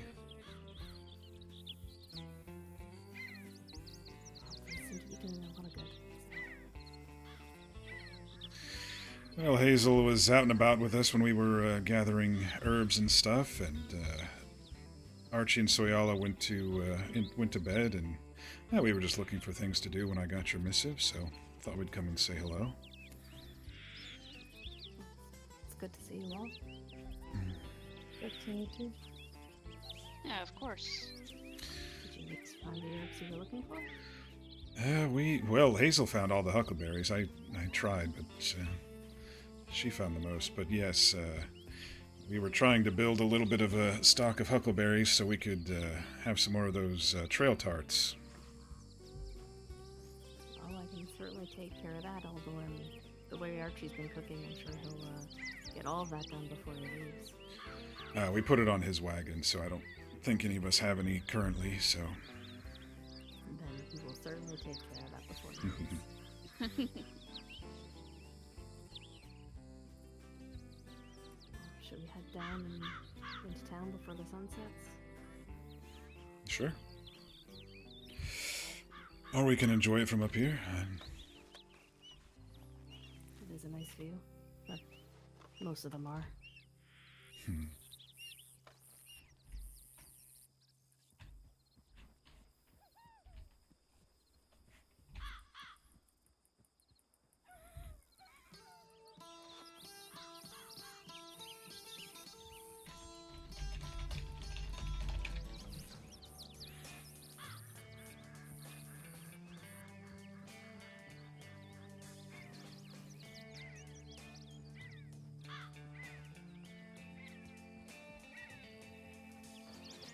Did you happen to stop by the stables? I know it's kind of hard for you to walk by there currently, but did you happen to see something there? No, I haven't been back over there. Ah. I kind of gave it a bit of a wide berth when I went back into town last night. That makes sense. Like I said, losing a stalwart companion is very difficult.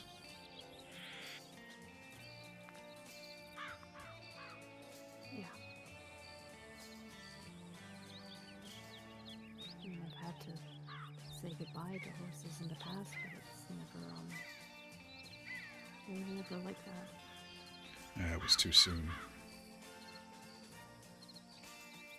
Much too soon for her.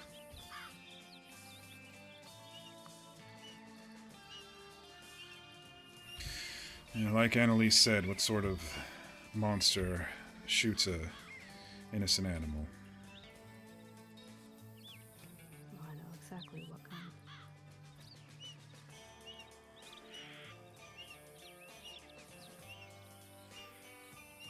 We all do. Oh man, look at this sunset, y'all.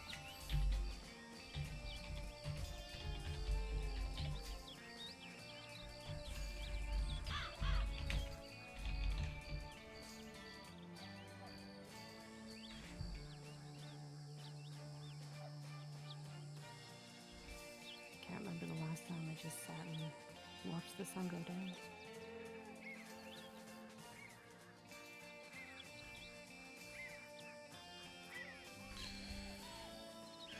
You'll find as you get older that you do have to force yourself to find these moments of stillness and peace.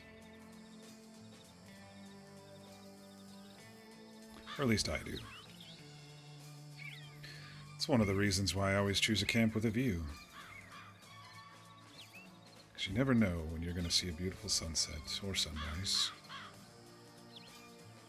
Or a lightning storm and your camp floods or something, you know. Could go both ways. You need to stop reading my thoughts. I figured you were going to say something because of how scary your camp can be in the storms. You know, it's peaceful probably right now, but when a storm does come by, it's not.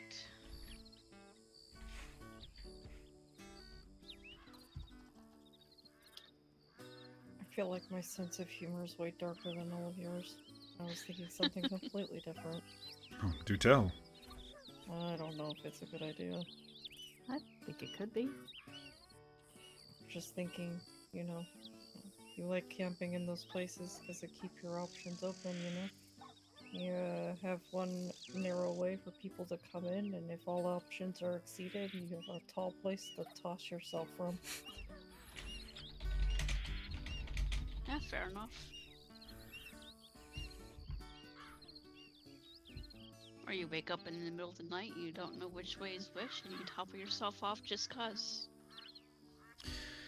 Well, I'll tell you what. I generally sleep like a stone, so just the old army in me, I guess. Not too much space sometimes in barracks. So I don't see myself rolling off the edge of a cliff. But you know, that one time that I woke up with a cougar pulling me out, then. No, I wasn't meaning by accident. No, I know you weren't, but I was responding to Runa. You were saying last stand. If you can't, you know, go the way you want to, and just throw yourself off. I understood the reference. All right. Huh, I wonder if you can even live that if you were cornered on a mountain and you had to jump off. I guess it would depend on how high the mountain is. Or if there's a ledge that they don't know of just below the edge. A gravel slide, you could probably survive that. But if you start bouncing and rolling, as Styx said yesterday, then I don't know. Or you find a nicely protruding rock on your slide down and hits you in the spine. Ouch. Your head bounces off the stone and cracks open and just leaks everywhere. Okay, we did go to a dark place, didn't we? Yeah, Like yeah. like Oh, an egg. I knew somebody who I was traveling with who decided after we climbed up a tall snowy mountain on the other side, there was a slope full of powder, and he thought it was a good idea to try to slide down instead of walking, and he did not realize that the powder was not that thick, and he hit his tailbone right on a rock. Oh He was no. walking sideways for like half a year. Oh, E-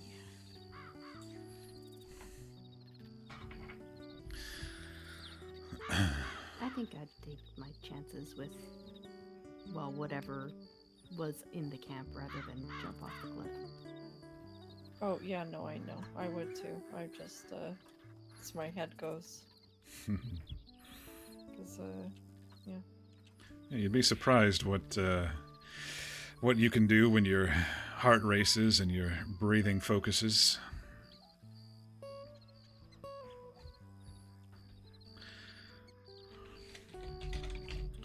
Well, shall we head back to town and just drop by the stables briefly? Yeah, I guess so.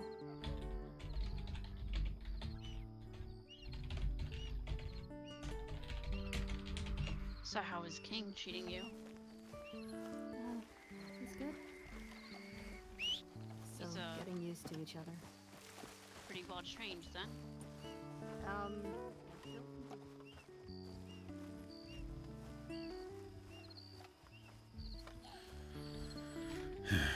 All right, old man, where did you wander off to?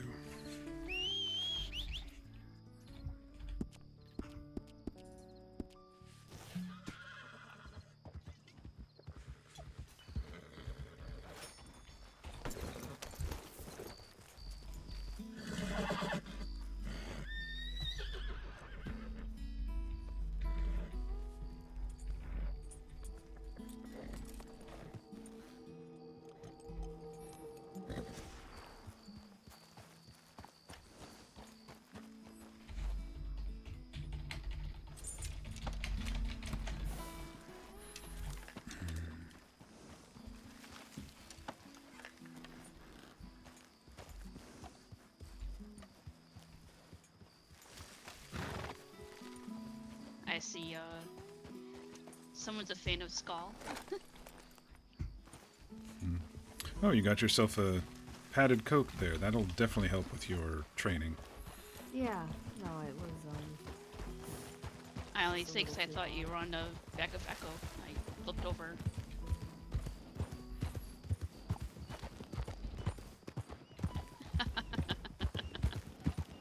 Fair enough.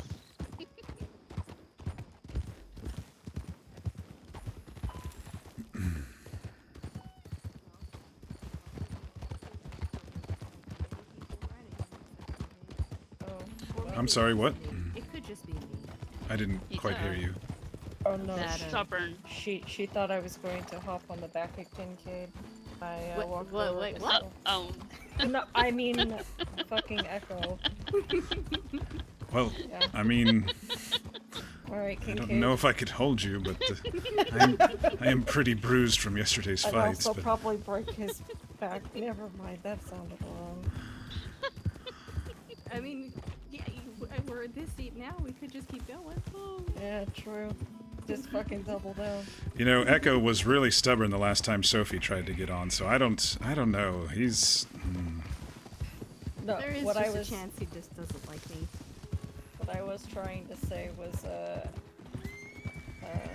Urna thought I was going to hop on the back of Echo, and I said that he's an older horse. I did not want to push my luck with adding more weight onto him. the straw that broke the camel's back. Yeah, I don't want to be the reason. Jeez. I'd never live down the shame.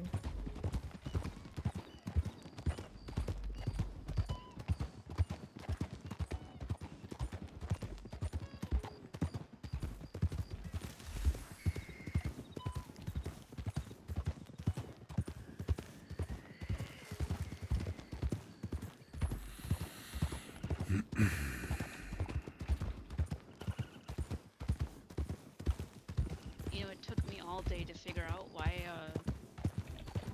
my ribs were hurting here. And I remembered Skull got scared from a snake earlier when I was leaving Blackwater, after our talk.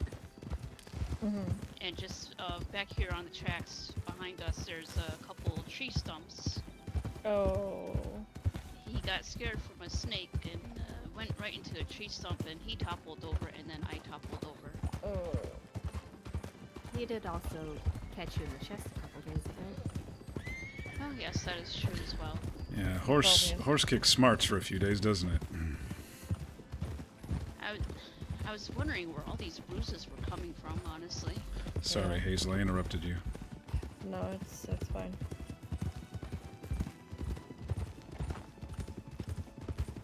Part of the reason why I don't have Mahini right now is because she kicked me a couple times, and then she tried kicking a couple of other people a couple times. So Annalise is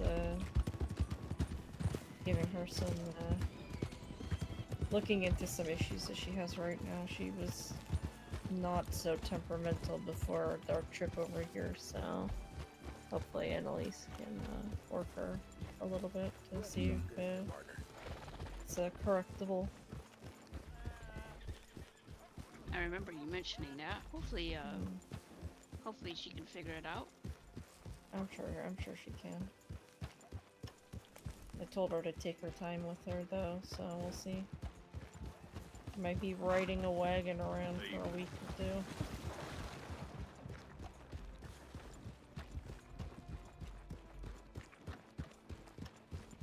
What was your horse's name? How did you say it? Mahidi Chito. Alright, I'll try to remember that. Oh, yeah. Mahili Chito? You can just call her Tornado. Ah. I think someone else's horse was Hurricane or something. Yeah, it's Bishop. Apparently his father's horse was named Tornado, so he thought it was funny. Sorry, that's okay. I guess I shouldn't tell you my name then, too. I thought your name was Hazel. It is, but, you know, I have another name, too. Well, that's up to you then. It's Biesha. Biesha? Biesha, yeah. That's a really nice name. Thank you.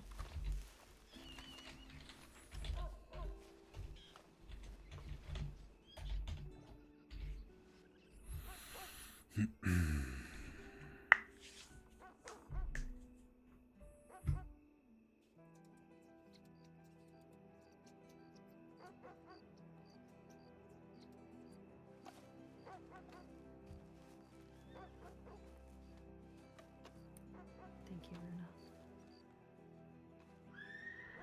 Of course.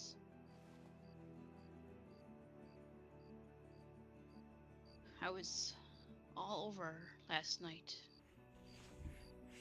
Had to find the perfect ones. All the way from Armadillo, all the florist, Mm-hmm.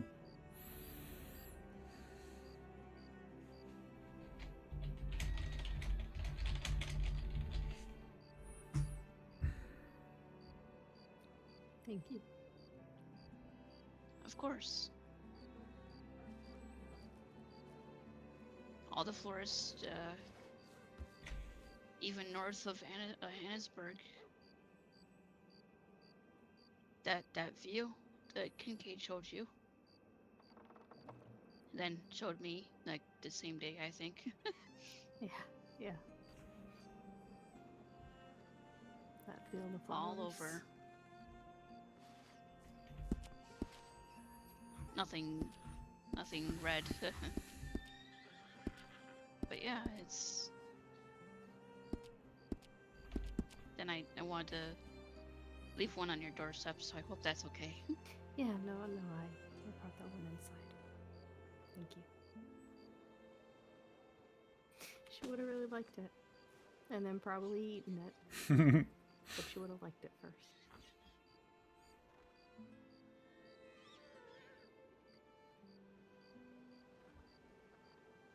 really gonna miss her.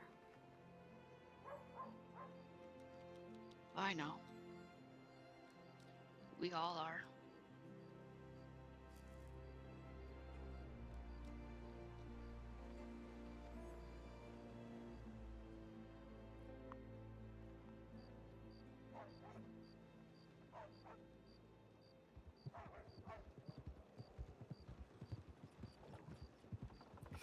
But at least she's not in pain anymore.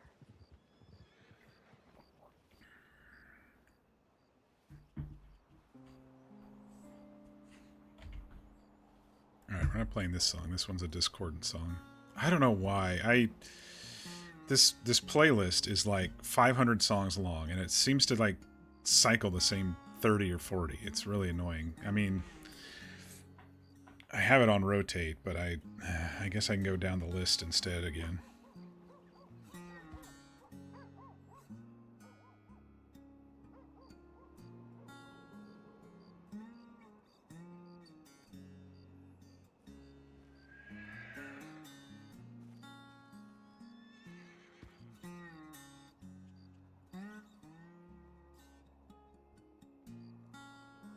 Do you know what the white flower was? I didn't recognize it. I'm awful with flowers as well, but I believe it was a calla lily. Ooh, I love Acala lilies. Beautiful. Thank you. I have Acala lilies in my new house, outside in the front yard. They can grow up to 6 feet. Mine are orange, but...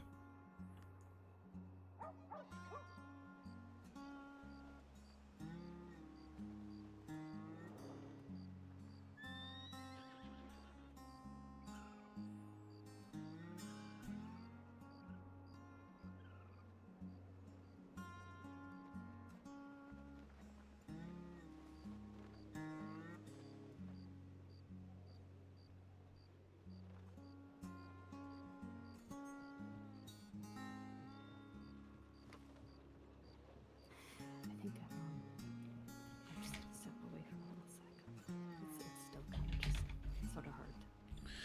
Yeah, let's all We warm don't- ourselves we by don't the need to fire. stay. Yeah, sorry.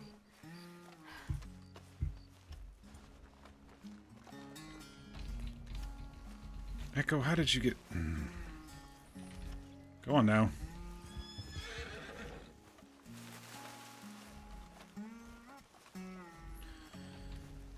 He's getting wild in his old dotage.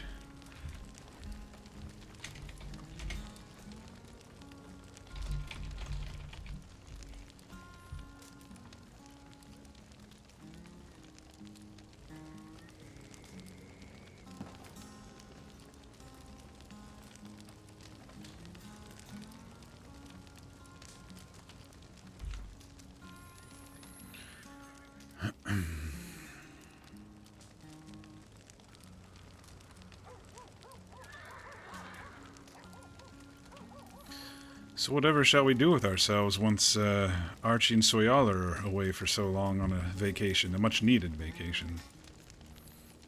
Oh, I didn't realize they were going on a vacation. Yes, I think sometime this next week they're leaving for Havana. Yeah, on the 3rd, I believe he said. Hmm.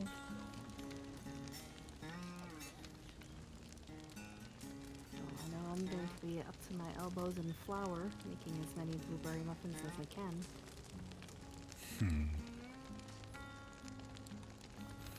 Well, save some strength to continue your training. I think... Eating all that dough will help to strengthen my arms a little. I think we'll probably, if you're up to it and feeling like it, we'll take you out on a hunt one of these times too, and show you how to track a little and read the trail a bit. And be sneaky. Well, I'm not the best at that. I'm alright at that, but I think Runa can be pretty sneaky. I think I'm those are not both that good great either, ideas. to be honest, but I tell him one time I can move like a ghost through a forest and he thinks I'm like the ultimate sneaker or something. I mean, that is a, pretty sneaky kind of claim, like a ghost through a forest. I can't think of much sneakier than that. Hazel, you seem pretty good at stalking animals as well, from what I saw today. I mean, yeah. Actually, Hazel is very sneaky.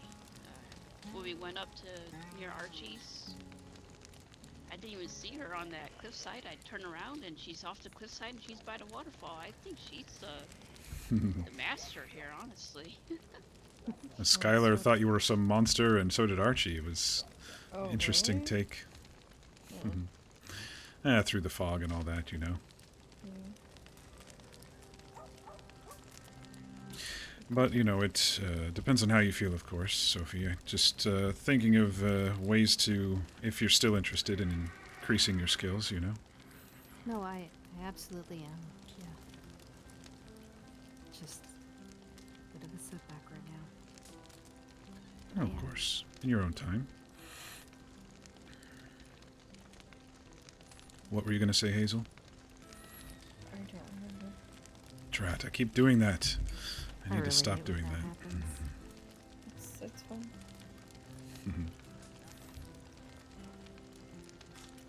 Is business going well down in Blackwater? Yes, for the most part. I've had a bit of a boom this last week with selling marijuana. Seems quite a few folks were waiting for that to show up, so. Well, I'm sure anytime there's something new on the shelves, people are interested in trying it too. Yeah, that's true. I mean, we'll see when I start getting other products out, but I had definitely quite a few requests for that before I had it available, so.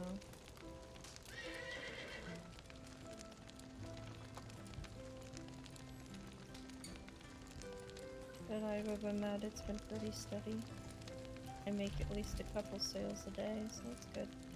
That's good. Yeah. It's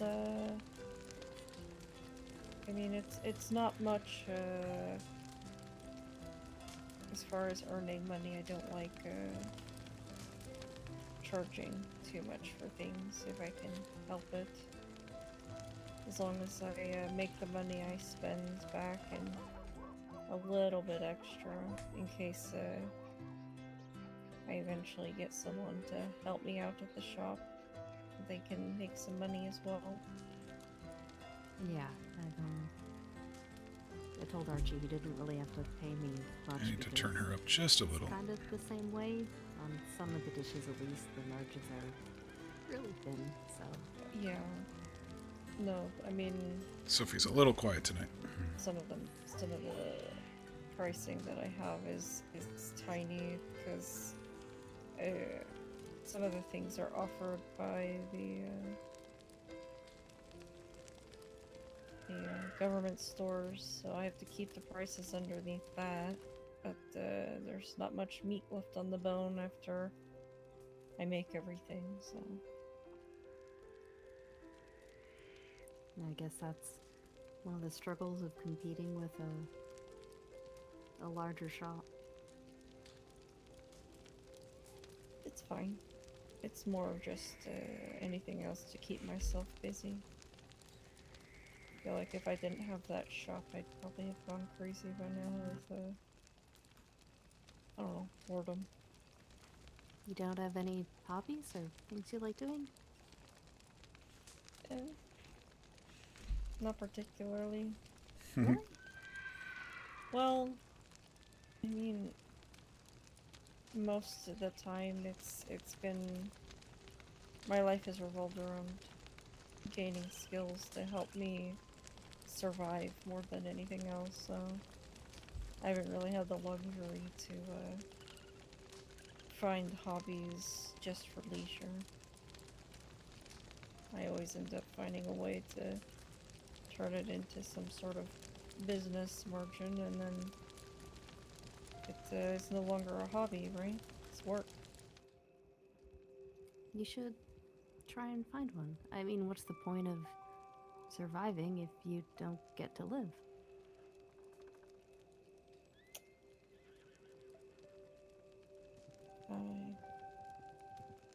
I'm not sure how to let myself relax, I guess. You just maybe think of it as learning a new skill. I have plenty of skills. Well, that could just be another one in your arsenal then. I guess. I'm not sure what else I would have wanted to do. Darning? Maybe. You never know until you try it, right? I think I pulled my hair out. No, you're supposed to use cloth for darning, right? Not your hair? I could probably use my hair. Though I feel like darning people's clothing with hair would be a little creepy. Yeah, that sounds a little close to some kind of ritual, honestly. Yeah, like some sort of voodoo or something. Yeah. Yeah.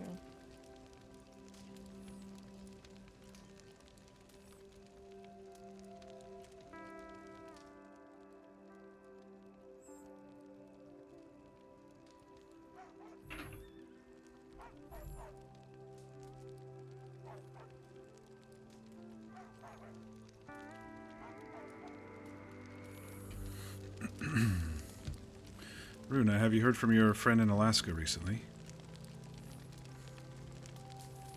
I have not. But I'm sure she's fine. I just heard from her 2 days ago. Yeah, she said things were going smoothly.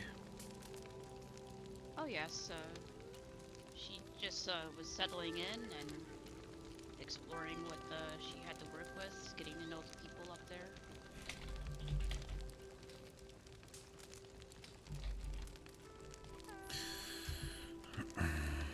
Honestly, busy work. Trying to help other people.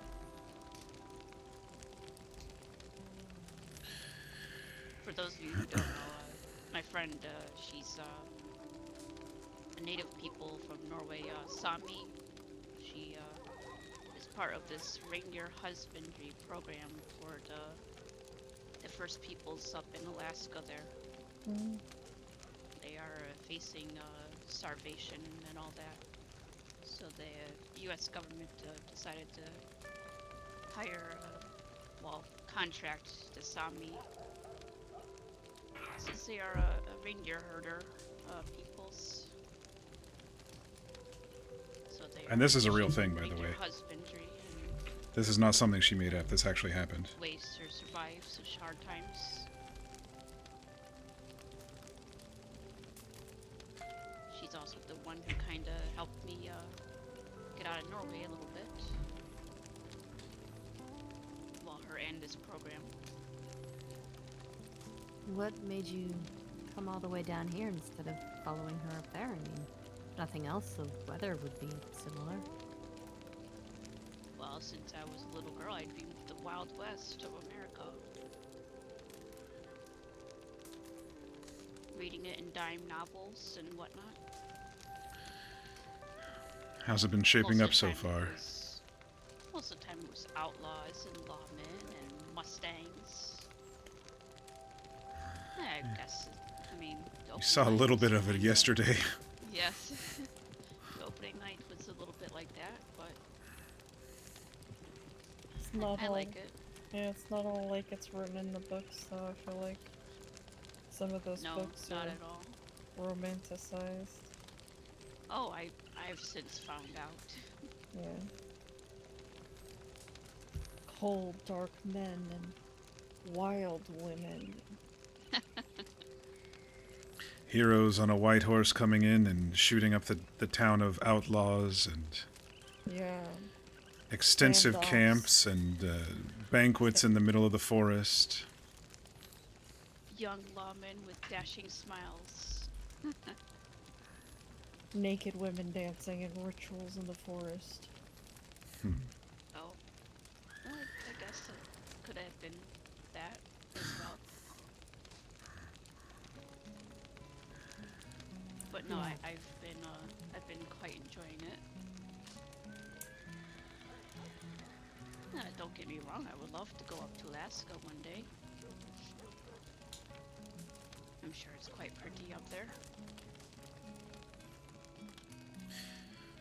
It's odd that most of the folks I've met since coming here are not from here. It's interesting how so many people have coalesced here. A land of opportunity, so to speak, I guess, for some, and...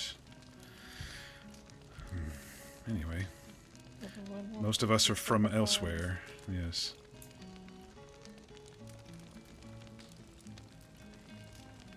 But, Are you looking for a place to call home? I was just gonna say home is where my bedroll is, but that's just me. Well, I was just about to say I just want to travel around and see new scenery.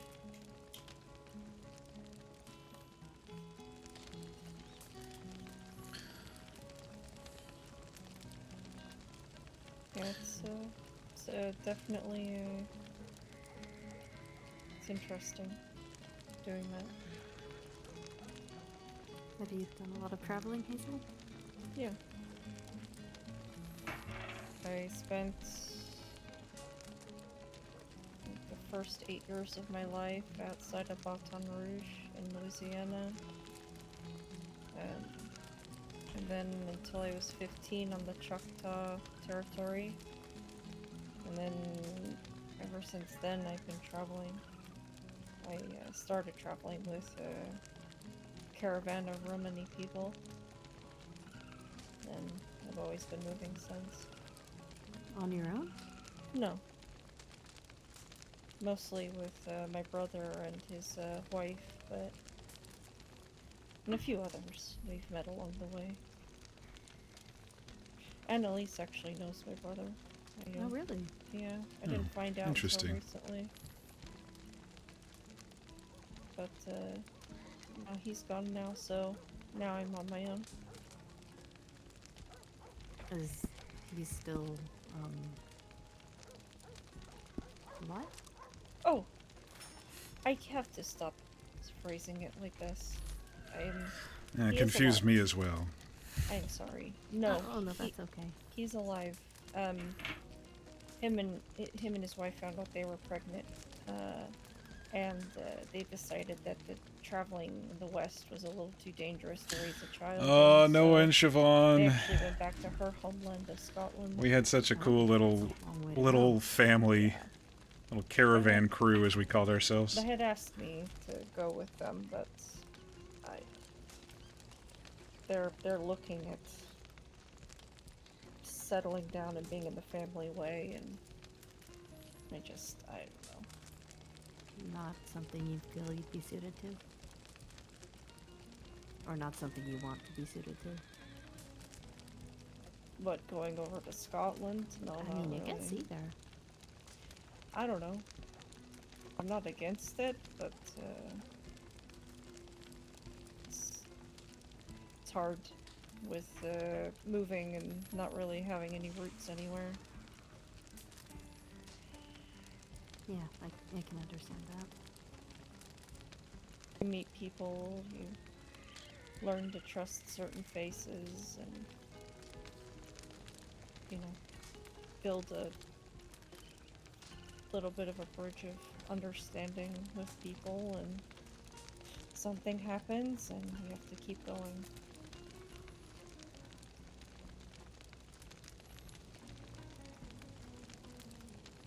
Do you think you'll ever find somewhere to, settle? I have no idea.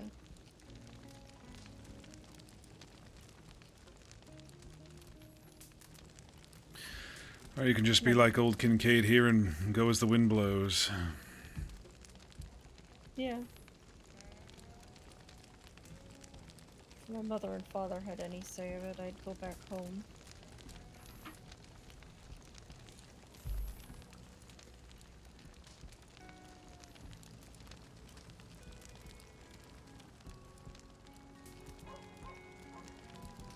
that's not what you would want to do with your say in it? No. They enjoy having, you know. I mean, they've done it, you know, they've had a home and had children, and they're happy with where they're at. And, you know, it's hard because while I'm part of the Choctaw people, I'm also not. I wasn't born into it. I wasn't really raised very long in it. Some of their traditions are constricting.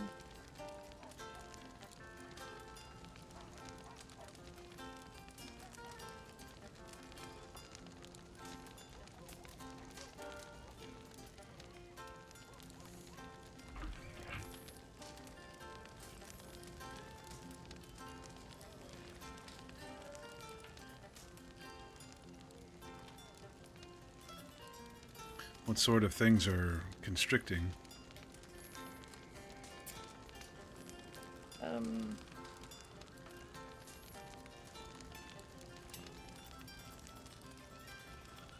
Well, it would be, I suppose, if we're continuing this speak of, you know, the family and tradition and all of that, it's odd because, you know, people out here in the rest of the United States, you know, you find someone that you want to be with and you settle down with them whichever way you please, and, you know, that sort of thing. With the people, with my people, it is, you know, decided by the mother. My mother decides with the mother of whomever they want to have in their family, and they tell you this is who you're going to be with.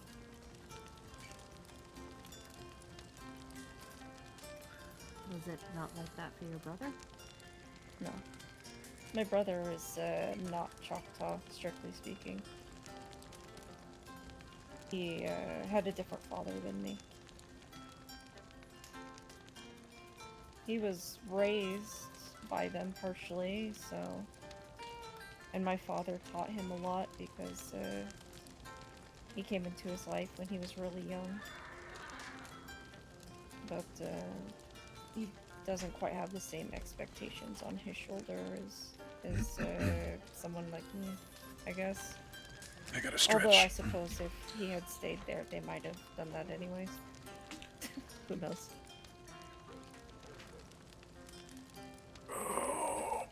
But things are a little backwards with the Choctaw because it seems like most people, you know, the men raise the house and people decide for themselves, where with the Choctaw, the mothers decide and the women basically make all the decisions. Which, it's not bad or good or anything like that, it's just, you know, Different? it's hard for me to figure out which one I prefer.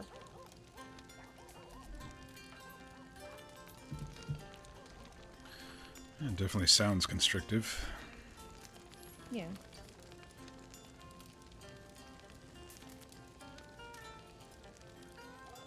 I mean, getting divorced, at least with the Choctaw, is a lot easier if shit doesn't pan out. Just a game of stickball then? No. Stickball is against the... I'm surprised you remember that. No, stickball is just for arguing over certain things. Like hunting and that sort of thing. No, it's with most of the first people, it's you live with someone, you're considered married. So, you know, I have my house, and if a man came and lived with me, no ceremony, we were just married under the eyes of the people, and And then one day I tell him, you know, he needs to leave, or he decides he wants to leave.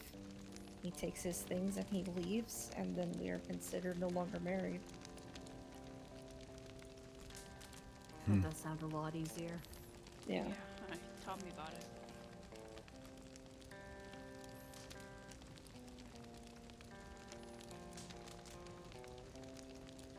But that's why I say if my mother and father had their way, it'd be home. And my mother would be deciding who my groom would be. And that's why I want to travel still. Yeah, makes sense. I can't say I would be keen to be home if that was waiting for me either. Yeah. I mean, they mean well, you know. Too many, Most parents do. too many people think that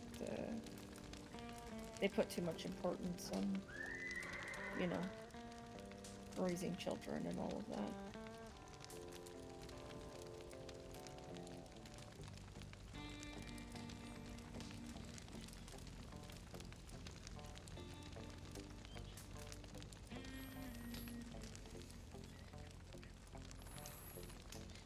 Well, speaking of brothers, Sophie, have you heard from Angel lately? How's his hunting trip? I've not heard back from him yet. I sent him another telegram to make sure he knows not to go back to the house, but I've not heard from him. We were actually picking berries nearby there, and Hazel and I stopped and had a conversation. And then when we were done, we realized how close we were. We were like, we better get out of here. Yeah, probably not a house to linger around.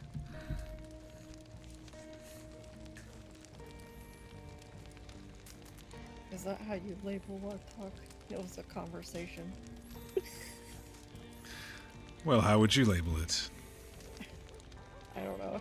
Felt more like a confrontation at first. Did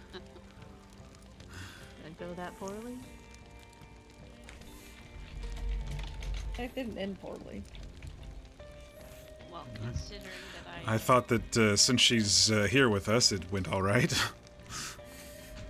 Well, Kincaid, I hate to tell you, but your big oopsie doopsie last night in the saloon, I had to iron out a little bit. I appreciate that. I'm not the best at all this. What? Speaking with words? Yes, something like that. Isn't part of scouting also being able to convey you know, information? Yes. You could dig the knife a little deeper if you'd like. I will, once in a while, when you aren't expecting it. I figured. I enjoy a good jest. I've been called a stick in the mud by some people around this fire, though. Or maybe it was Archie. It was Archie, wasn't it? It sounds like Archie. Although I'm sure he would use a much more florid language. He'd come up with some fanciful saying to say the same thing.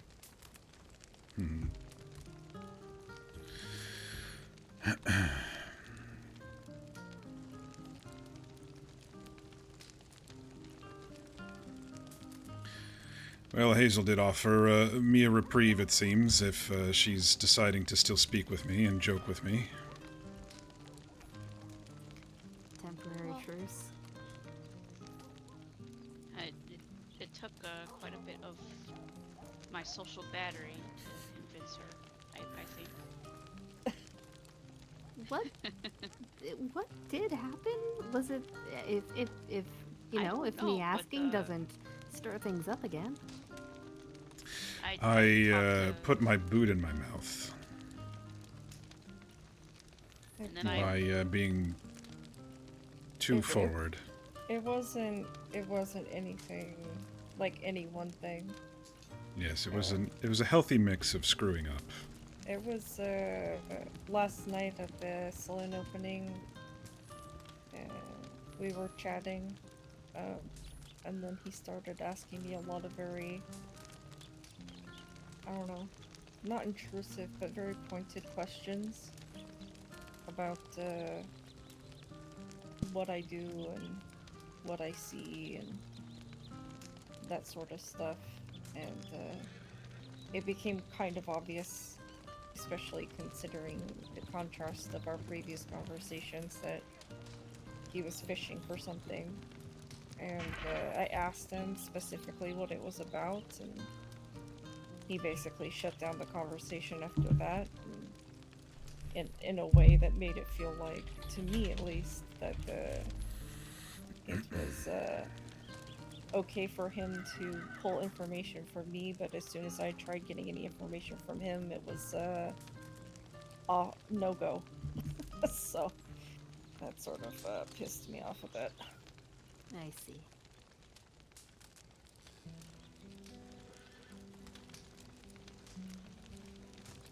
Yes, and then I went to Blackwater earlier and talked with Miss Hazel here, and at first it was just, you know, everyday thing, and then we went into her shop and talked a little more, and I've never been so charismatic in my whole life, honestly. Had your work cut out for you? It felt like I was running a marathon, to be honest. I did it. I'm sorry if I made you feel that way. No, it's fine. It was something new. It was exciting a little bit, but I fumbled my words, I think, a little bit here and there, or misunderstood here and there, but... I just... Well, I mean, I've already said this to Kincaid, so... But, you know, I don't know his personality enough to know what angle he was playing at. And I figured, you know, Bruno might be able to explain to me a little bit better. Because the impression he left on me was he was willing to get information from me, but not willing to reciprocate that. And it felt a little... What was the word that I used, Runa? A little bit like getting worked over by a clumsy con man. Oh, yes, that, yeah.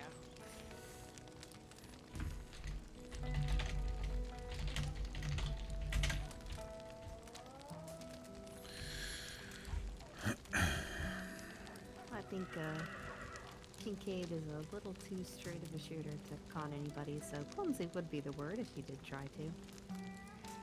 I mean, well, that's the thing, though, is you guys know him better than I do. That's fair enough. So, for me, it was, yeah, it was like, it felt a little bit transactional, but one-sided. So I felt a certain way about that, and I wasn't sure if he was using me for his own ends in that way, or was, I don't know. So I had to kind of consult Runa on that a bit, because I wasn't even sure if I wanted to, if I even wanted to speak to you again, to be honest, Kincaid. I understand. I appreciate you being open to do that. Yeah. I saved a friendship. I mean, I would... An acquaintance? An acquaintance. I Yeah. saved it. I mean, I was at the beginning of that talk in the woods, so I was still ready to have an argument.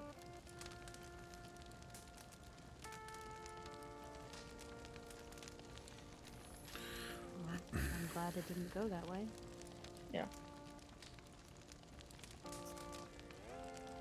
Yeah, me too. It's too much energy, too much effort. Yeah, it takes a lot of energy to dislike someone. Oh, I don't know. Well, it takes a lot more room in your head, I guess. I can agree with that. Or maybe the negative emotions are always just a little louder, a little brighter.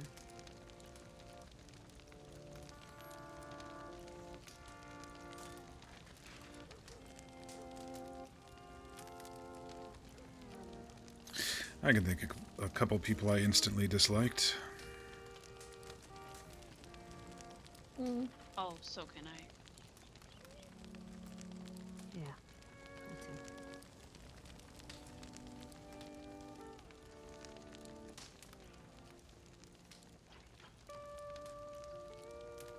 I guess I have low standards. Or you just have, you could say it as you have high standards because you haven't let the people worth disliking into your vicinity. Oh, well, yeah. I don't let too many people into my vicinity in the first place, so...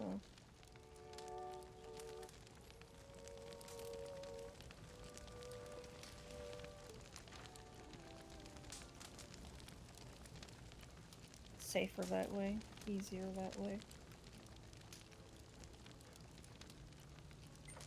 It's much harder to pack up and leave if there's not much to mourn. Sounds kind of lonely too. Yeah, it can be.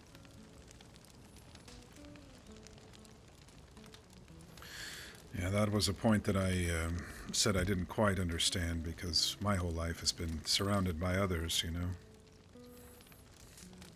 But it was nice to see it from her point of view as well.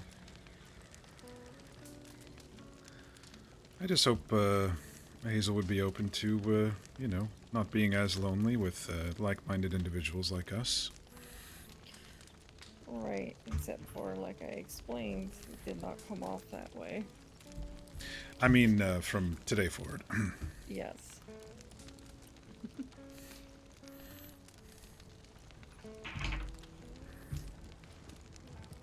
If you excuse me, I need to go get something to drink before I pass out. Oh, I yeah. have some lemonade if you need any. No, I can buy some. It's fine, Sophie. Thank you. Okay. I Just need to make buy sure more. you get there before you pass out. No, it's fine. I got it. I gotta get matches as well, so I may as well get both.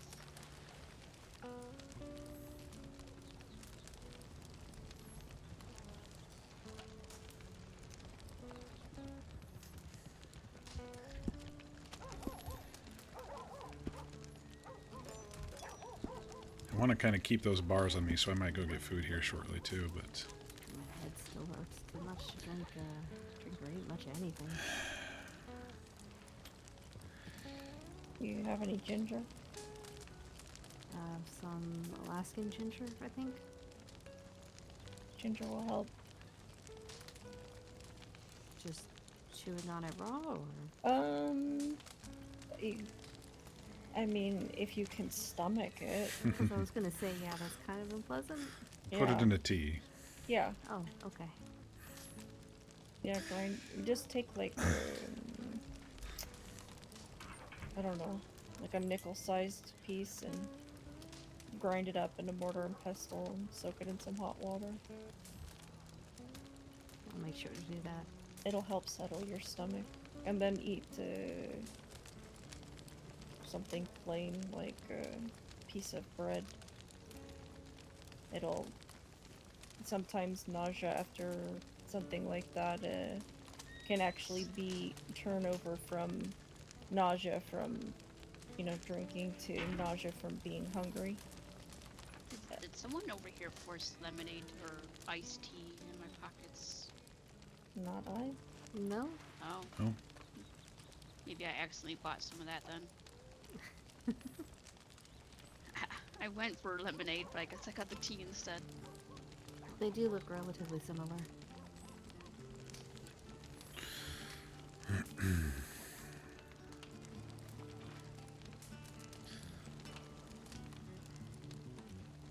The tea's good, though. Oh yeah, it definitely was.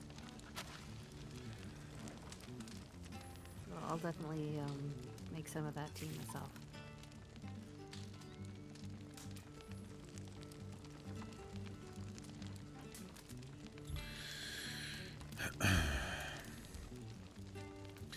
Well, on a different note, we tried to go see Herr Schmidt today, but he wasn't in. I was going to ask him about his experience with caves and mines and toxic fumes, like Hazel mentioned, and get his expertise on it, since Donnie mentioned that apparently he has been affected by something like that in the past. Oh, really?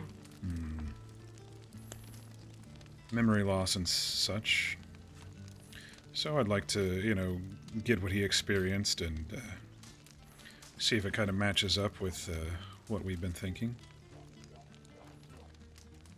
You haven't heard anything back from,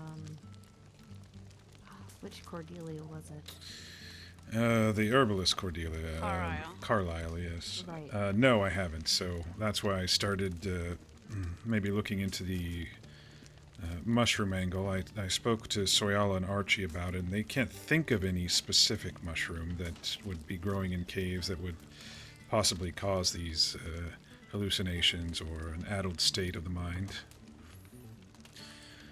So the other thought we had is maybe to go back into the giant's belly and look a little bit closer. Be cautious. Yeah. Bring cloth masks.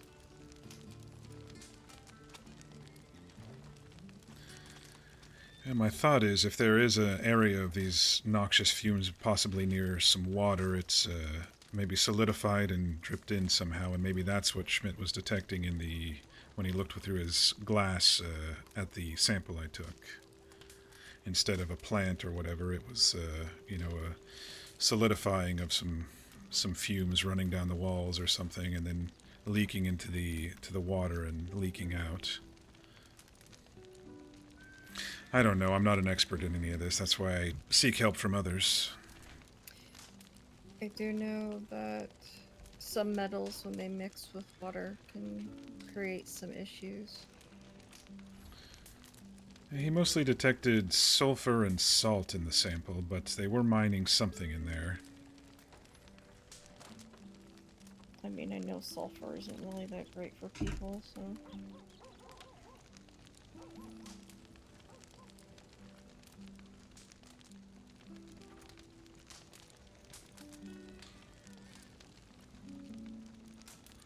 Still haven't gone through there with a pickaxe to see what is possible to mine out of there. I was thinking of doing that, but now I'm thinking maybe I shouldn't.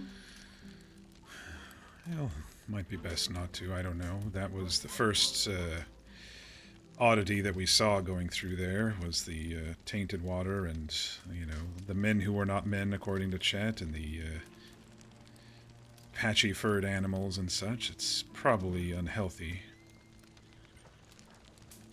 I mean, anything that can affect the wildlife like that can definitely affect the human.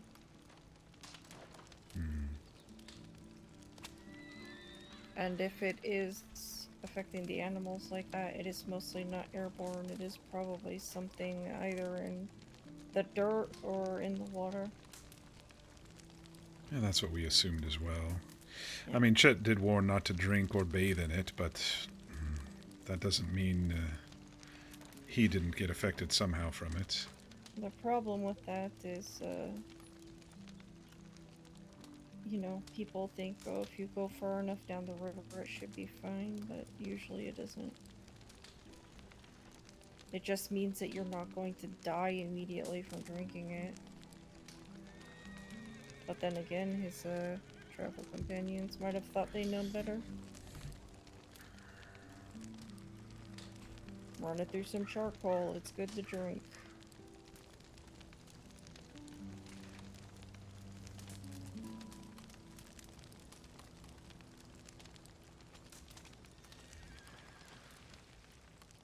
You'd have to run it through quite a few times to get anything from there good to drink. Right. But people get sold something in the city, some fucking, snake oil equivalent, some sort of new gadget or whatever that claims to do, everything, including you know, create magic fucking something or other happen, and they spend a ton of money on it, and they're like, it has to work because it costs so much money. And then they do what the fuck they want anyways. Because God forbid, you know, that people who spend time out in the wilderness or know things from experience can't know better than somebody who's sat in a fucking parlor room and talked shop for most of their life. They clearly know better. It's really easy to sell things to desperate people. It's really easy to sell things to stupid people with too much money. Yeah, that's how Chet made his living for the last couple of years, it seems. That's his clientele. I mean, you can only imagine the things they fucking believe.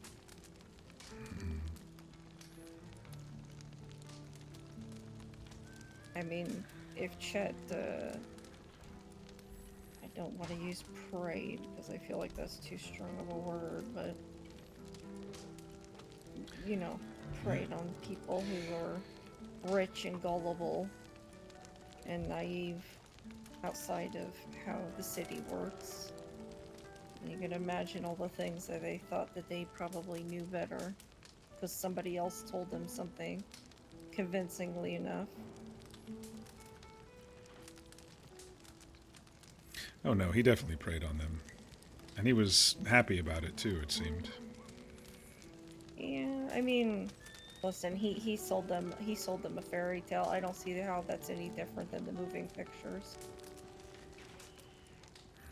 If they actually believed in star people coming down from the sky and fucking turning into stone and all of that, then Well, I will say, he doesn't make mention of them asking questions about all of those stories that he's telling. I don't know if you've noticed, for those who I've read them all to, the focus seems to possibly be on this treasure that he uncovered. That's the questions that they're asking. That's what he's technically hiding from them. Makes me think there was something of value in there. Something tangible. sure, something tangible, but of value. I mean, let's be honest. Things of value usually only are of value because they have a good story behind them. Yeah, maybe that's what he's supporting with his tall tales. So what, like, oh, I got treasure. It's lost gold or jewels from the Amazon rainforest, and it's Yeah. super duper Or, ultra you know, expensive or so. yeah, or, you know, somebody fucking got a hold of some shitty gold and couldn't sell it for a high enough price, so they melted it down and carved a little coin out of it and turned around and was like, oh, this was passed down in my family. My great-great-grandfather was pirate whatever his name, and this is part of a old Spanish treasure, and it's worth so much money, but I need money now. Buy it from me for $100. I love Hazel's take on all But of this. really It's only so worth, funny. like, maybe 10. Well, and we've been talking about monetary value, but, you know, what else is out there that's valuable to someone? Information. That's just what I was thinking. You think possibly a book or something could be hiding in there? I think Maybe a small book, I would assume, but what I would it think- be about? I think you're maybe thinking of that a little too literally. I mean, he wove a grand tale of, you know, big, extraordinary people and finding treasure amongst the left behinds. I mean, they could They could have thought that wherever he's leading them, there might be more, and you know. But the information that he's made up, that these people believe is true, at least in some fashion. I mean, hell, your whole thought of him still being alive is predicated on the belief that the lawman allowing these letters to get out to you is looking for this same treasure that he's been talking about. I don't think it's necessarily a book. I think it's... he has wet such a fucking convincing and fantastical tale that people are thinking that there's something else to it, that there's more to it, that he knows more than he's telling. He always was a grand storyteller. Right. I do like this angle that you all thought of, though, this information angle. Maybe there's just something intangible that he does know, that he's weaving these tales around, and maybe at the same time his mind has been addled by circumstances that he's put himself in the last couple of years. Be it this runoff or something else. Maybe both of those mixed together is causing whatever it is we're reading here.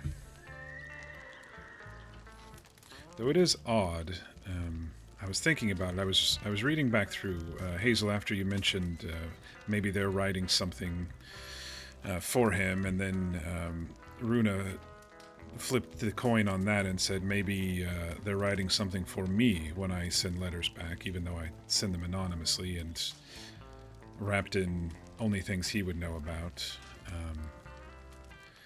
But one oddity here, as I was reading back through, is that these last two are the only ones that actually intersect with each other.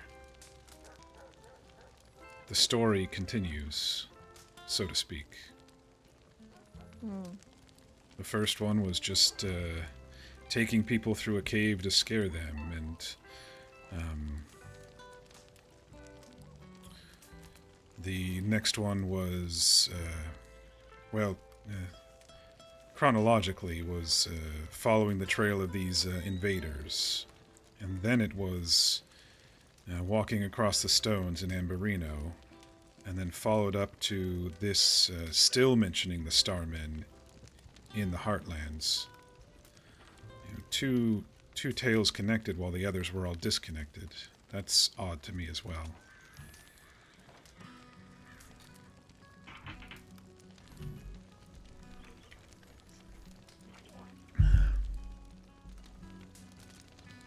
But anyway, alas, I'll continue my research and await the next missive from him.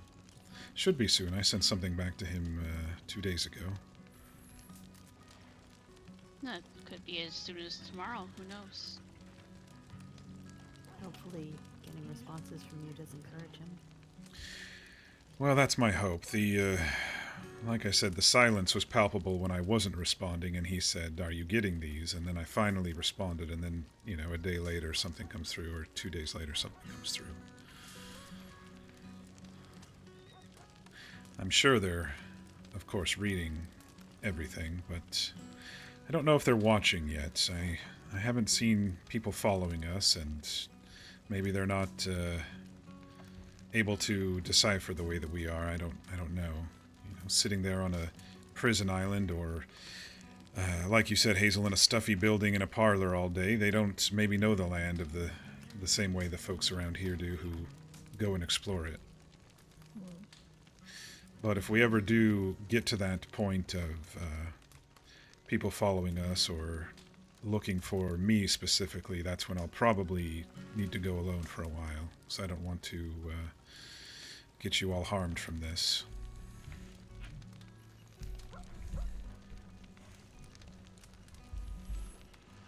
It's probably better you're not facing that alone.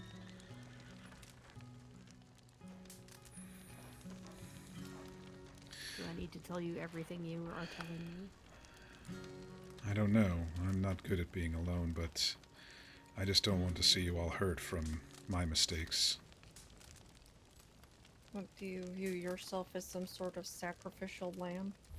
No, not at all. I don't think even myself that highly. I mean, what was all that talk in the forest of wanting to look out for your own?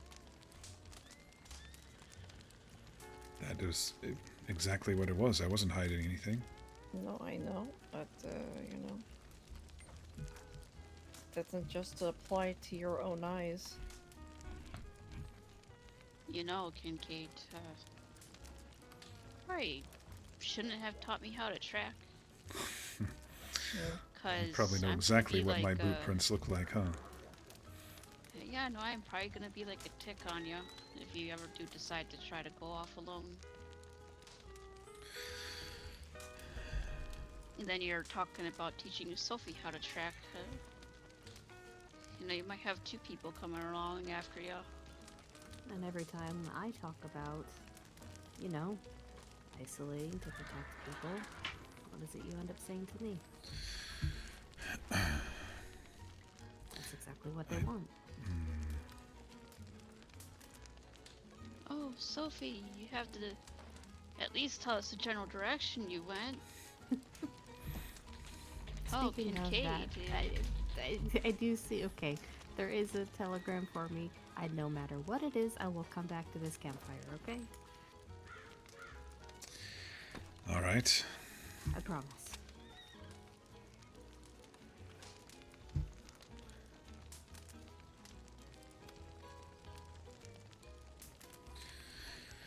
I just feel a little bad there.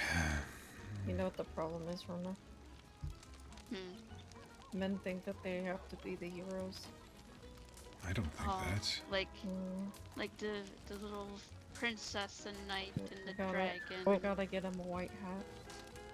I don't think that. I'm surrounded by very strong women right now. I've seen it with my own eyes, and you have proven it every day. I definitely don't think that. I was thinking, actually, I'll specifically tell you what I was thinking. I was thinking that because I sent a missive off to the War Department back east for Runa's sake, one of our old buddies, Cutter, he said I let Chet get under my skin too much and get me in trouble too much through our years in the army, and I fear what he's going to say if I say I'm chasing down a problem with Chet again and trying to free him. But I sent it anyway, so that's what I was actually thinking about when I said that. And the fact that you all are being very helpful with this, and if it is something high up in the government, I don't think I could protect you from it if I needed to.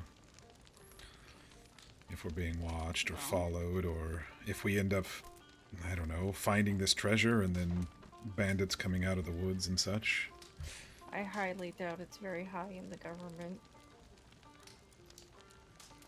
And even if we do get hurt, it's probably gonna be a mess up of our own. I mean, Kincaid, you've been part of the military. I'm sure you firsthand have seen how the government deals with things on a high level.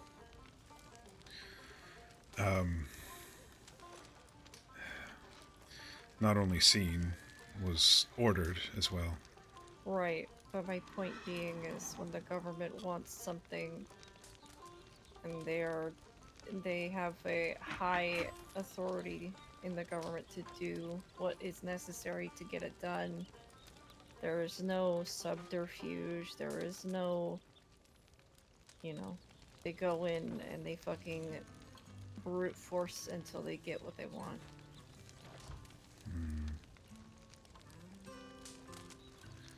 That is What very true. We're probably dealing with is, at the most, some fringe local law who think that they're going to use whatever Chet knows to get themselves out of being wardens in you know, in Sisika.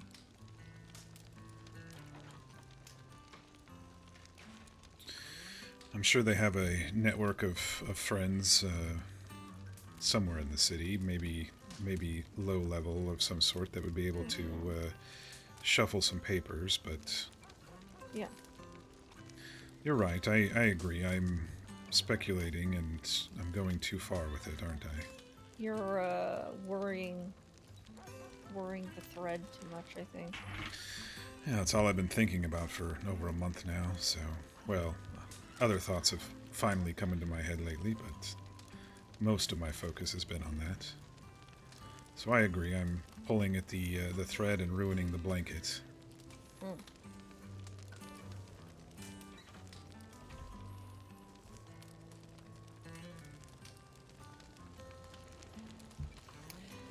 Well, I think I've finally reached my limit. Alright. Would you like an escort back? Actually, you don't have your horse, of course. I'm actually thinking I'm probably going to go sleep in those fucking tents on the other side of town, because I'm that tired, so. Well, thank you for the companionship today. Yeah? Yeah. Thanks for having me along. I hope you sleep well. I probably won't. Well, if you need anything from me, you have my telegram, and that camp that we went up to on the top of that ridge, not the mountain, the second spot, that's where I laid my camp now. Alright. So you can find me there if needed. And I believe I already told you where mine was as well, at the Taliban seat there. Yes, yes. Alright, you too. Thank you. You guys take care of yourselves and try to get some rest sooner or later. Sometime course. soon. Good night. Good night. Night.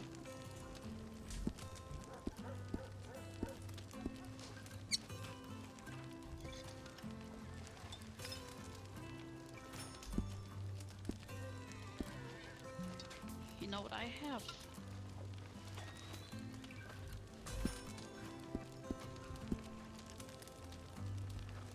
Do you want some alligator meat?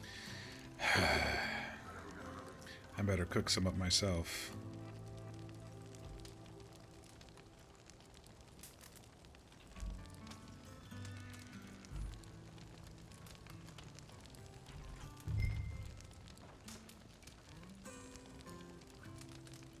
Would you believe I'm almost to chapter 2? I can believe it.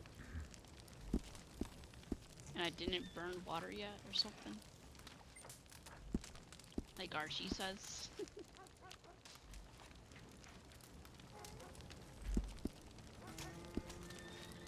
I've been watching this traffic jam here for the last 15 minutes.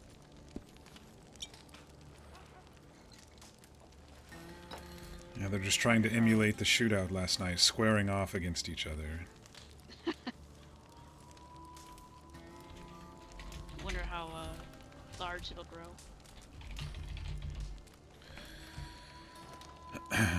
Thank you, by the way, for speaking to her. I didn't realize how she was so open with going out with us in the desert and stuff. I didn't realize how guarded she actually was, and I stumbled. I promised that I would speak to her about things later, and she just thought it was an empty promise. I said too many years and such when she started asking her specific questions in return. And I told her I figured that if she didn't want to tell me, she wouldn't tell me, and she, told me what she could, so I figured she was comfortable, but she thought I was trying to use her, and it was one-sided. I just was hoping to get to know her more and maybe have her part of our friends group, Oh, and of course, I was in Blackwater and happened to be talking with her, and she invited me inside for well, it wasn't really a view, more like a private conversation. I think it was more of a wrong place, wrong time sort of deal with her. Yes. But no excuse. I'm muddled for sure, and have to be more cautious if I'm going to try to keep these circles tight, so to speak.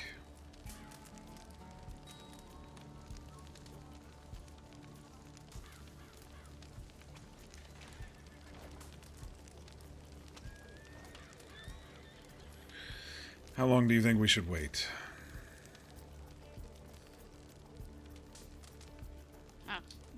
Probably till I get gray hairs, probably. She promised.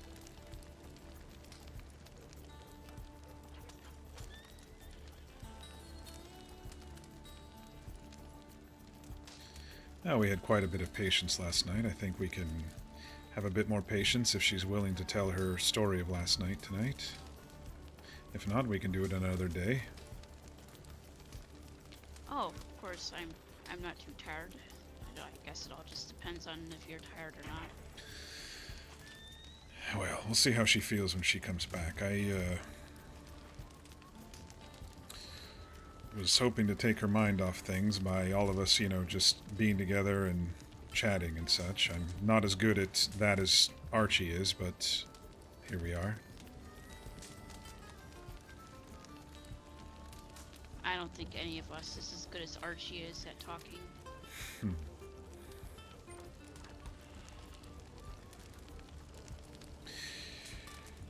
But I was hoping that, in Sophie fashion, kind of disarming Hazel with her generosity of questions and calm demeanor, and that seemed to be what happened.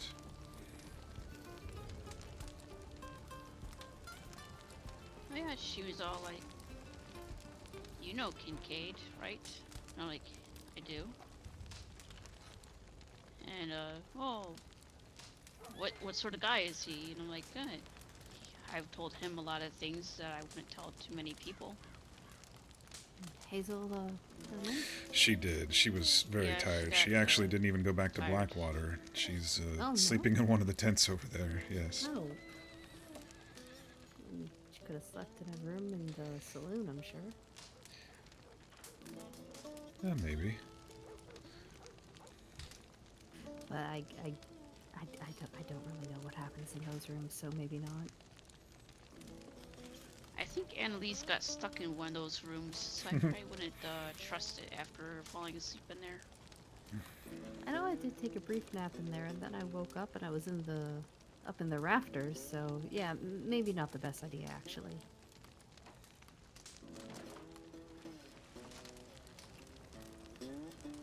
It was quite funny trying to hear her jiggling the doorknob from all the way up the street.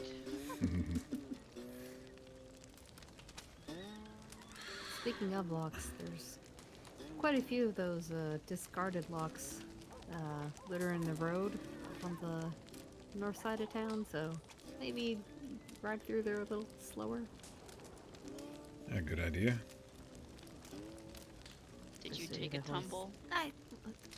Maybe a little bit of one. You're not injured, are you? No, it was more of a Hurt pride. graceless slide than a full tumble.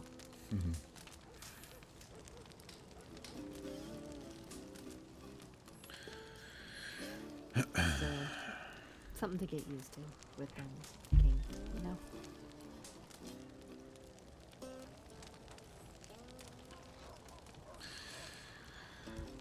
So how's your head? Still hurts. Probably going to hurt until the morning. Well, that'll teach you. Yeah. No, I'm not trying to be callous, but I've experienced it before, so it's kind of comical to watch again it from a distance. Everybody goes through it for the first time. That's why I suggested don't have more than what you already had drank, but, you know, I know that's the reasoning behind it. I completely understand.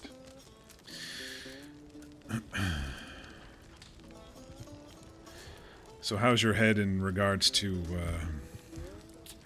talk. Shall we delay? I think I could manage to talk. Well, I have good news for you. Oh? In all my blundering, I still heard from Hazel that the people selling in Blackwater are probably not this group. Good. So this angel is a coincidence. This phrasing of angel is a coincidence. An unfortunate one, but Very unfortunate. nice to know at least that it's not intended or malicious. The way she described it is some people came to her, wondering if she'd be interested in learning about shine and opium and such, but they weren't pressuring her at all. I said they weren't trying to force you or threatening you or anything like that. And she said no, they were very friendly and they just stopped talking about it when she said no. Odd. So that makes me think it is not Grant. No, it doesn't seem like him. Considering our first talk about it ended with him pointing a gun at me. So. I didn't know that. Yeah. And then Law walked in on it. And he talked his way out of it.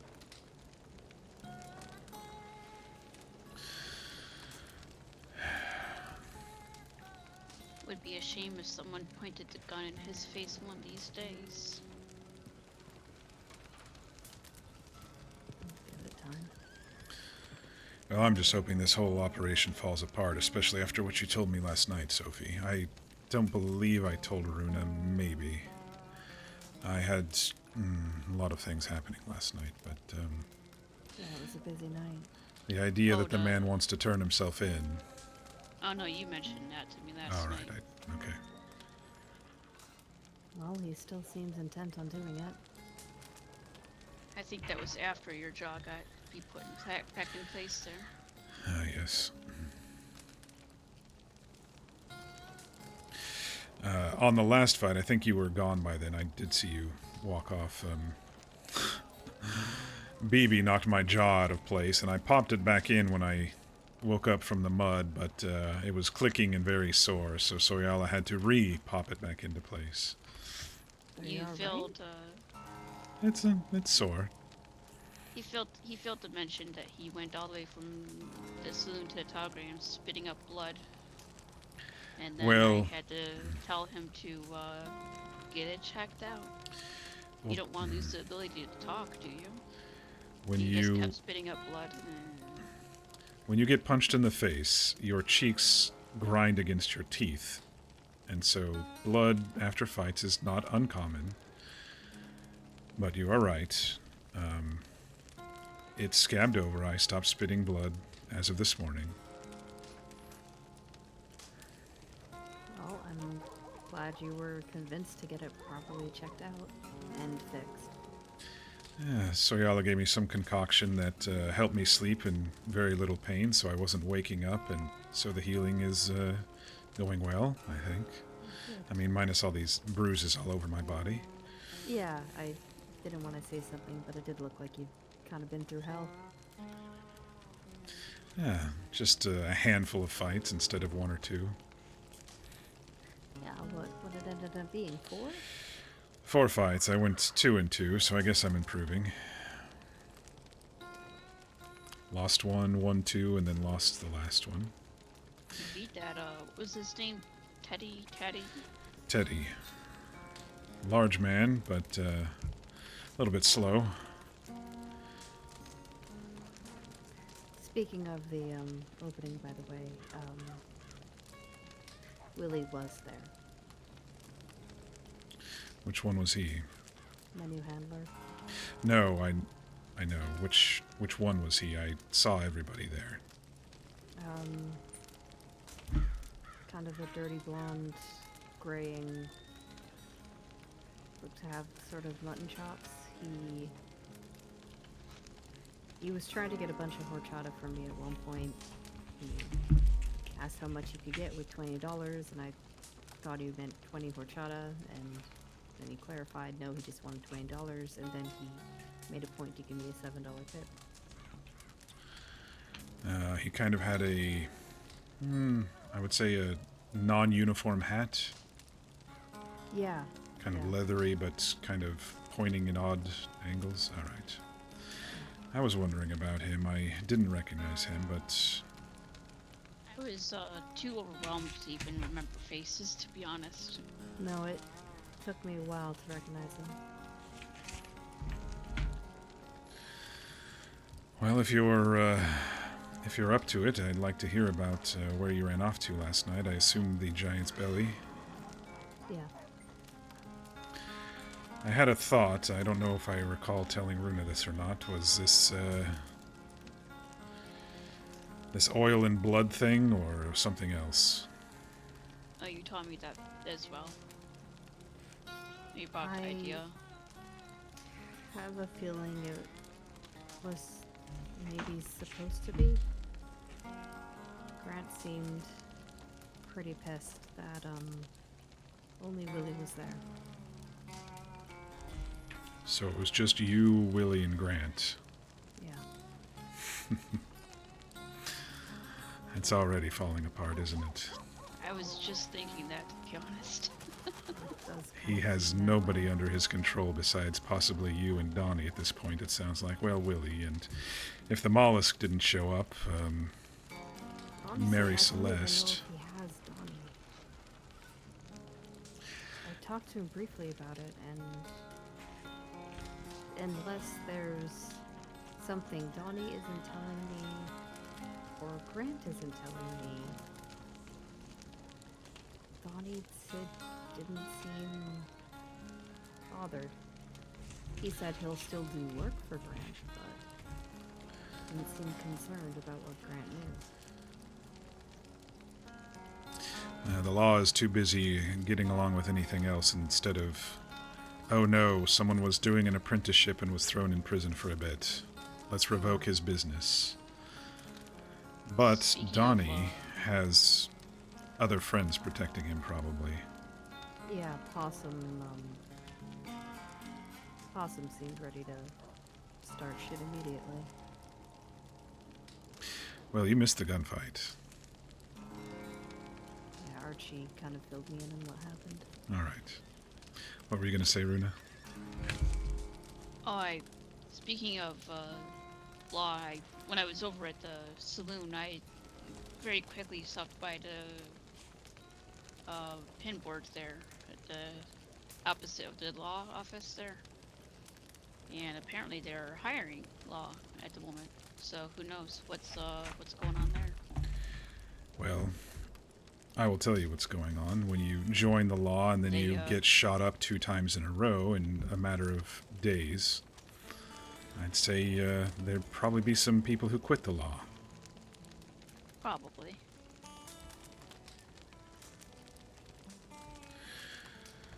All right, so you met Willie. He's a scrawny fellow with dirty blonde hair and wearing disheveled-looking clothing. Did you get He's a little less scrawny once the clothing is less disheveled. Ah. Did you get a read on him at all? What sort of person he is? Is he crazy like the mollusk? Is he a cat like Grant, or somewhere in between? No, in honesty,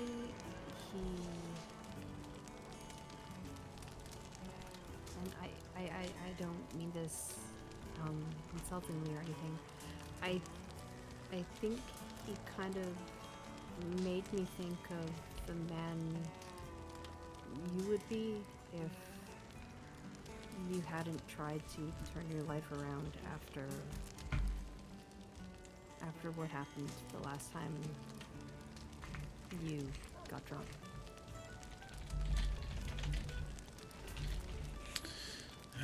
Can you explain further? Measured but dangerous, I guess. He said It's gonna be is fucking tempered. arch nemesis for Kincaid, isn't it? When Besides he BB. needs to not be. He's... how did he put it? Very good at breaking things. People or otherwise.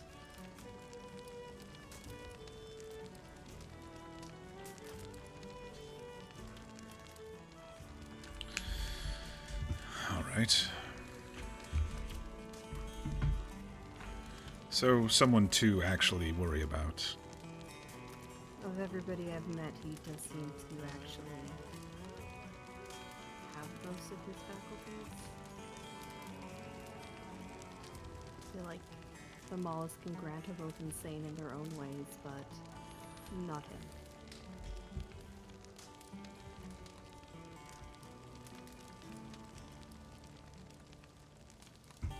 He also said that he operates out of Flatneck Station, so maybe be careful going around there.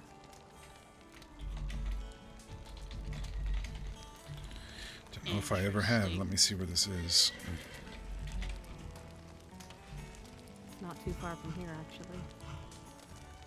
I go by it occasionally. Ah. Coming out of Blackwater there. Yeah, we briefly passed by it, Runa, when we were looking for camps along that cliffside. Yep. Yeah, I think he might be in that small sort of cabin ranch place just south of it. I don't know for certain though. Looked like a little chicken farm or something. Yeah, something like that. All right. Well, there goes my whole camping area idea down the drain. I was gonna camp on Flatiron Lake eventually if my camp was ever found by nefarious individuals. But alas.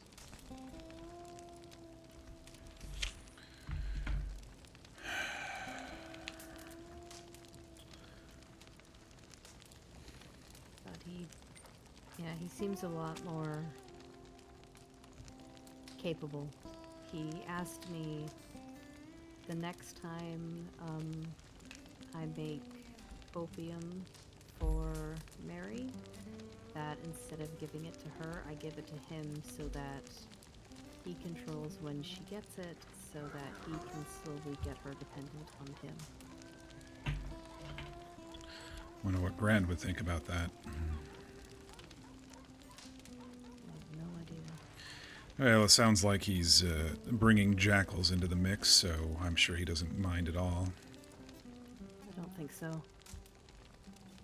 From the sounds of it, it feels like he just needs or wants bodies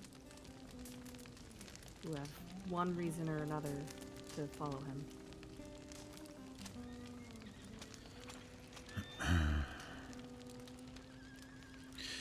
This may be an odd question, but did he seem eager to go to prison again?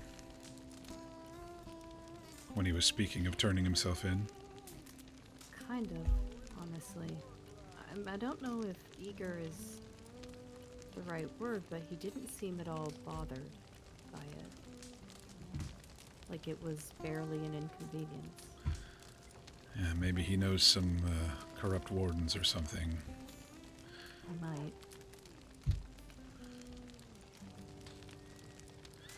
Well, we'll see what develops from that if he does turn himself in. But what would the charges be? I mean, are you going to give him a stack of something and then he says, "Look, I have this in my pocket"? Don't know. Maybe there are no charges against him currently. There may not be. He might just confess to everything they do in the shadows. And then what? Become an upstanding blacksmith or gunsmith?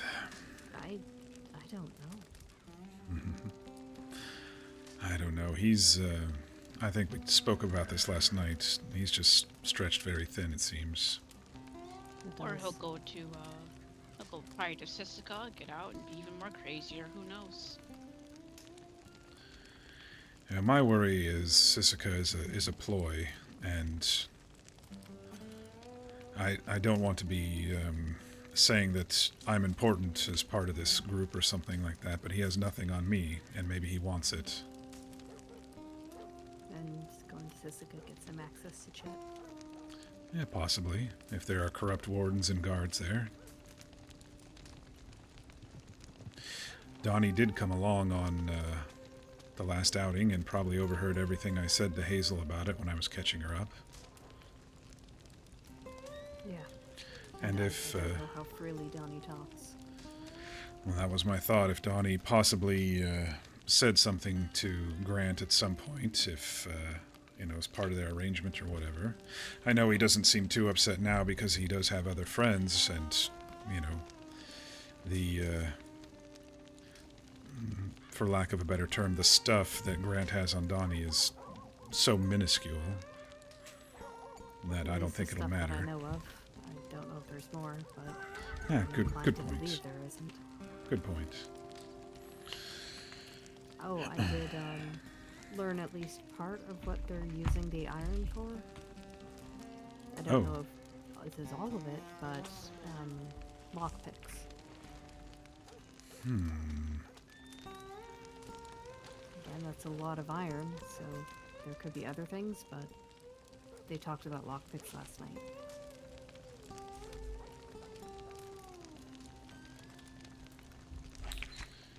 Interesting.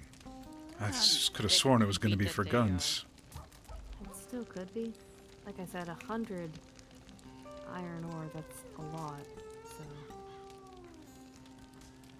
It could be for everything, maybe. I was gonna say maybe the lockpicks break too easily or something, but... Or they go through a lot of them. I don't know. Robbing stores, maybe a bank. Depends on how aggressive they want to be. Robbing homes. Being able to, pick the locks on the sheriff stations and also the doctor's offices.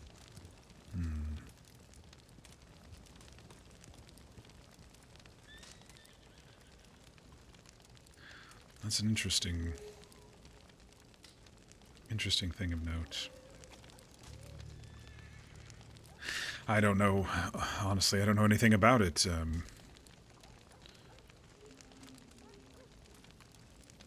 But nice work. Think of angles on it, but I'm not sure yet. Thank you. Trying to get everything I can without being too suspicious. I think that's the key, is just listening and, absorbing. I think right now I'm just too useful for them to get rid of. I learned that Willie does know how to make everything I know, but he isn't nearly as good at it as I am.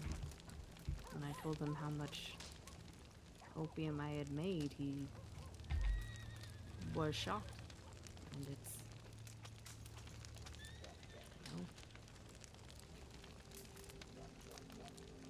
it's not that difficult. You just,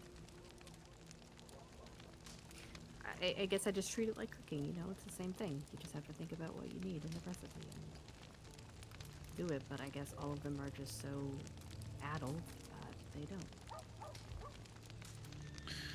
Or they're just too focused on other things and know that you're going to produce for them. Yeah, Willie didn't seem too eager to be having to produce. Well, like Runa said the other night, they're just not pulling their weight, and maybe they should. But nothing that we can do about that. No, I'm not exactly going to start making demands of them. I don't want them to feel like I owe them anymore.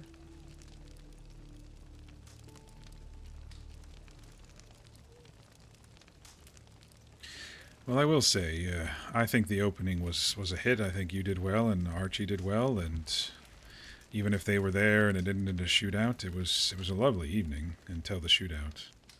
Yeah, I'm glad it worked out. Are you still satisfied with that sort of work? I know I check in on your happiness level every once in a while, but I've been forgetting. No, I am. It's, it was a lot. It was really intimidating, but it was nice. I think Archie's a much better bartender than I am. He's a lot, I don't know. He just seems more welcoming, I guess. Charismatic. Yeah, yeah. Oh, I don't know. I think he, how do I say this?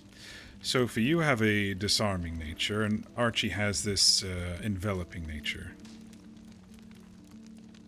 So you ask questions, and it's very light and gentle, and Archie is a force of nature that makes you laugh, you know, and he just surrounds you. Yeah. It's like if a hug was a person. Well, until he's running after you and is saying, "You're not gonna go down there, are you, Runa?" In a very stern voice. Yeah, well, we were out and about in Roanoke earlier, and there was a gunshot down in Van Horn, and previously Archie had shot into the air to try to get the whereabouts of Soyala, so I thought it was him, but I'm not stupid. I was still out of town, and I was behind a log, and I was taking out my binoculars, and all of a sudden I hear someone charging like a bull at me from behind, and I thought, well, I'm fucked, you know? And it's Archie, and he's like sternly talking to me about going down there and not being stupid and all that.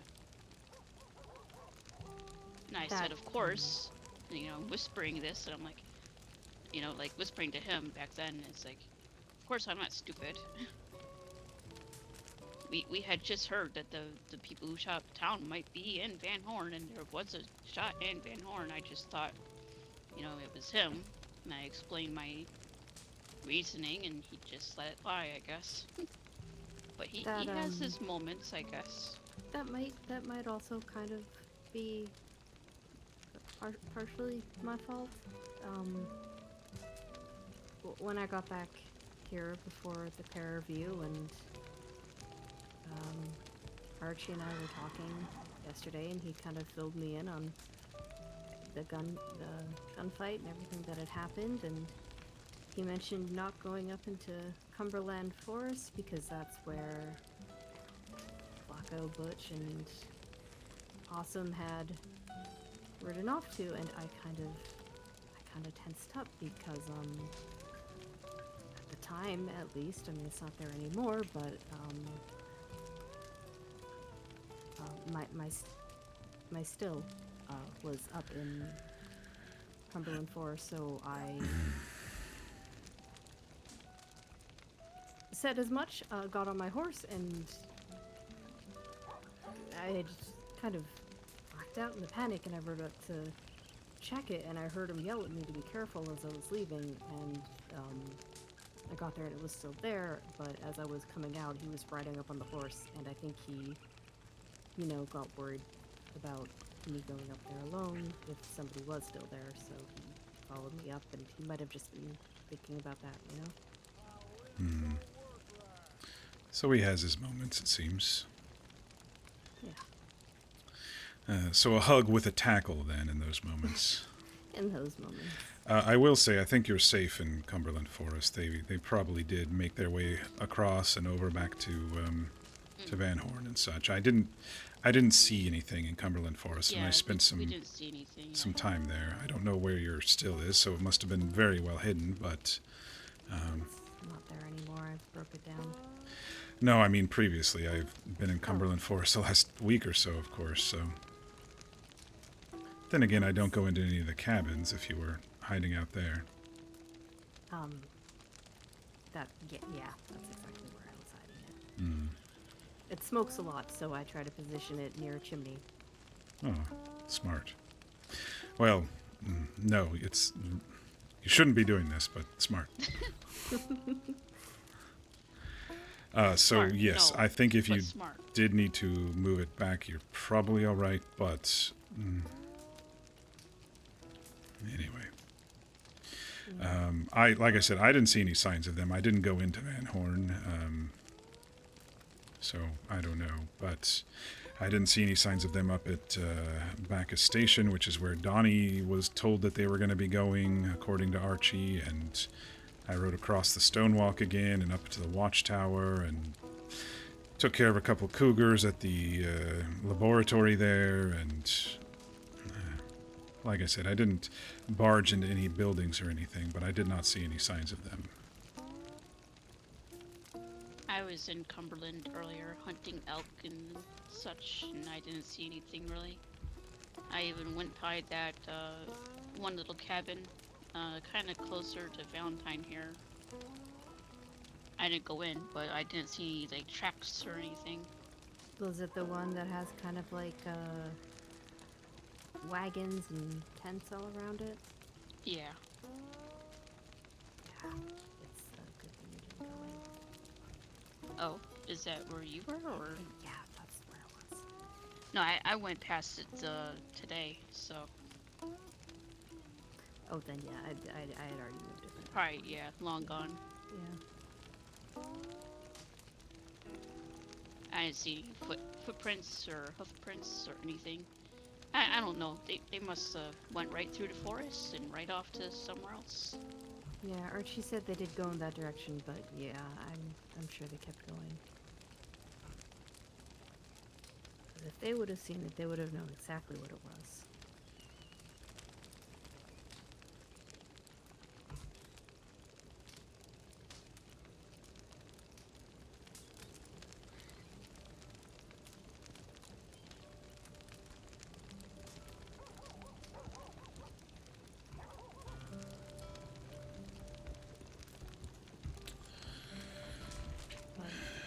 Other than that, I haven't heard more from Mary.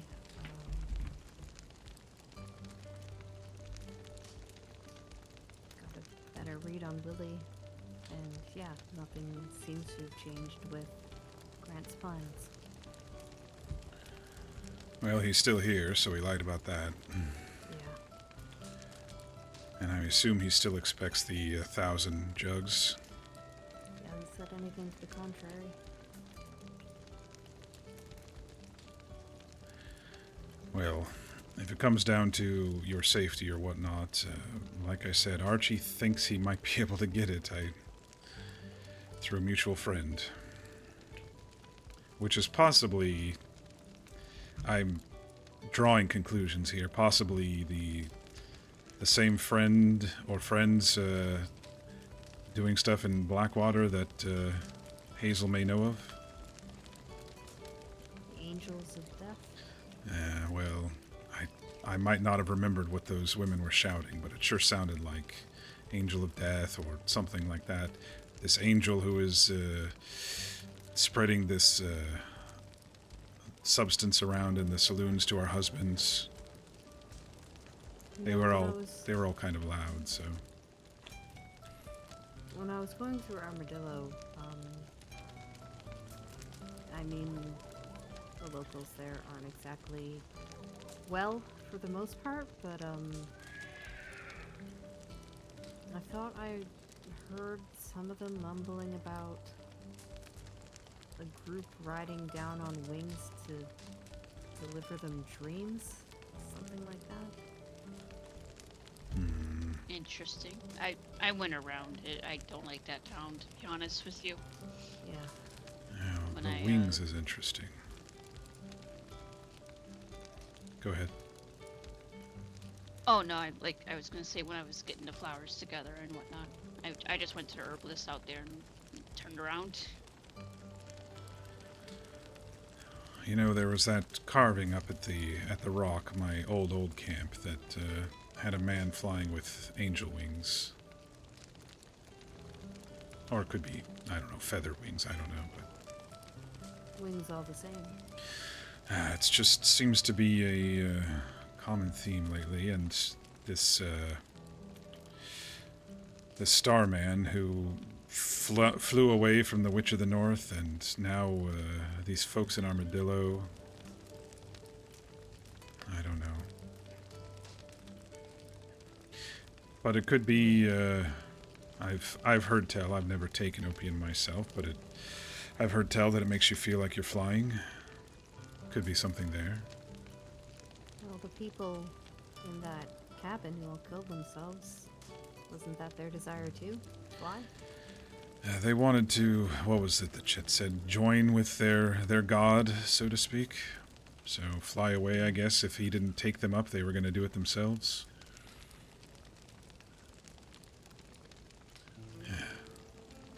A lot of coincidences. Makes me wonder. Yeah. A few too many.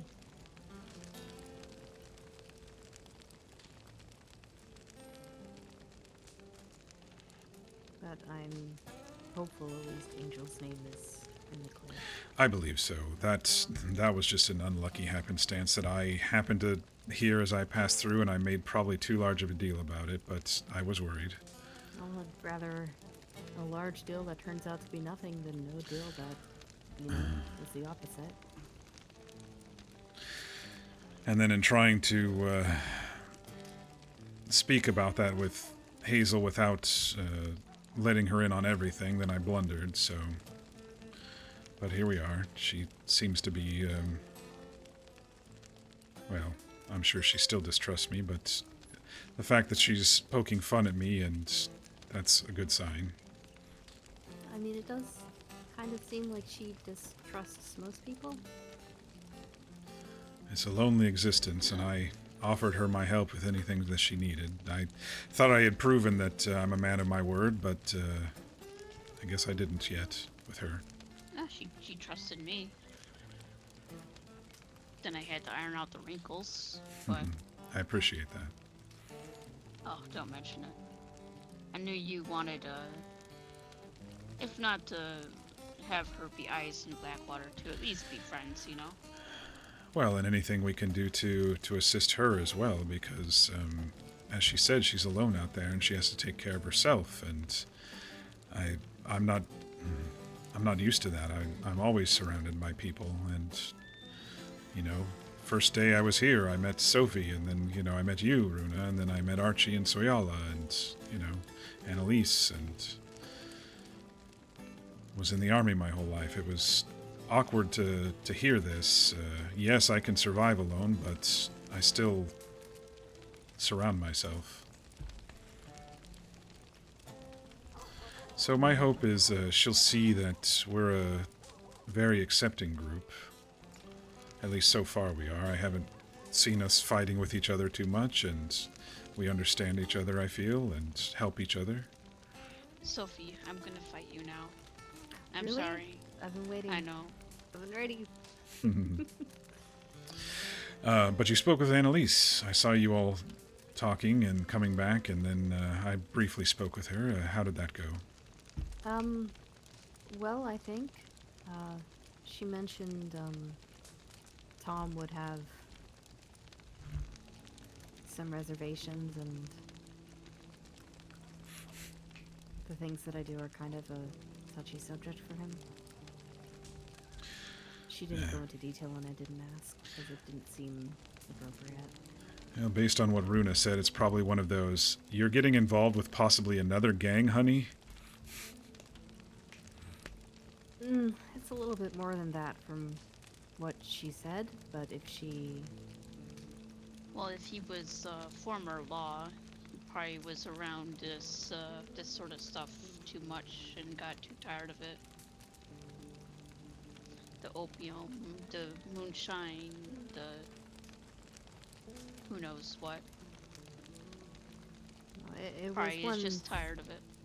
It was one specific part that she,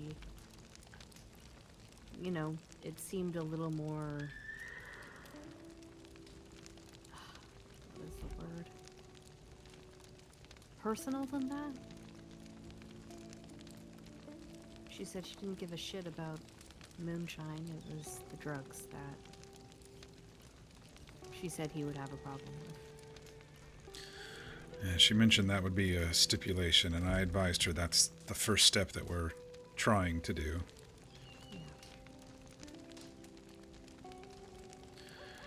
But she seemed, I was briefly talking with her. It was a quick chat without arousing too much suspicion in the area. But I said, the hope is based on your history. If you like us and like being around us, to have your gun at our back as needed. And she said, as long as Sophie's trying hard to get away from this, then yes. Yeah. No, I gave her my word as best as I can.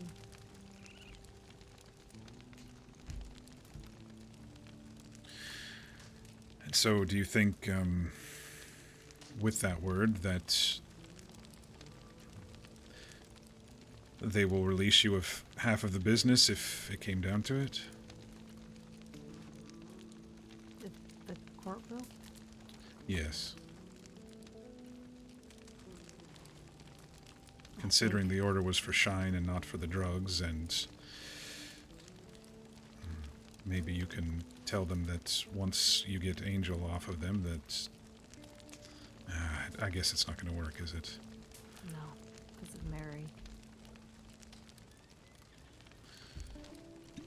Well, then And they he need to often asks do it about cocaine, themselves. too. And what is cocaine? It's like,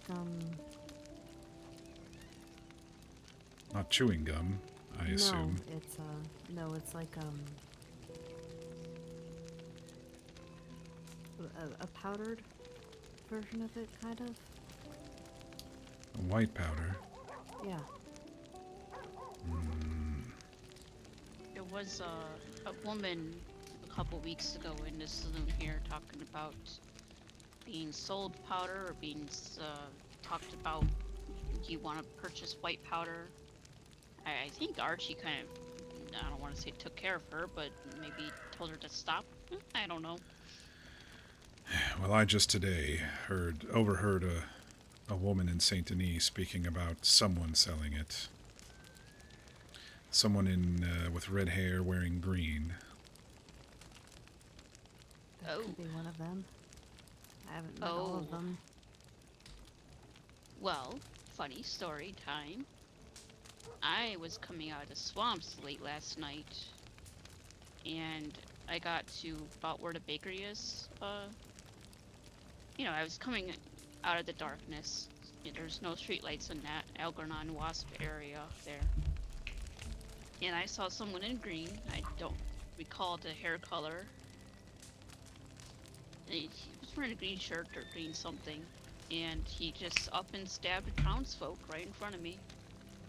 What? Yeah, just not right in front of me, but I saw it. I saw the townsfolk fall, and I turned around and skedaddled.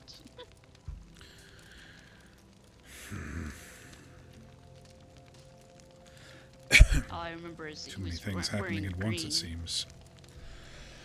You know that old Doyle's over there, that tavern that's not really popular? Ah, the small one, yes. Yeah. There was a green shamrock painted on it. The main entrance, it was probably gonna get fixed up. Green and green. Maybe it's different. I don't know. Well, this woman spoke of a woman with red hair and green, but still. Oh, it could have been a woman, maybe. I couldn't really tell. Or maybe they're different people in the same organization? I don't know. Yeah, sometimes these gangs like to wear uniforms or sashes to identify themselves. Of course, earlier, Kincaid, before you showed up, I told BB about it. But can't do anything about it. She's all beat up. And they are all overwhelmed with all of this stuff happening, I'm sure. I can understand why they're trying to, increase their ranks.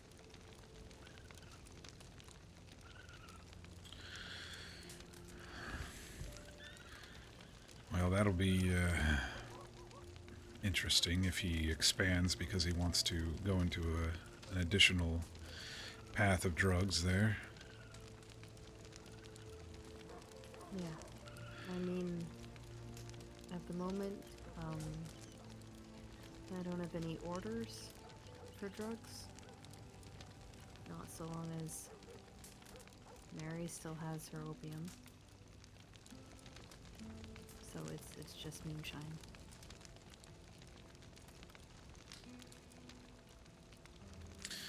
I think one Unless day we'll be it's, able to tell them that if they want you to stay in the shadows, then you aren't going to be able to do that. You will only be able to do the moonshine, and maybe that'll be a way to get out of it. Make them supply Mary if they want to control her. Make them figure out how to do it. Well, you said Willie already knows, but make him do the work. But I don't want it to... if you're forced to continue and then Annalise has to make a choice, I still think she'd choose to help, but... especially after last night.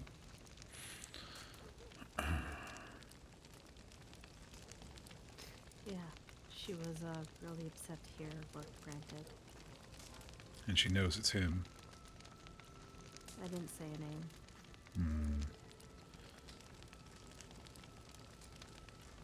Well, that one's up to you. I won't tell her. Honestly, the way she was talking, I was worried if I did give her a name, she'd go hunt him down herself. She might. She seems like the type who is ready to draw at a beat of a heart. She did already say if they come into town, she was gonna cut him down without a second thought. I don't blame Then again, people can be boisterous in their claims, but if she's telling the truth to Runa and us about some of the stories, and seems like she has the experience, and we've seen her shoot. She shoots very well. Probably better than me, to be honest.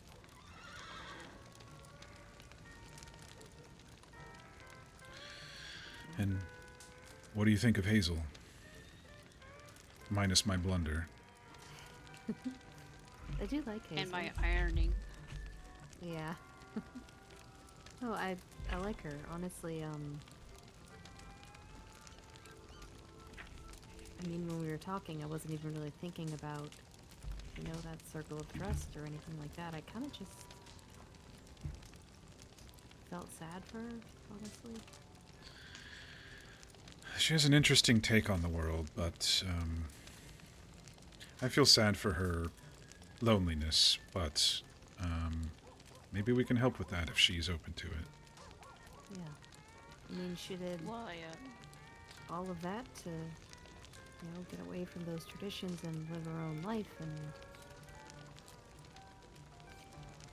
when I asked what she likes to do and she didn't have an answer, I can't help but wonder, what did you leave all of it behind for, then? I try to get over there to Blackwater, to visit her, if anything else, It does make me sad when I roll right into Blackwater and hitch Skull and wash my face, and I walk into town and it's just her sitting there at her shop. Is Blackwater not as busy as it used to be? Oh, there was Skylar, one of the ranchers, I believe, or some such. Sometimes there's people there with her and talking, and I feel happy, and I can... Well, sometimes I join, and sometimes I don't, but most of the time it's just her. So I sit there and talk and listen.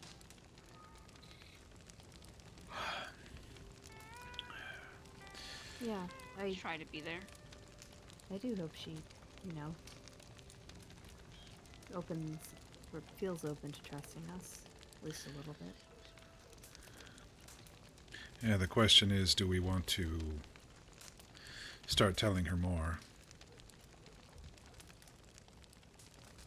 I think...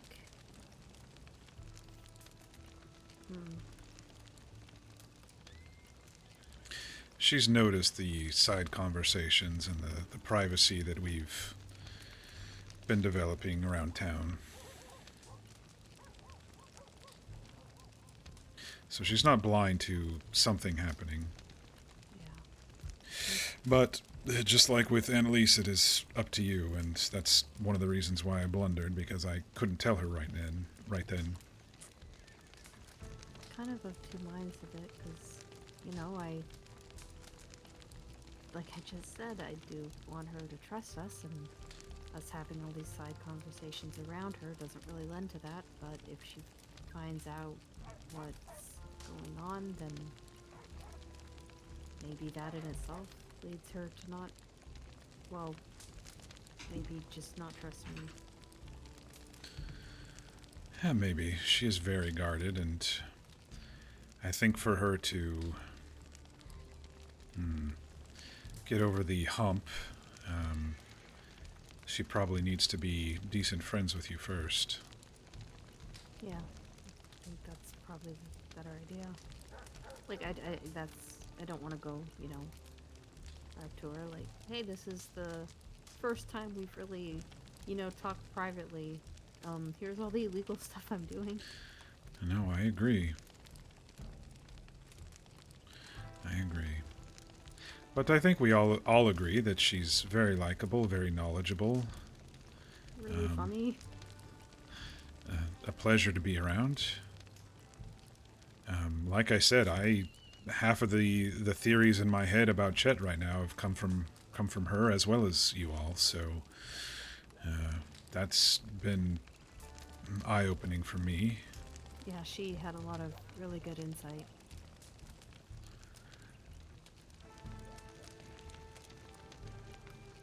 She doesn't want to be used.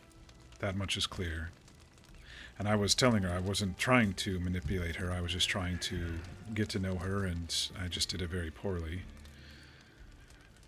But,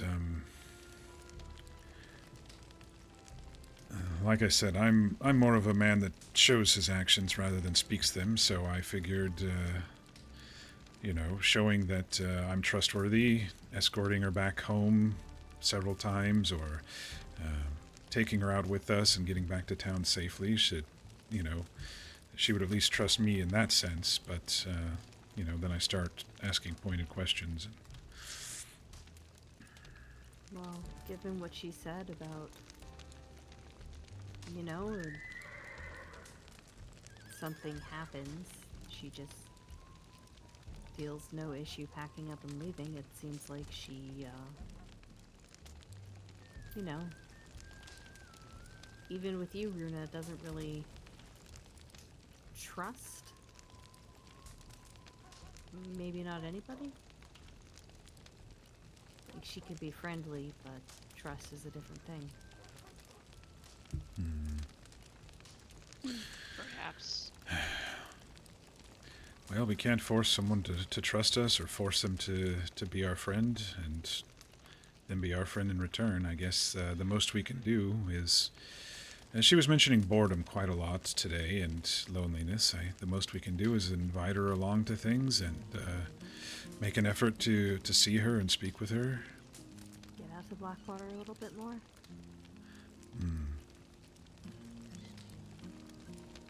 Does she live Probably a out good that idea. way? I believe so. I think she lives in the... I think in the top of her shop. Oh. I think. I'm not too certain, to be honest, but every time we have escorted her back there to Blackwater when she was tired, I would assume that's where she normally like lays her head there.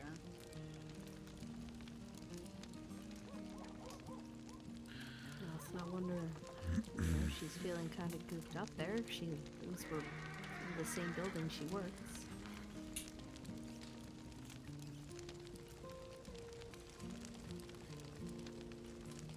Yeah, I she wonder if could any of the shops here could be converted into a tobacco shop. We can Would be interesting. stretch our legs and take a look. I mean, there is that little, you know, kind of that second, smaller saloon, kind of on the northern road. see. Oh, let's stretch our legs here.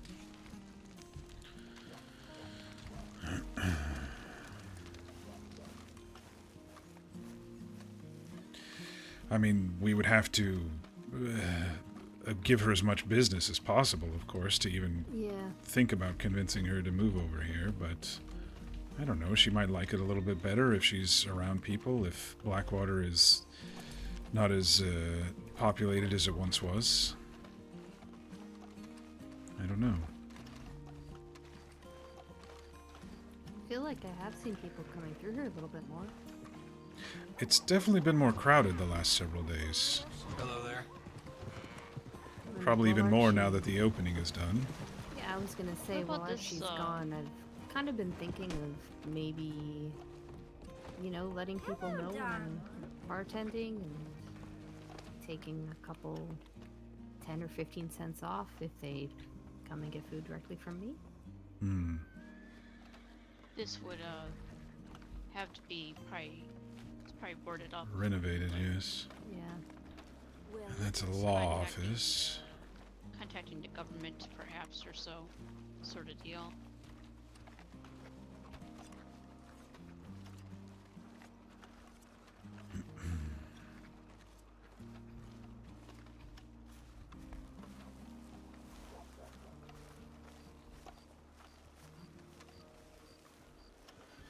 Howdy, friend. Evening.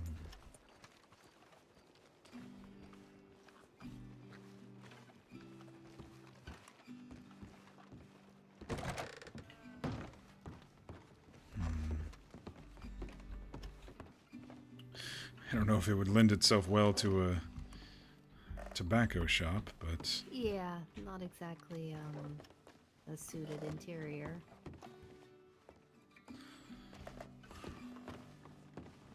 There's a stove in here. Convenient.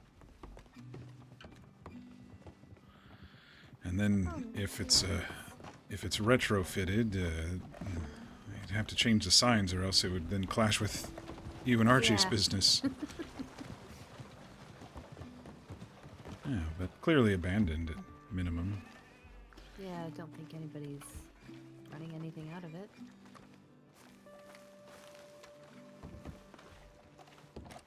I'm boarded up. And these are just houses. Go on and move! Door here would be open in that case. Morning. Morning. Snake under the building somewhere. That's what that was. I did hear it.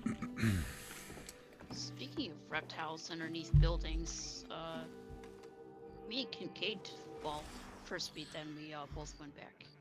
Saw a very interesting cabin in the swamps with a caged alligator underneath it. Oh wait, really? Well, it was dead, but yes. Oh. You know, you mentioned armadillo. There was like a map of armadillo and some writing on it that said, what did it say? I didn't write it down. Something about you promised me something and failed, so now I will take 2 generations of you, or something like that. Really? And you're saying these folks in Armadillo aren't looking too healthy, huh? So... No. Interesting. But it was a very... I don't know how to describe it. It's right up the courts alley, though. So, It does anyway. sound like Creepy. The whole place was creepy. There was a mirror facing right to the door. As soon as you walk in, you see your reflection. And there was a card in there, but... We couldn't tell actually. It had a king, or a male figure on it. And it had 2 swords in the top right corner. Was he sitting on a horse or a throne? A throne. Okay, that would be the king then. But the King of Swords, wasn't that at Runa's old cabin? I think so, wasn't it? Maybe that was the 10? I don't... The 2 crossed swords made me think it's 2 swords, but Runa reminded me that some of the other cards we've looked at with numbered swords, it's only swords. For the most part, yeah.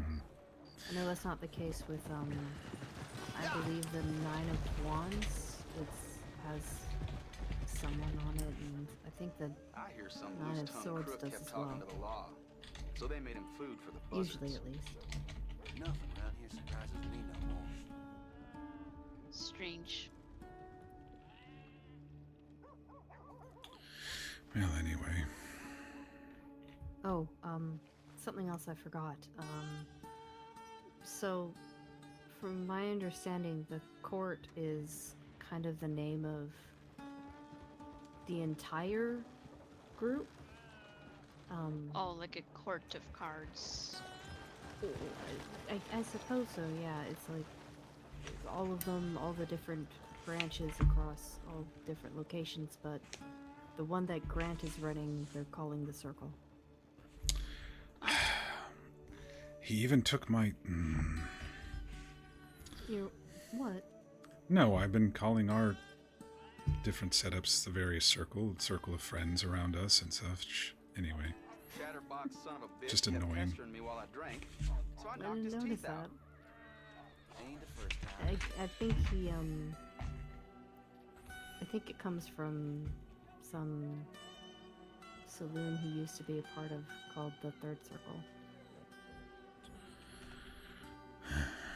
Well, ours is a true circle. His is a disjointed, broken, Ours is a true spiky circle. thing.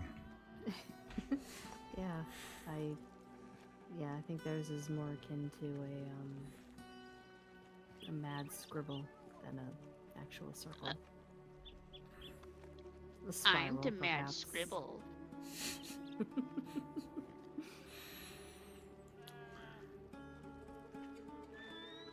But yes, that's fairly interesting. I'm gonna call it the mad scribble. I'm gonna go wash my face as well. Okay.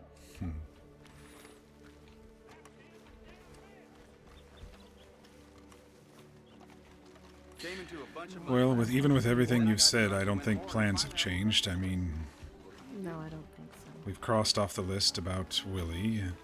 Still want to get Angel speaking with us and Soyala eventually. Yeah. And then we'll just hopefully let them fall apart. In the meantime, you know, you have to do what you have to do. Yeah, I don't want them to get any idea that I'm not loyal. Well, now with this fella, he's a bit more dangerous than Grant. Yeah. So because of that, I think pushing back might not be smart.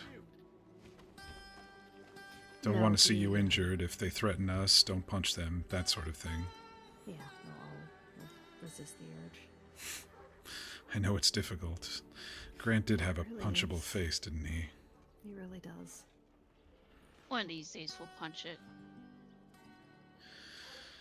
I mean, he already did. Nothing good came of it, but... Well, Yeah, I have a feeling it'll be, if you got that feeling from him, this man of action, that it'll be worse if you do. Yeah, I think it will. Plus, it would be a second time getting out of line, so to speak, and Grant probably already told him about the first time. Yeah, and he has a bit of a different take than Grant. Grant says he gives second chances, not thirds. Willie said people don't get second chances; they get one. Morning, mister. Well, for now you have to dance their dance and play their game, I think, but I have a feeling they're going to fall apart. It's just what I'm feeling. Especially since Grant was so upset that only you and Willie showed up. Yeah, no, he seemed really pissed at that. Anger can be a useful emotion, but I've seen that it clouds my judgment. And if it clouds my judgment, then it'll cloud the his. scribble's falling apart. Oh no. Anyway, I know it's getting late for all of us, but anything else we should discuss? I think that was the majority of what happened on my end. How much do we want to tell Archie about all this? I know you've been telling him more, but I don't... He's been very helpful with information as well, but... I don't want him to lose focus on his business or his own stuff as well, you know? Yeah, I also don't, you know... I don't want to... I mean, not to say that it would preoccupy him a lot, but I don't want to, you know, burden him with anything right before he's leaving. I want him to be able to kind of enjoy that trip without worrying about anything here. Well, he did mention, I don't know if he's still up to it, but he was going to head down to the roads area on his way, and when I asked him about the mushrooms, he's thinking about going into the giant's belly again. I know it may not be the best time to do it if that's where Grant plans things, but it's on my list. I don't know if we should take Archie in or not, but if he's willing, I guess I still want to do that. But I don't want to, burden him with more. But I just think he's been so busy with this that we haven't been, I don't know, getting to know him as much and sharing our stories as much. Yeah. No, I kind of feel that too.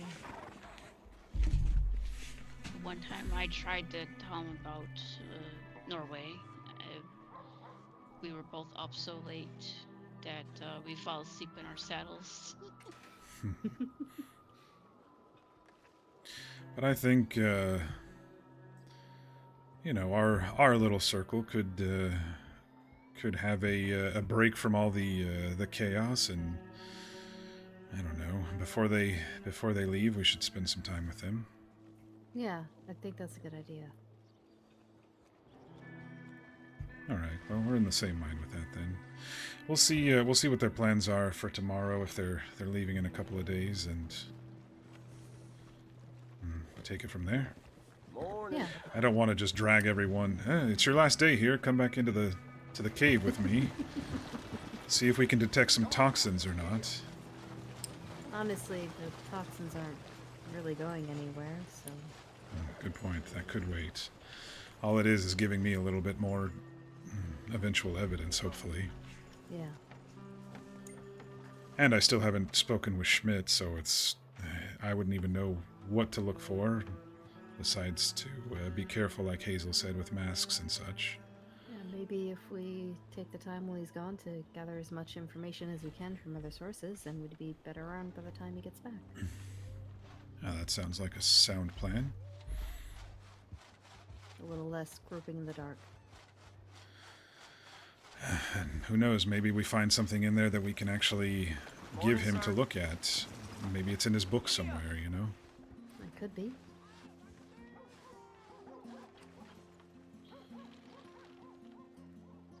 Yes, I think if we... Well, I need to continue healing anyway, but as long as we take it slow over the next couple of days before they leave, that'll be good. Though, I am expecting a missive from Chet, so we'll see where that leads us as well.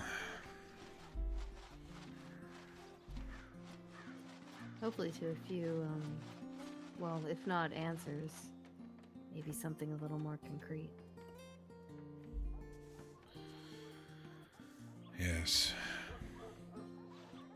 I spoke to Styx on our expedition, and he didn't know about the Blood Expedition, but he knows a lot of areas, so there may be some overlap that they didn't realize, Chet and him, so I might send some telegrams and pick his brain. He seems to be an early riser compared to me, but just some thoughts I had.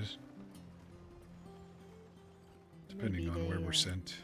Yeah, they seem to run in a similar business sort of circle, so that makes sense. Even if Chet's were a little more embellished. Yes. Ever the showman. I don't know why he just didn't go by his full name then. Chester. That just sounds more like a showman than Chet. It does, Who is honestly. it? Chester Calloway? Chester Hennessy. Oh, Hennessy. Showman on the stage. Stories galore. It does sound like the name of a circus ringleader.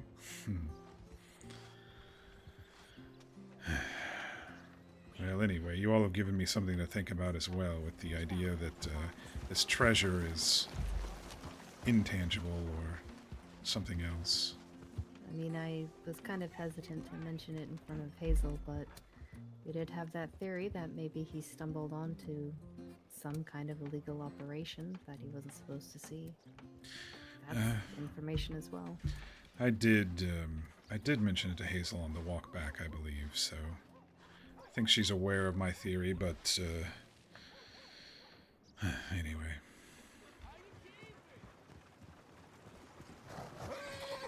And the only thing, you know, more valuable than money is information.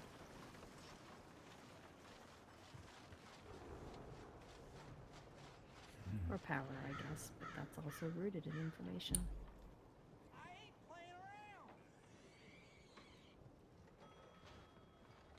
Yeah, money can buy power, so I think money is a little bit higher tier. Well, yeah, money can buy information too.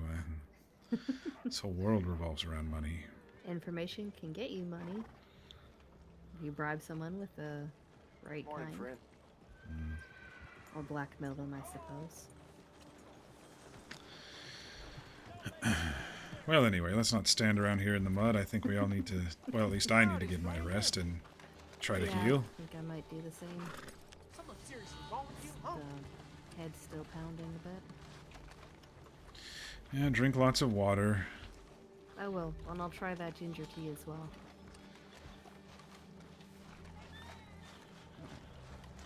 It can be bitter.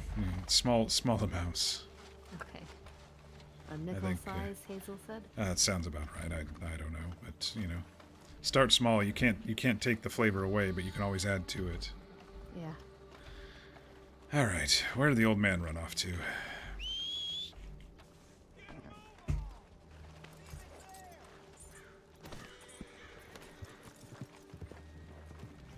He was over enjoying a view.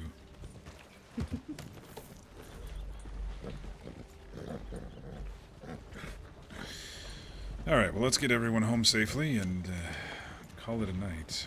Yeah. It's been a long couple of them.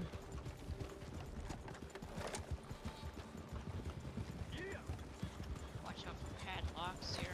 Or never mind. Will you be Getting away turning from in the with? craziness there. Are you turning in as well, Bruno?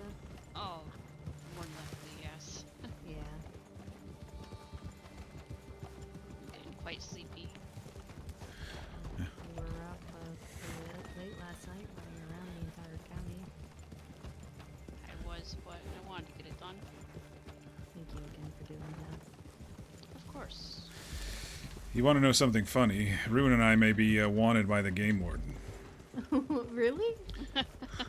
Well, there were some slaughtered pigs over here, and we were hiding out after the gun battle over here. We didn't see them. And then the game warden passed right by, turned around, and went straight to the law office. Oh, no. So, I wouldn't be surprised if they suspect me for something, They're right over here, so. since I'm a hunter. You know, honestly, I think if it was anybody, I would put my money on Strayer. He doesn't Pigs use are a arrows, good source of though. animal fat. He don't need it no more. He don't have a listing for it.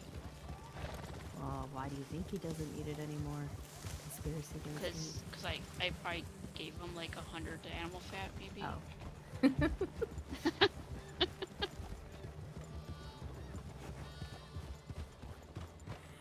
Well, I mean, when Archie and I first met him, he had a pig over his shoulder, and I some did see, domestic pig.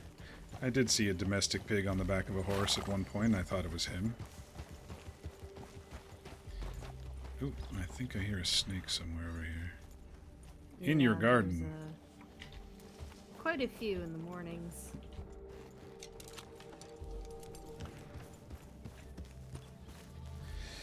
Ah, he's slippery. All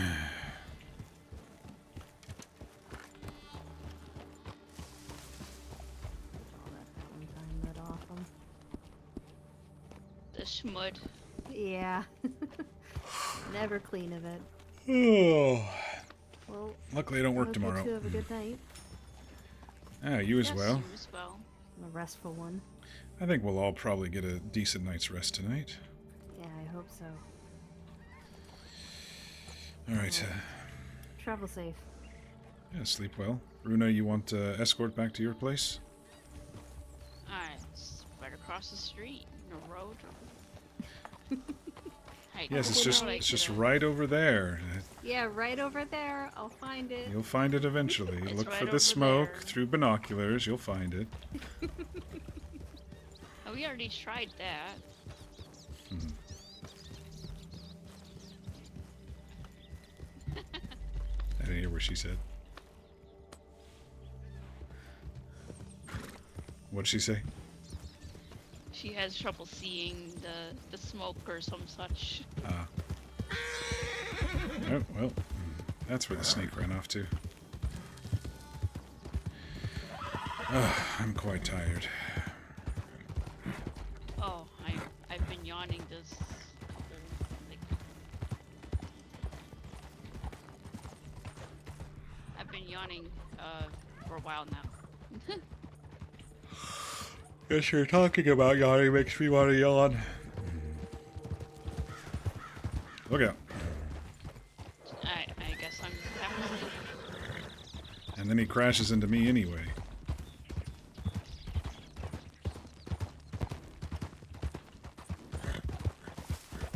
I didn't even see that guy until I heard him yelling at me. Hell, and then he was looking at you and crashes into me. Oh no. It's alright. At least he didn't pull a weapon or anything. Oh, yeah, that's true. Well, have a nice sleep. Yeah, you as well. I think I'll be able to go right to sleep once I get back. Oh, yeah, I'm probably just gonna lay in the bedroll and fall right to sleep. I'll probably put together some bandages and call it a night. Well, I'll catch up tomorrow then. Ah, yes, sometime tomorrow. Alright, sounds good. By the way, what did you mean when you said, when we were crossing the water, you said, you're a person who does that sort of thing?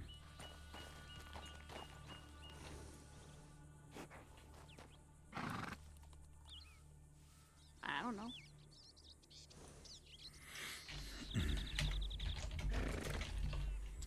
All right, I'm too tired to think about it anyway. Sleep well. I was like, was she flirting? Was she flirting, everybody? What do you all think? I was talking about not settling down, moving camp every day, and then she said to Hazel, well, around Hazel, I'm that sort of person. YES? You think she was flirting? Thanks for the RP shenanigans. I'm so glad we caught up. Yes, I think we could probably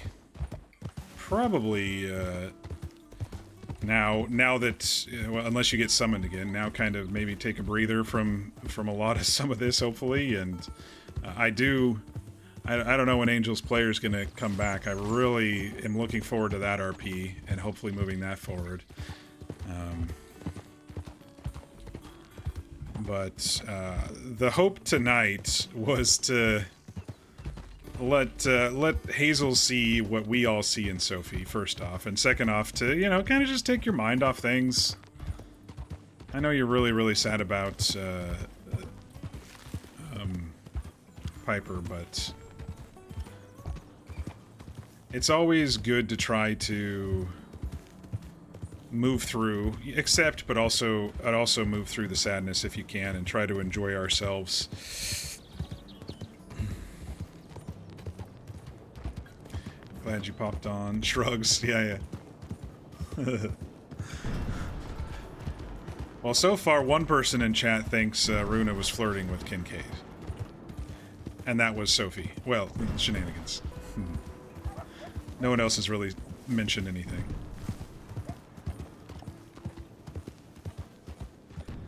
Out of character, I'm like, was she flirting? She might have been flirting.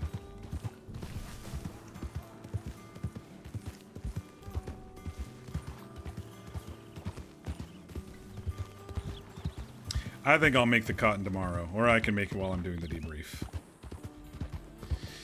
You said it weeks ago you'd ship it? Yeah, it was a couple weeks now, wasn't it? It was before I went to DC, that's for sure, that you said it.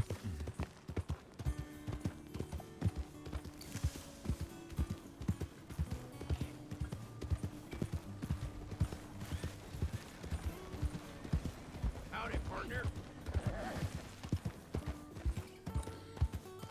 Let's see. I think I've told everyone important about where my new camp is. Important. That was a horrible way of phrasing that. The vital people who know where my camp needs to be know where my camp needs to be.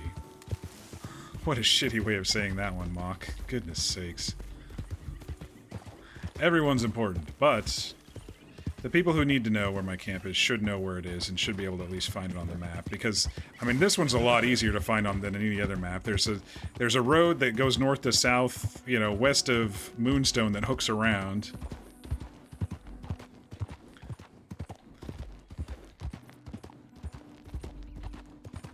Go on, say hi to Jensen. I only think of Jensen as a friend. Well, he thinks of you as more than a friend. That's for sure. At least that's the way Kincaid's been playing it. Alright, go kill some snakes. Old man. Oh, what a night, y'all. I titled the stream Easy Rider because I was hoping it would just be kind of cool, casual, chill night after last night. And it was. It was. I really enjoyed it. We started the night off heading into Valentine to check our telegrams. On the way there, right at the telegram office, we saw the older mumbler man. He seemed to avoid me. I saw him, you know, putting a bandage on, and then when I rolled up, he kind of called his horse and went around the other side, so I think he was intentionally avoiding contact with people. He was riding his dark horse, the same one that he rode when he came into town. I went over, dropped a couple things in the bank, and our friends were in the saloon immediately. I had gone around earlier in the day and gathered some huckleberries and stuff, and so I started talking to Archie about maybe making me up some more trail ration bars, maybe making them a little softer since my jaw's still sore, and he said, oh, I'll just add more butter. And he wanted Soyala to get some cooking experience as well, because apparently the bars, one craft makes 3 and it gives really good experience or something like 24 experience or something like that, so... The next thing, you know, Archie's like, well, we're all seeming to be really short on huckleberry, so why don't we go out and do a huckleberry hunt? And I said, I do want to go to the city and see if Schmidt is around. So let's stop by on the way there. But we made some bars up. Well, they made some bars up. We kind of passed some huckleberries. I left some winter greenberries in the wrong spot, and so those are just going to get trampled into the ground. They're probably still there right now until the reboot.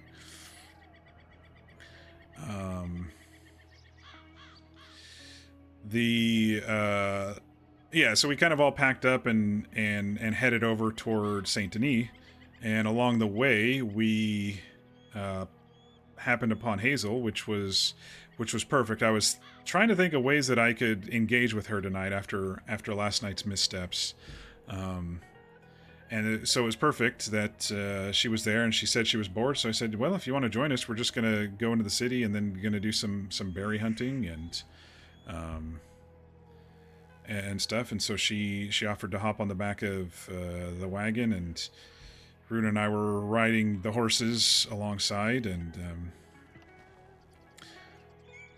you know, spoke to Soyala a bit. Told her earlier, I was telling her, you know, I've seen you riding around on the back of a wagon. That's you know, it seems like you're getting braver, and, you know, congrats on getting over that hump. And she said, as long as the horses don't get, you know, too close, it's fine on the back of the wagon.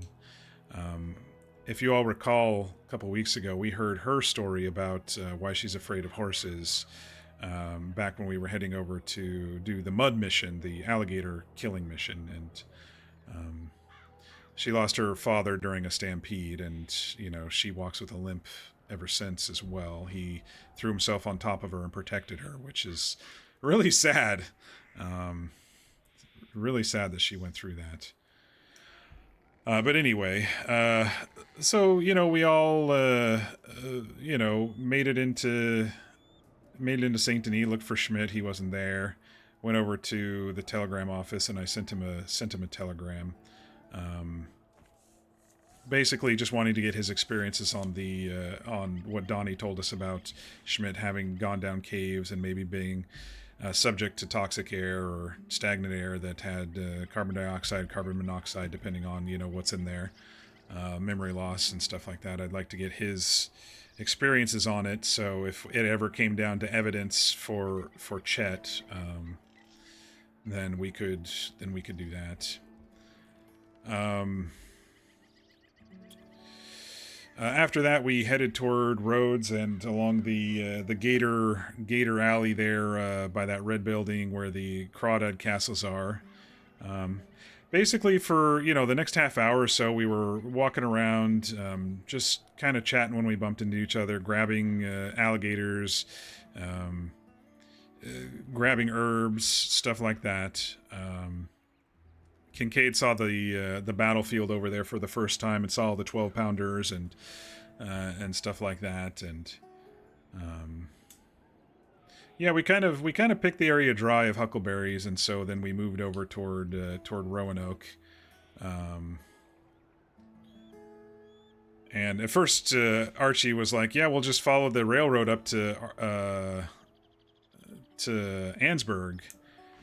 And I was thinking, well, we're not going to see anything along Ansburg. And then I said, it's going to be more inland. And he said, oh yeah, we are going to be inland a bit more, kind of on this side of the tracks, between the two tracks, in fact, when they split. So we were walking around a little bit, and, you know, when Hazel got close, you know, I was trying to drop some hints and trying to allude to the fact that, you know, kind of looking out for Sophie's brother, and, you know, the rumors of the things that we saw over there in Blackwater. And so her and I were kind of talking a little bit, and then, you know, we stopped and talked, and basically she thought she was being used for information last night, and Kincaid was trying to tell you, I want to get to know you, but I can't reveal everything because we have not agreed to... Sophie, it's Sophie's choice when to bring someone in to the circle, but I was also concerned about Angel. She mentioned, you know, I started the conversation last night, but how are things going? You must get some, you know, interesting people going through. I saw these women out there shouting about this drug person, and, you know, she eventually said she thinks she knows who it is, and she said, why are you asking? And I said, last night I said, well, so many ears about, but I'll tell you later. And she took that as me casting her off. And so it was kind of a series of misunderstandings, along with me blundering into trying to be subtle. I've never been good at being subtle.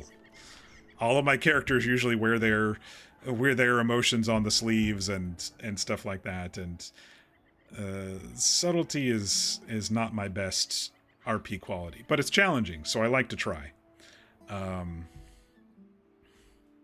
If Runa saw that horse, he would have been so done, because that's the trigger for remembering him for me anyway. He better be careful around Runa with that draft horse. Yeah, I don't think it was the draft horse. You said it was gray. That one was like a darker horse. I think it was the same one that he rode into town on that when we first saw him that night. So I do believe he does the full identity with a different horse thing, public versus Crim stuff. But anyway, I apologized. I tried to clear the air. She's a very guarded character, and she could tell that Kincaid was a guarded character as well, and she's just better at it than I am. She's been doing it a lot longer than I am, and I blatantly told her, I've been around people my whole life. He had 4 brothers. He went straight into the army. Coming here, he immediately tried to make friends, you know. Kincaid, while he could be alone, he usually isn't.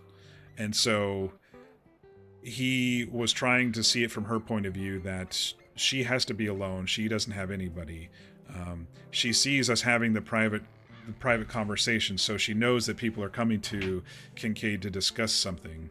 And, you know, she knows something's going on. She doesn't know what. She knows something's going on. And so I told her, I said, the only way that I can kind of really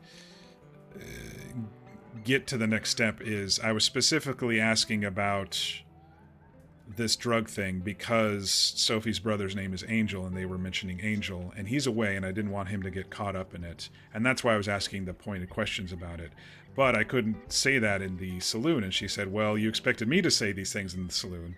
And so I said, well, you seem very direct, and I assumed if you didn't want to say something, you wouldn't have. And she said it felt very like I was trying to use her. And I said, I'm not meaning that at all. I've just been trying to get to know you. I feel like we're kindred spirits. You mentioned wandering. I like to wander. You know, we've talked heavily. Your mind works very similar to mine. Yes, it would be nice to have a friend in Blackwater, but, you know, we want to help you with things too, because she did say she was alone. She did say she doesn't have people coming to her with information. And I said, you know, what do you want to know? I don't want you to think I'm hiding something from you.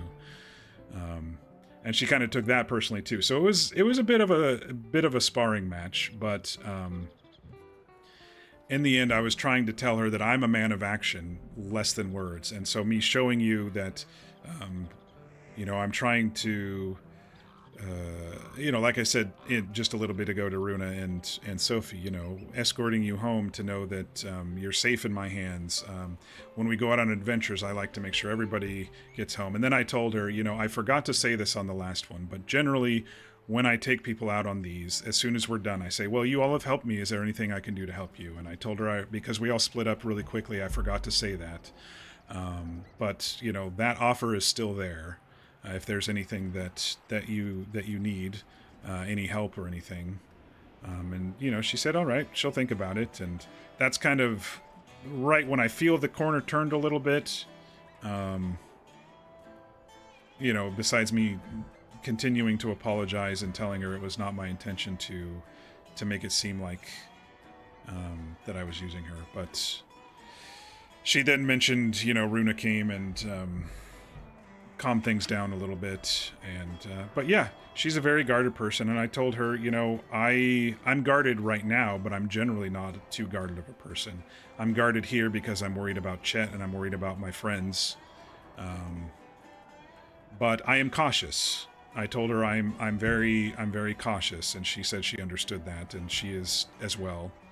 But I felt it was very good RP. A little tension RP can go a long way, especially when the tension is over, because not 20 minutes later she was joking at my expense, which is a good way of me seeing that, you know, maybe she will be able to move past. Runa out here struggling to iron the wrinkles. No, it sounds like you did a great job.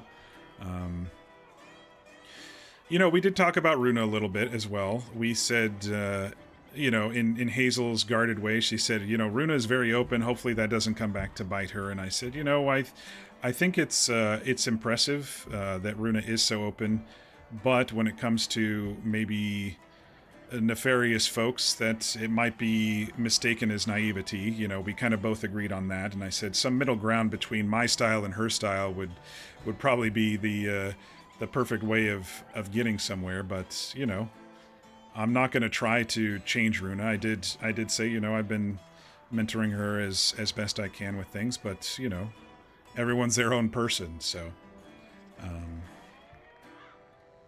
But yeah, I felt it was really good RP. What I feel bad about is every time I get kind of sucked away for these other moments that I feel bad that we sometimes are leaving Archie and Soyala in the lurch, and she goes to bed and we don't get to say goodnight like we used to. I feel disjointed from them a little bit, and so I'm gonna really try to focus on them before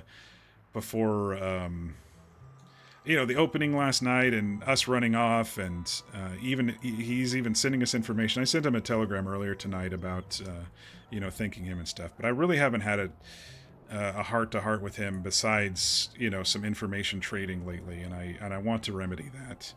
I was trying to do that a little bit tonight as well, but anyway, I'm not very good at all this. I'm not very good at multiple balls and being juggled in the air, and that's why I have my notebook now.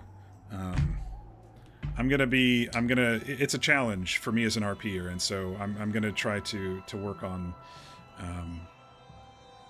incorporating everybody and contributing to everybody as best I can. I feel like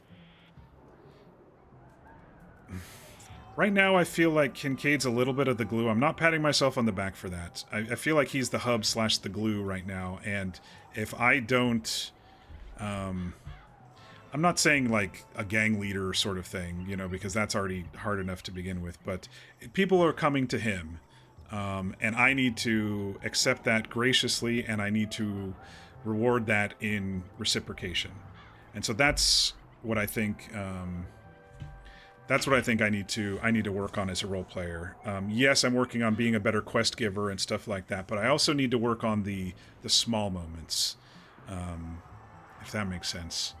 I don't know if I'm portraying what I'm trying to portray. I'll probably be able to wrap my mind around it a little bit better tomorrow, but this is 2 or 3 times now where I feel like, we haven't really had a chance to, have our normal goodbyes and, check-ins and stuff, because so much has been happening. So, like I said, before they leave, I do want to try to make an effort with them, to roleplay with them, and not be self-centered. All right, now that piece is done. So yes, they split off. Runa found Hazel and I. We were kind of in the dark at that time, and we realized, we were so close to that house over there, and we should get out of there, just in case. Plus, a couple people had run by. Runa said there was a shot in Van Horn, and so we wandered a bit. We headed into the city. Sold some herbs, went by the bank. I was going to give Hazel my current stock of Indian tobacco, but she didn't have room for it, so we headed down to the telegram station, exchanged telegrams, and I sent her the parcel with the tobacco in it, and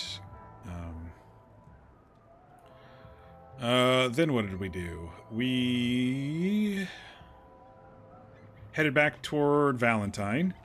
Kind of went through town, see if anybody was around. Nobody. Oh no, we went up to. That's what it was. I was trying to catch back up with Archie and Soyala and seeing if they were still out and about, but they were asleep. So we headed up there, up to the hill, and they were asleep. So then we went over. I showed Hazel the frozen starman in the cave, and so she could see what that was like, since that was right across the way. She didn't like it too much. She was kind of like Archie, like, let's get out of here. But I told you the story a little bit. On the way back down to Valentine, we started talking about religion a little bit, and Kincaid he's a staunch atheist. And, he was getting maybe a little defensive, and Hazel called him out on that. He's like, oh, yeah, sorry. I just, he's very passionate about his opinions on that. But the things that he's seen in his life, the things that he was forced to do in the army, he for sure knows in his mind that there is no God. There's no God out there protecting men. There's no God stopping these atrocities that he has seen. But, Hazel mentioned, other things, other forces out there. And, she mentioned the will-o-wisps, how she's heard stories of that, but also Siobhan across in Scotland heard stories about that. Something very similar across thousands and thousands of miles. There may be something there, is all she was trying to get through Kincaid's thick skull when it came to the religious stuff. And then, he agreed, we passed through Valentine, no one was there, so we started heading toward Blackwater. He agreed that there are other forces out there that don't exactly make sense. And he mentioned love being one, and Hazel said she's never experienced that. And, we talked a little bit about the settling down thing, and Kincaid's... I said, it's interesting that you ask about that, Hazel, because Sophie mentioned as well recently, she wondered if Kincaid would ever settle down. And so I said, what I said to Sophie was, I don't think anyone would want someone who just moves camp every 2 days and lives off the meat of the land that he grabs, and has a poor history of things that he's seen with the army, even though he's still technically loyal to them and still technically attached to the army and still respects the men in the army. And then Runa made the comment of, well, I'm one of those people. And, Kincaid was like, what do you mean? And, she didn't expand further. And out of character, I was like, was Runa just flirting with Kincaid? I don't know. Shrugs. Meanwhile, Archie and Runa were walking through the woods in awkward silence.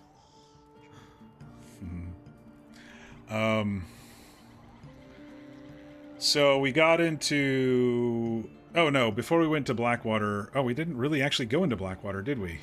Yeah, we went by the market for me to make some more bandages. I passed out so many bandages to people the last couple of days, and I used a whole bunch myself as well. I made like 60 bandages earlier this week because I had so much yarrow and mint. So I went and got some cotton at the market, and then we were like, oh yeah, our pockets are full of trapper shit. So we went over to the trapper and sold to the trapper as well. Hazel said, yeah, you should go up to the top of Mount Shan over there. At some point you can see everything. And so, we kind of pointed that out and said, oh, it's over there. And, over there. Oh, sorry, over there.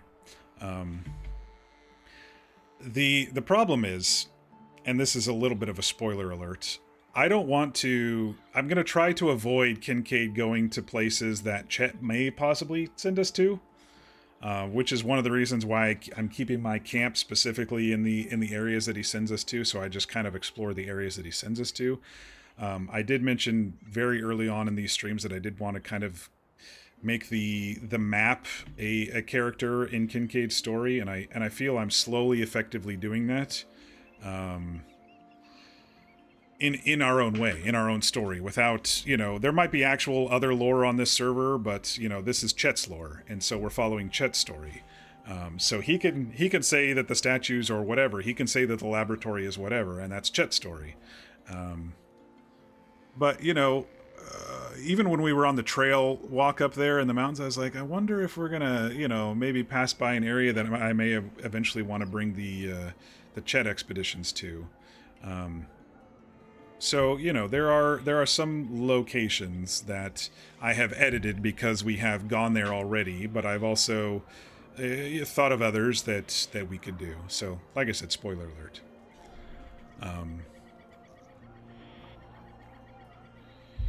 But then we headed into... Oh, we did go into Blackwater at this point, and I got basically, as we were heading into town, I got a telegram from Sophie, so I went and checked that, and... she was saying, oh boy, I lost count after 6 drinks. I couldn't sleep, so I went back up to the saloon. And so she drank herself into a bit of a first-timer stupor and probably threw up all morning when she woke up and probably has a pounding headache. And I was kind of laughing about it with Hazel and Runa, because, I mean, not the laughing at the Piper part of it, but laughing at the alcohol part of it, because, Kincaid's been sober for 4 years now, so he understands and it's kind of funny seeing it from the other side, you know. But so I said, Hazel, you wanna come along? I think it would be good to maybe get your take on it if we need to talk about alcohol to Sophie or not. And she said, is it appropriate? I said, yeah, come along. I think it would be good for you two to interact. You know, she's a very good friend of mine, and so yeah, she came with us, and we headed over to the bottle tree. We were wondering how many shots Sophie was going to get off before she started vomiting from the gunshot sounds and the headache.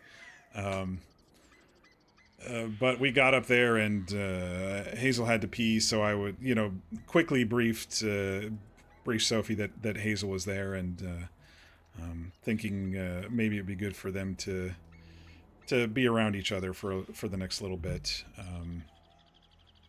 And we had a really nice staring out at the sun. It was beautiful sunset. All of us standing there and just kind of shooting the shit a little bit and joking with each other a little bit, and it was very nice. And I really enjoyed it. I got a good screenshot. I think that's going to be my thumbnail for tonight's episode is the four of us standing up there enjoying the sunset. We headed back into Valentine, and on the way there was some joking about Kincaid giving Hazel a piggyback ride when she meant hopping on the back of Echo instead. But we had some nice banter tonight. It's we had some ebb and flow banter, which was pretty nice considering Kincaid is kind of a stick in the mud. But in the lighter times when things aren't too serious, it is nice to have those moments. Kincaid earlier, I showed you all at the beginning of the stream when I was in Valentine, but Kincaid earlier today happened upon the footprints leading down to the stables and then the wreath that Runa laid out. The wreath of flowers that Runa laid out. So I wanted to make sure Sophie saw that. I asked her if she had been to the stables yet. I know it's hard, but may want to swing by. And so we headed back into town and swung by the stables there. And it was a very nice gesture from Runa. Very, very lovely display. And so it looked like Sophie appreciated it very much. I smiled when I saw the two hugging, and Hazel stood off to the side. I noticed, but she maybe felt like she was intruding or something. But my other hope of all of us kind of hanging out together was so Hazel could also see that Kincaid is not some just selfish asshole that he does a lot for his friends, and he likes to make sure that folks are safe. And I think after the conversation around the fire, talking about things and bringing things up, and Sophie did her thing and kind of digged into Hazel's life a little bit, and she opened up just as Kincaid did the first time he met Sophie 22 streams ago, up there on the ramparts of the fort. Kincaid's first friend got him to open up immediately, and she asked the correct questions, and it was sad to hear Hazel continue to say how alone she is and how bored she is and stuff like that. But I don't know. Maybe she'll be willing and open to accepting our little group as friends as well, and seeing how we interact with each other. I don't know. We'll see. I think it's going to take longer time than a lot of us, built those early relationships quickly, and I think it's going to take a little bit of time for Hazel being so guarded and alone for most of her life. But I think we had a really nice conversation with her around the fire, and we did some joking, and we learned about some of Hazel's past with her tribe and the reasons that she that she escaped, got away. We learned about her family a little bit more. Her brother, we don't know her brother's name is Noah. I know it out of character because I used to play with Noah on Zip back on TFRP, but we'll see if Zip ever comes up. Hazel knows, or not? Yeah, Hazel knows Zip. So we'll see if that ever we'll see if he ever comes up. But so Siobhan and Noah are having a baby apparently, and they moved to Scotland. Zip would not have gone with them to Scotland, even though he was like Siobhan's bigger brother. Basically, she was his adopted little sister. It was a very nice family found story, but he would have stayed in the States. He would not have gone to Scotland. So he's probably in California with his best friend and business partner Evangeline. Eva also has a native name, which I have forgotten over the last 4 years. What was her native name? Ayana. Her native name was Ayana. Whew. Sorry, Evangeline, if you're ever coming back and watching this. Anyway. Let's see. What else? Oh, yeah. So Hazel... Well, Sophie had to go and check her telegrams. Hazel went to bed at that point. It was getting pretty late. I think it was probably around 12:30 at that point. Sophie came back and we started talking about stuff from last night. I'm actually kind of laughing about this, but there was supposed to be something special happening, and only Willie and Sophie showed up. I almost think that that's what should happen in the future. Like, nobody shows up when he summons them, and then see what he does. Because I almost want to see what kind of control he thinks he has. This Grant person. I wonder what kind of control he thinks he has. I wrote down some notes here, but she told us about Willie. He was a dirty blonde last night. He had an odd hat. I'll have to go back through the VOD and pinpoint who I think it was, because I might be confusing him with Butch, because Butch was there as well. But I think I know the difference between the two from what I was watching when I was people watching last night at the saloon. But anyway, Sophie doesn't think that Donnie cares too much, doesn't seem too concerned about being under Grant's thumb, and I agree. He's got such a very tenuous pressure point for Donnie, and Donnie is surrounding himself with other friends like Possum and Butch and Flacco. So I don't think he's kind of doing the same thing that Sophie is doing, just with a different group. So I don't know. My only worry with Donnie right now is if he does report anything back to Grant, and if he did report anything back to Grant with the recent expedition that we took him on.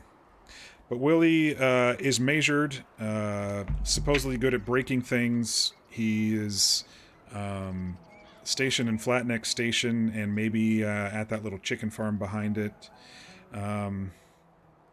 Their little court/circle. I don't want to call them the circle, because that's what I've been kind of alluding to with our group of friends, you know. Anyway, the court, they also want to do cocaine. They're probably not going to release her from the drugs because they still want to control the mollusk, Mary Celeste, the mollusk. We did hear from Sophie, she overheard them talking about lockpicks, and that's probably what they needed all the iron for.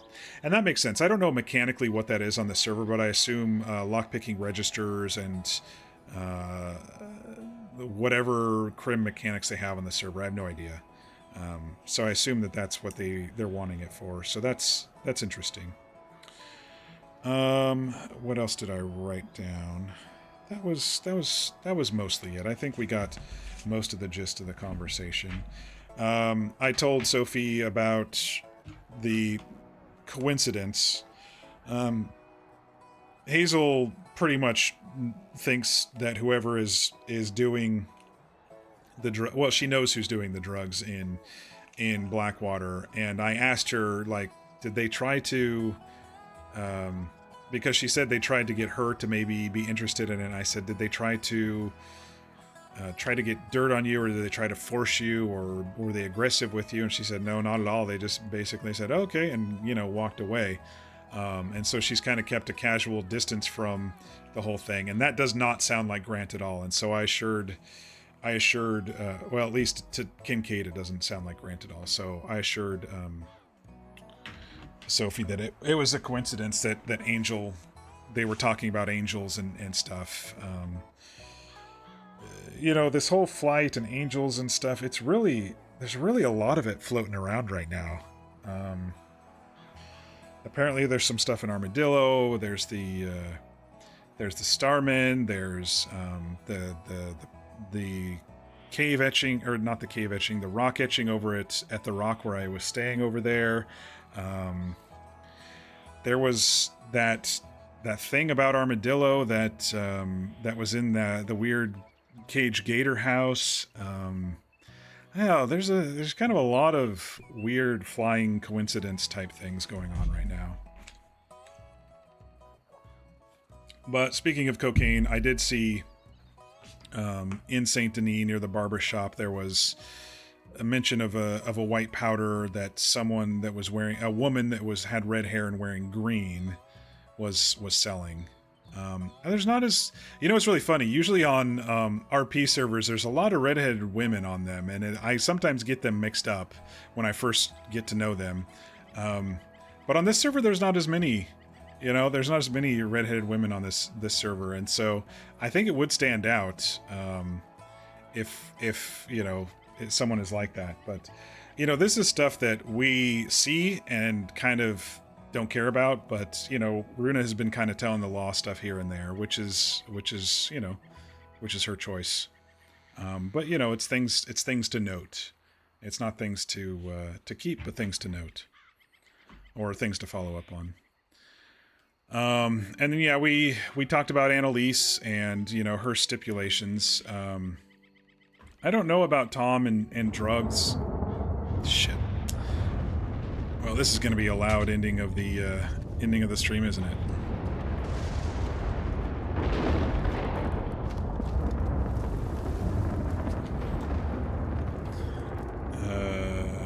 Let me do the nighttime stuff.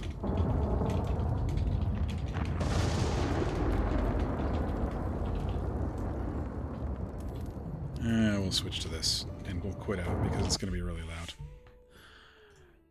Which is her choice. Yeah, I mean, Kincaid wouldn't. That's my point. Kincaid will say certain things to the lobby. He's not going to report every single thing that he sees. Especially since he's trying to keep distant. I mean, the only one he's really talked to very much has been BB, and that was only, you know, a little bit recently. So yes, it seems like there may be something. Maybe when Tom was recovering from being tortured, maybe there was a little bit of drug use there that Annalise helped him with. Maybe, I don't know. But she seems adamant that she wants Sophie to get off of. Oops, sorry, I hit the mute.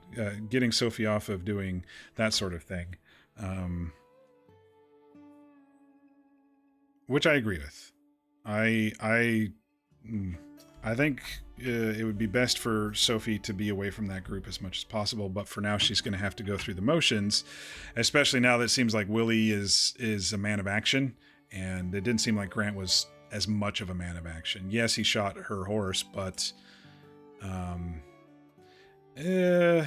she gave me an interesting compliment tonight, which is ready to spring into action. You know, it would have been me if I didn't get out of the bottle, and that's saying something. So interesting take on it. That means Kincaid will take it seriously. The way she described it, that means that Kincaid will take it seriously, and so she's going to need to go through the motions. Kincaid didn't take Grant too seriously, but he's probably going to take Willie a little bit more seriously. Just based on all the stuff that Grant was doing and stretching himself thin, I just figured Grant was going to fall apart. I really did. And it seems like he probably still is based on nobody showing up to his summons last night. So we'll see what happens. It's tough to be. I will say it's tough to be a leader. It's tough to be a gang leader. It's tough to be a leader when everybody, you know, is looking to you for guidance and looking to you for doing this and that. And when it's Crim, it's even harder because everyone has their own ego involved. Everyone wants their pound of flesh. Everyone, especially if you're kind of gathering these unsavory types and people that are a little bit crazy, it's beyond herding cats at that point. So I do feel for Grant. I think he might have bit off more than he can chew, but we'll see what happens. I'm interested. I do like the slow pacing, the slow burn. I wonder what he thinks he's going to accomplish by going into Sisika, but he didn't seem too bothered, which concerns Kincaid. I do wonder if Donnie told him about Chet. I think he would be the only one who would so far that we've taken out with us. So, or even had the ability to. So I do worry that he's going to go in and try to find Chet, who's probably in solitary somewhere. But anyway, we'll see what happens with that.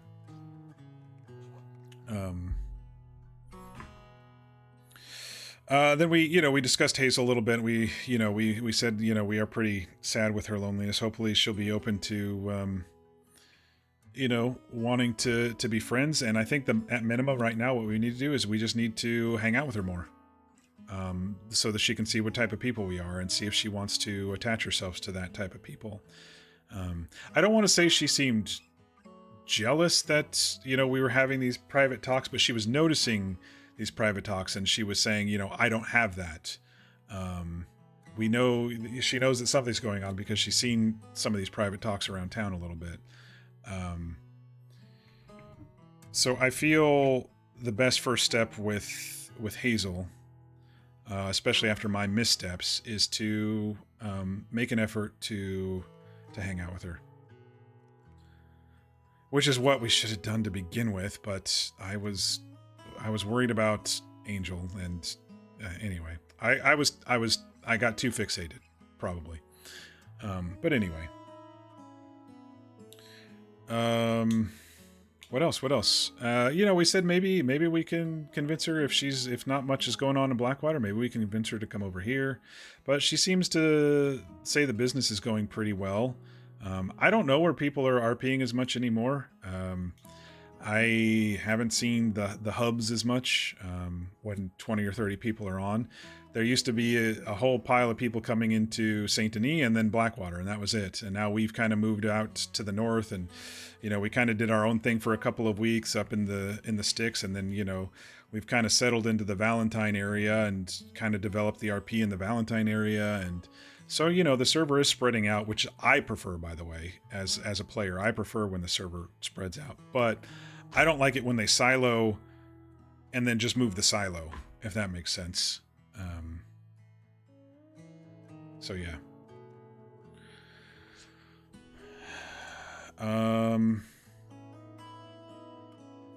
But yeah, other than that, we kind of just chatted a little bit more, and then we all decided to head to bed. And here we are at the end of the stream. How long did I go tonight? 8 hours? Gosh. I was like 5 hours tonight. I'm going to do 5 hours. And then I go and have another gigantic stream.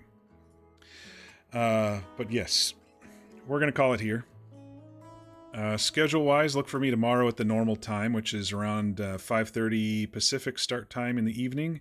5:30 to 6. I start sometime between there, which is 8:30 to 9 Eastern. Thanks so much for the raid earlier tonight, Lady Purple. Lady Purple plays the character Mud.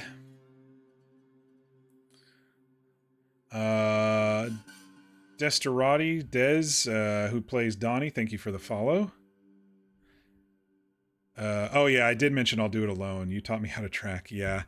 He was having a moment there. I think he was having a moment of weakness there. He was still upset at himself about the Hazel fight, but the Hazel argument, the Hazel misstep. But he, after thinking about, who might be coming for Chet and was discussing it a bit further, and thinking about sending the missive off to Cutter, who is probably going to say something along the lines of, "Are you going to let Chet get you in trouble again, Kincaid? Really?" He was thinking, man, I don't want to get these people injured or whatever. And then, everyone said, we're not going to let you do this alone. And then Hazel's like, the government is... Are you kidding me? If they wanted to, they would have already killed you by now. So it's probably just some corrupt, guards or warden at the thing who might have some influence in town who can push some paper, and can't get rid of Runa that easily. I'm definitely not trying to. There may be one or two things that Chet sends him. The Hazel Hiccup. I like it. The Hazel Hiccup. You can't grow without failing as a character. I stand true to that, and I have stood true to that for the last 5 years. You can't grow as a character unless you fail at some point. You can't challenge yourself. You can't alter your character in a different path unless you fail at some point. So, definitely a hiccup. What was I saying right before that? Shit, I'm getting tired. I'm getting yappy and blabby.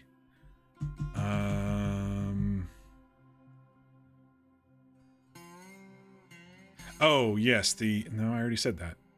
I don't know. Never mind. But anyway, we're going to call it here for tonight, everybody. We're going to try to make sure we spend time with Archie and Soyala tomorrow. Because they're leaving on the 3rd. Nothing would be a better birthday present for Kincaid than spending time with his friends.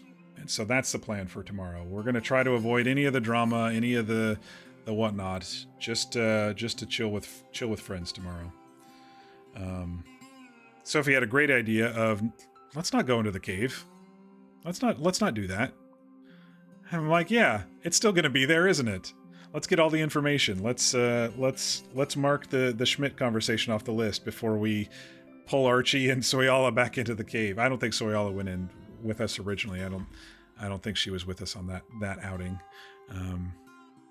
That was a great idea. Be patient, Kincaid. Jeez. You don't have to mark everything off your list every single night. But I did mark a couple things off, which was nice. Repair relationship with Hazel. Sophie, find out about Willie. Got those off the list. Oh, and the 100 iron. That's off the list too, technically. Also, Hazel reminded us that we are a scout, and, we do use symbols and ciphers and stuff, but I was telling her that I was also working at the angle of, people are just coming to me with information sometimes, and I am having trouble keeping it all in track. And she said, well, write it down. And I said, well, I'm worried about my notebook. And she said, well, make a cipher. And so,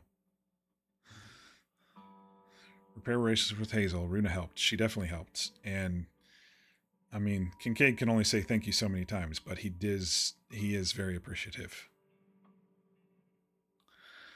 Man, I still have thoughts floating in my head like I forgot to say something. Well, if I remember, I'll write it down and we'll talk about it the next time. Other than that, thanks so much for the RP, everybody. I hope you all have a great evening. Be sure to get your rest. Be sure to eat and say, great evening. It's 2 a.m. my time. 5 a.m. Runa's time. Be sure to get your rest. Be sure to eat and stay hydrated. We'll see you tomorrow night. Thanks again, everybody. Good night.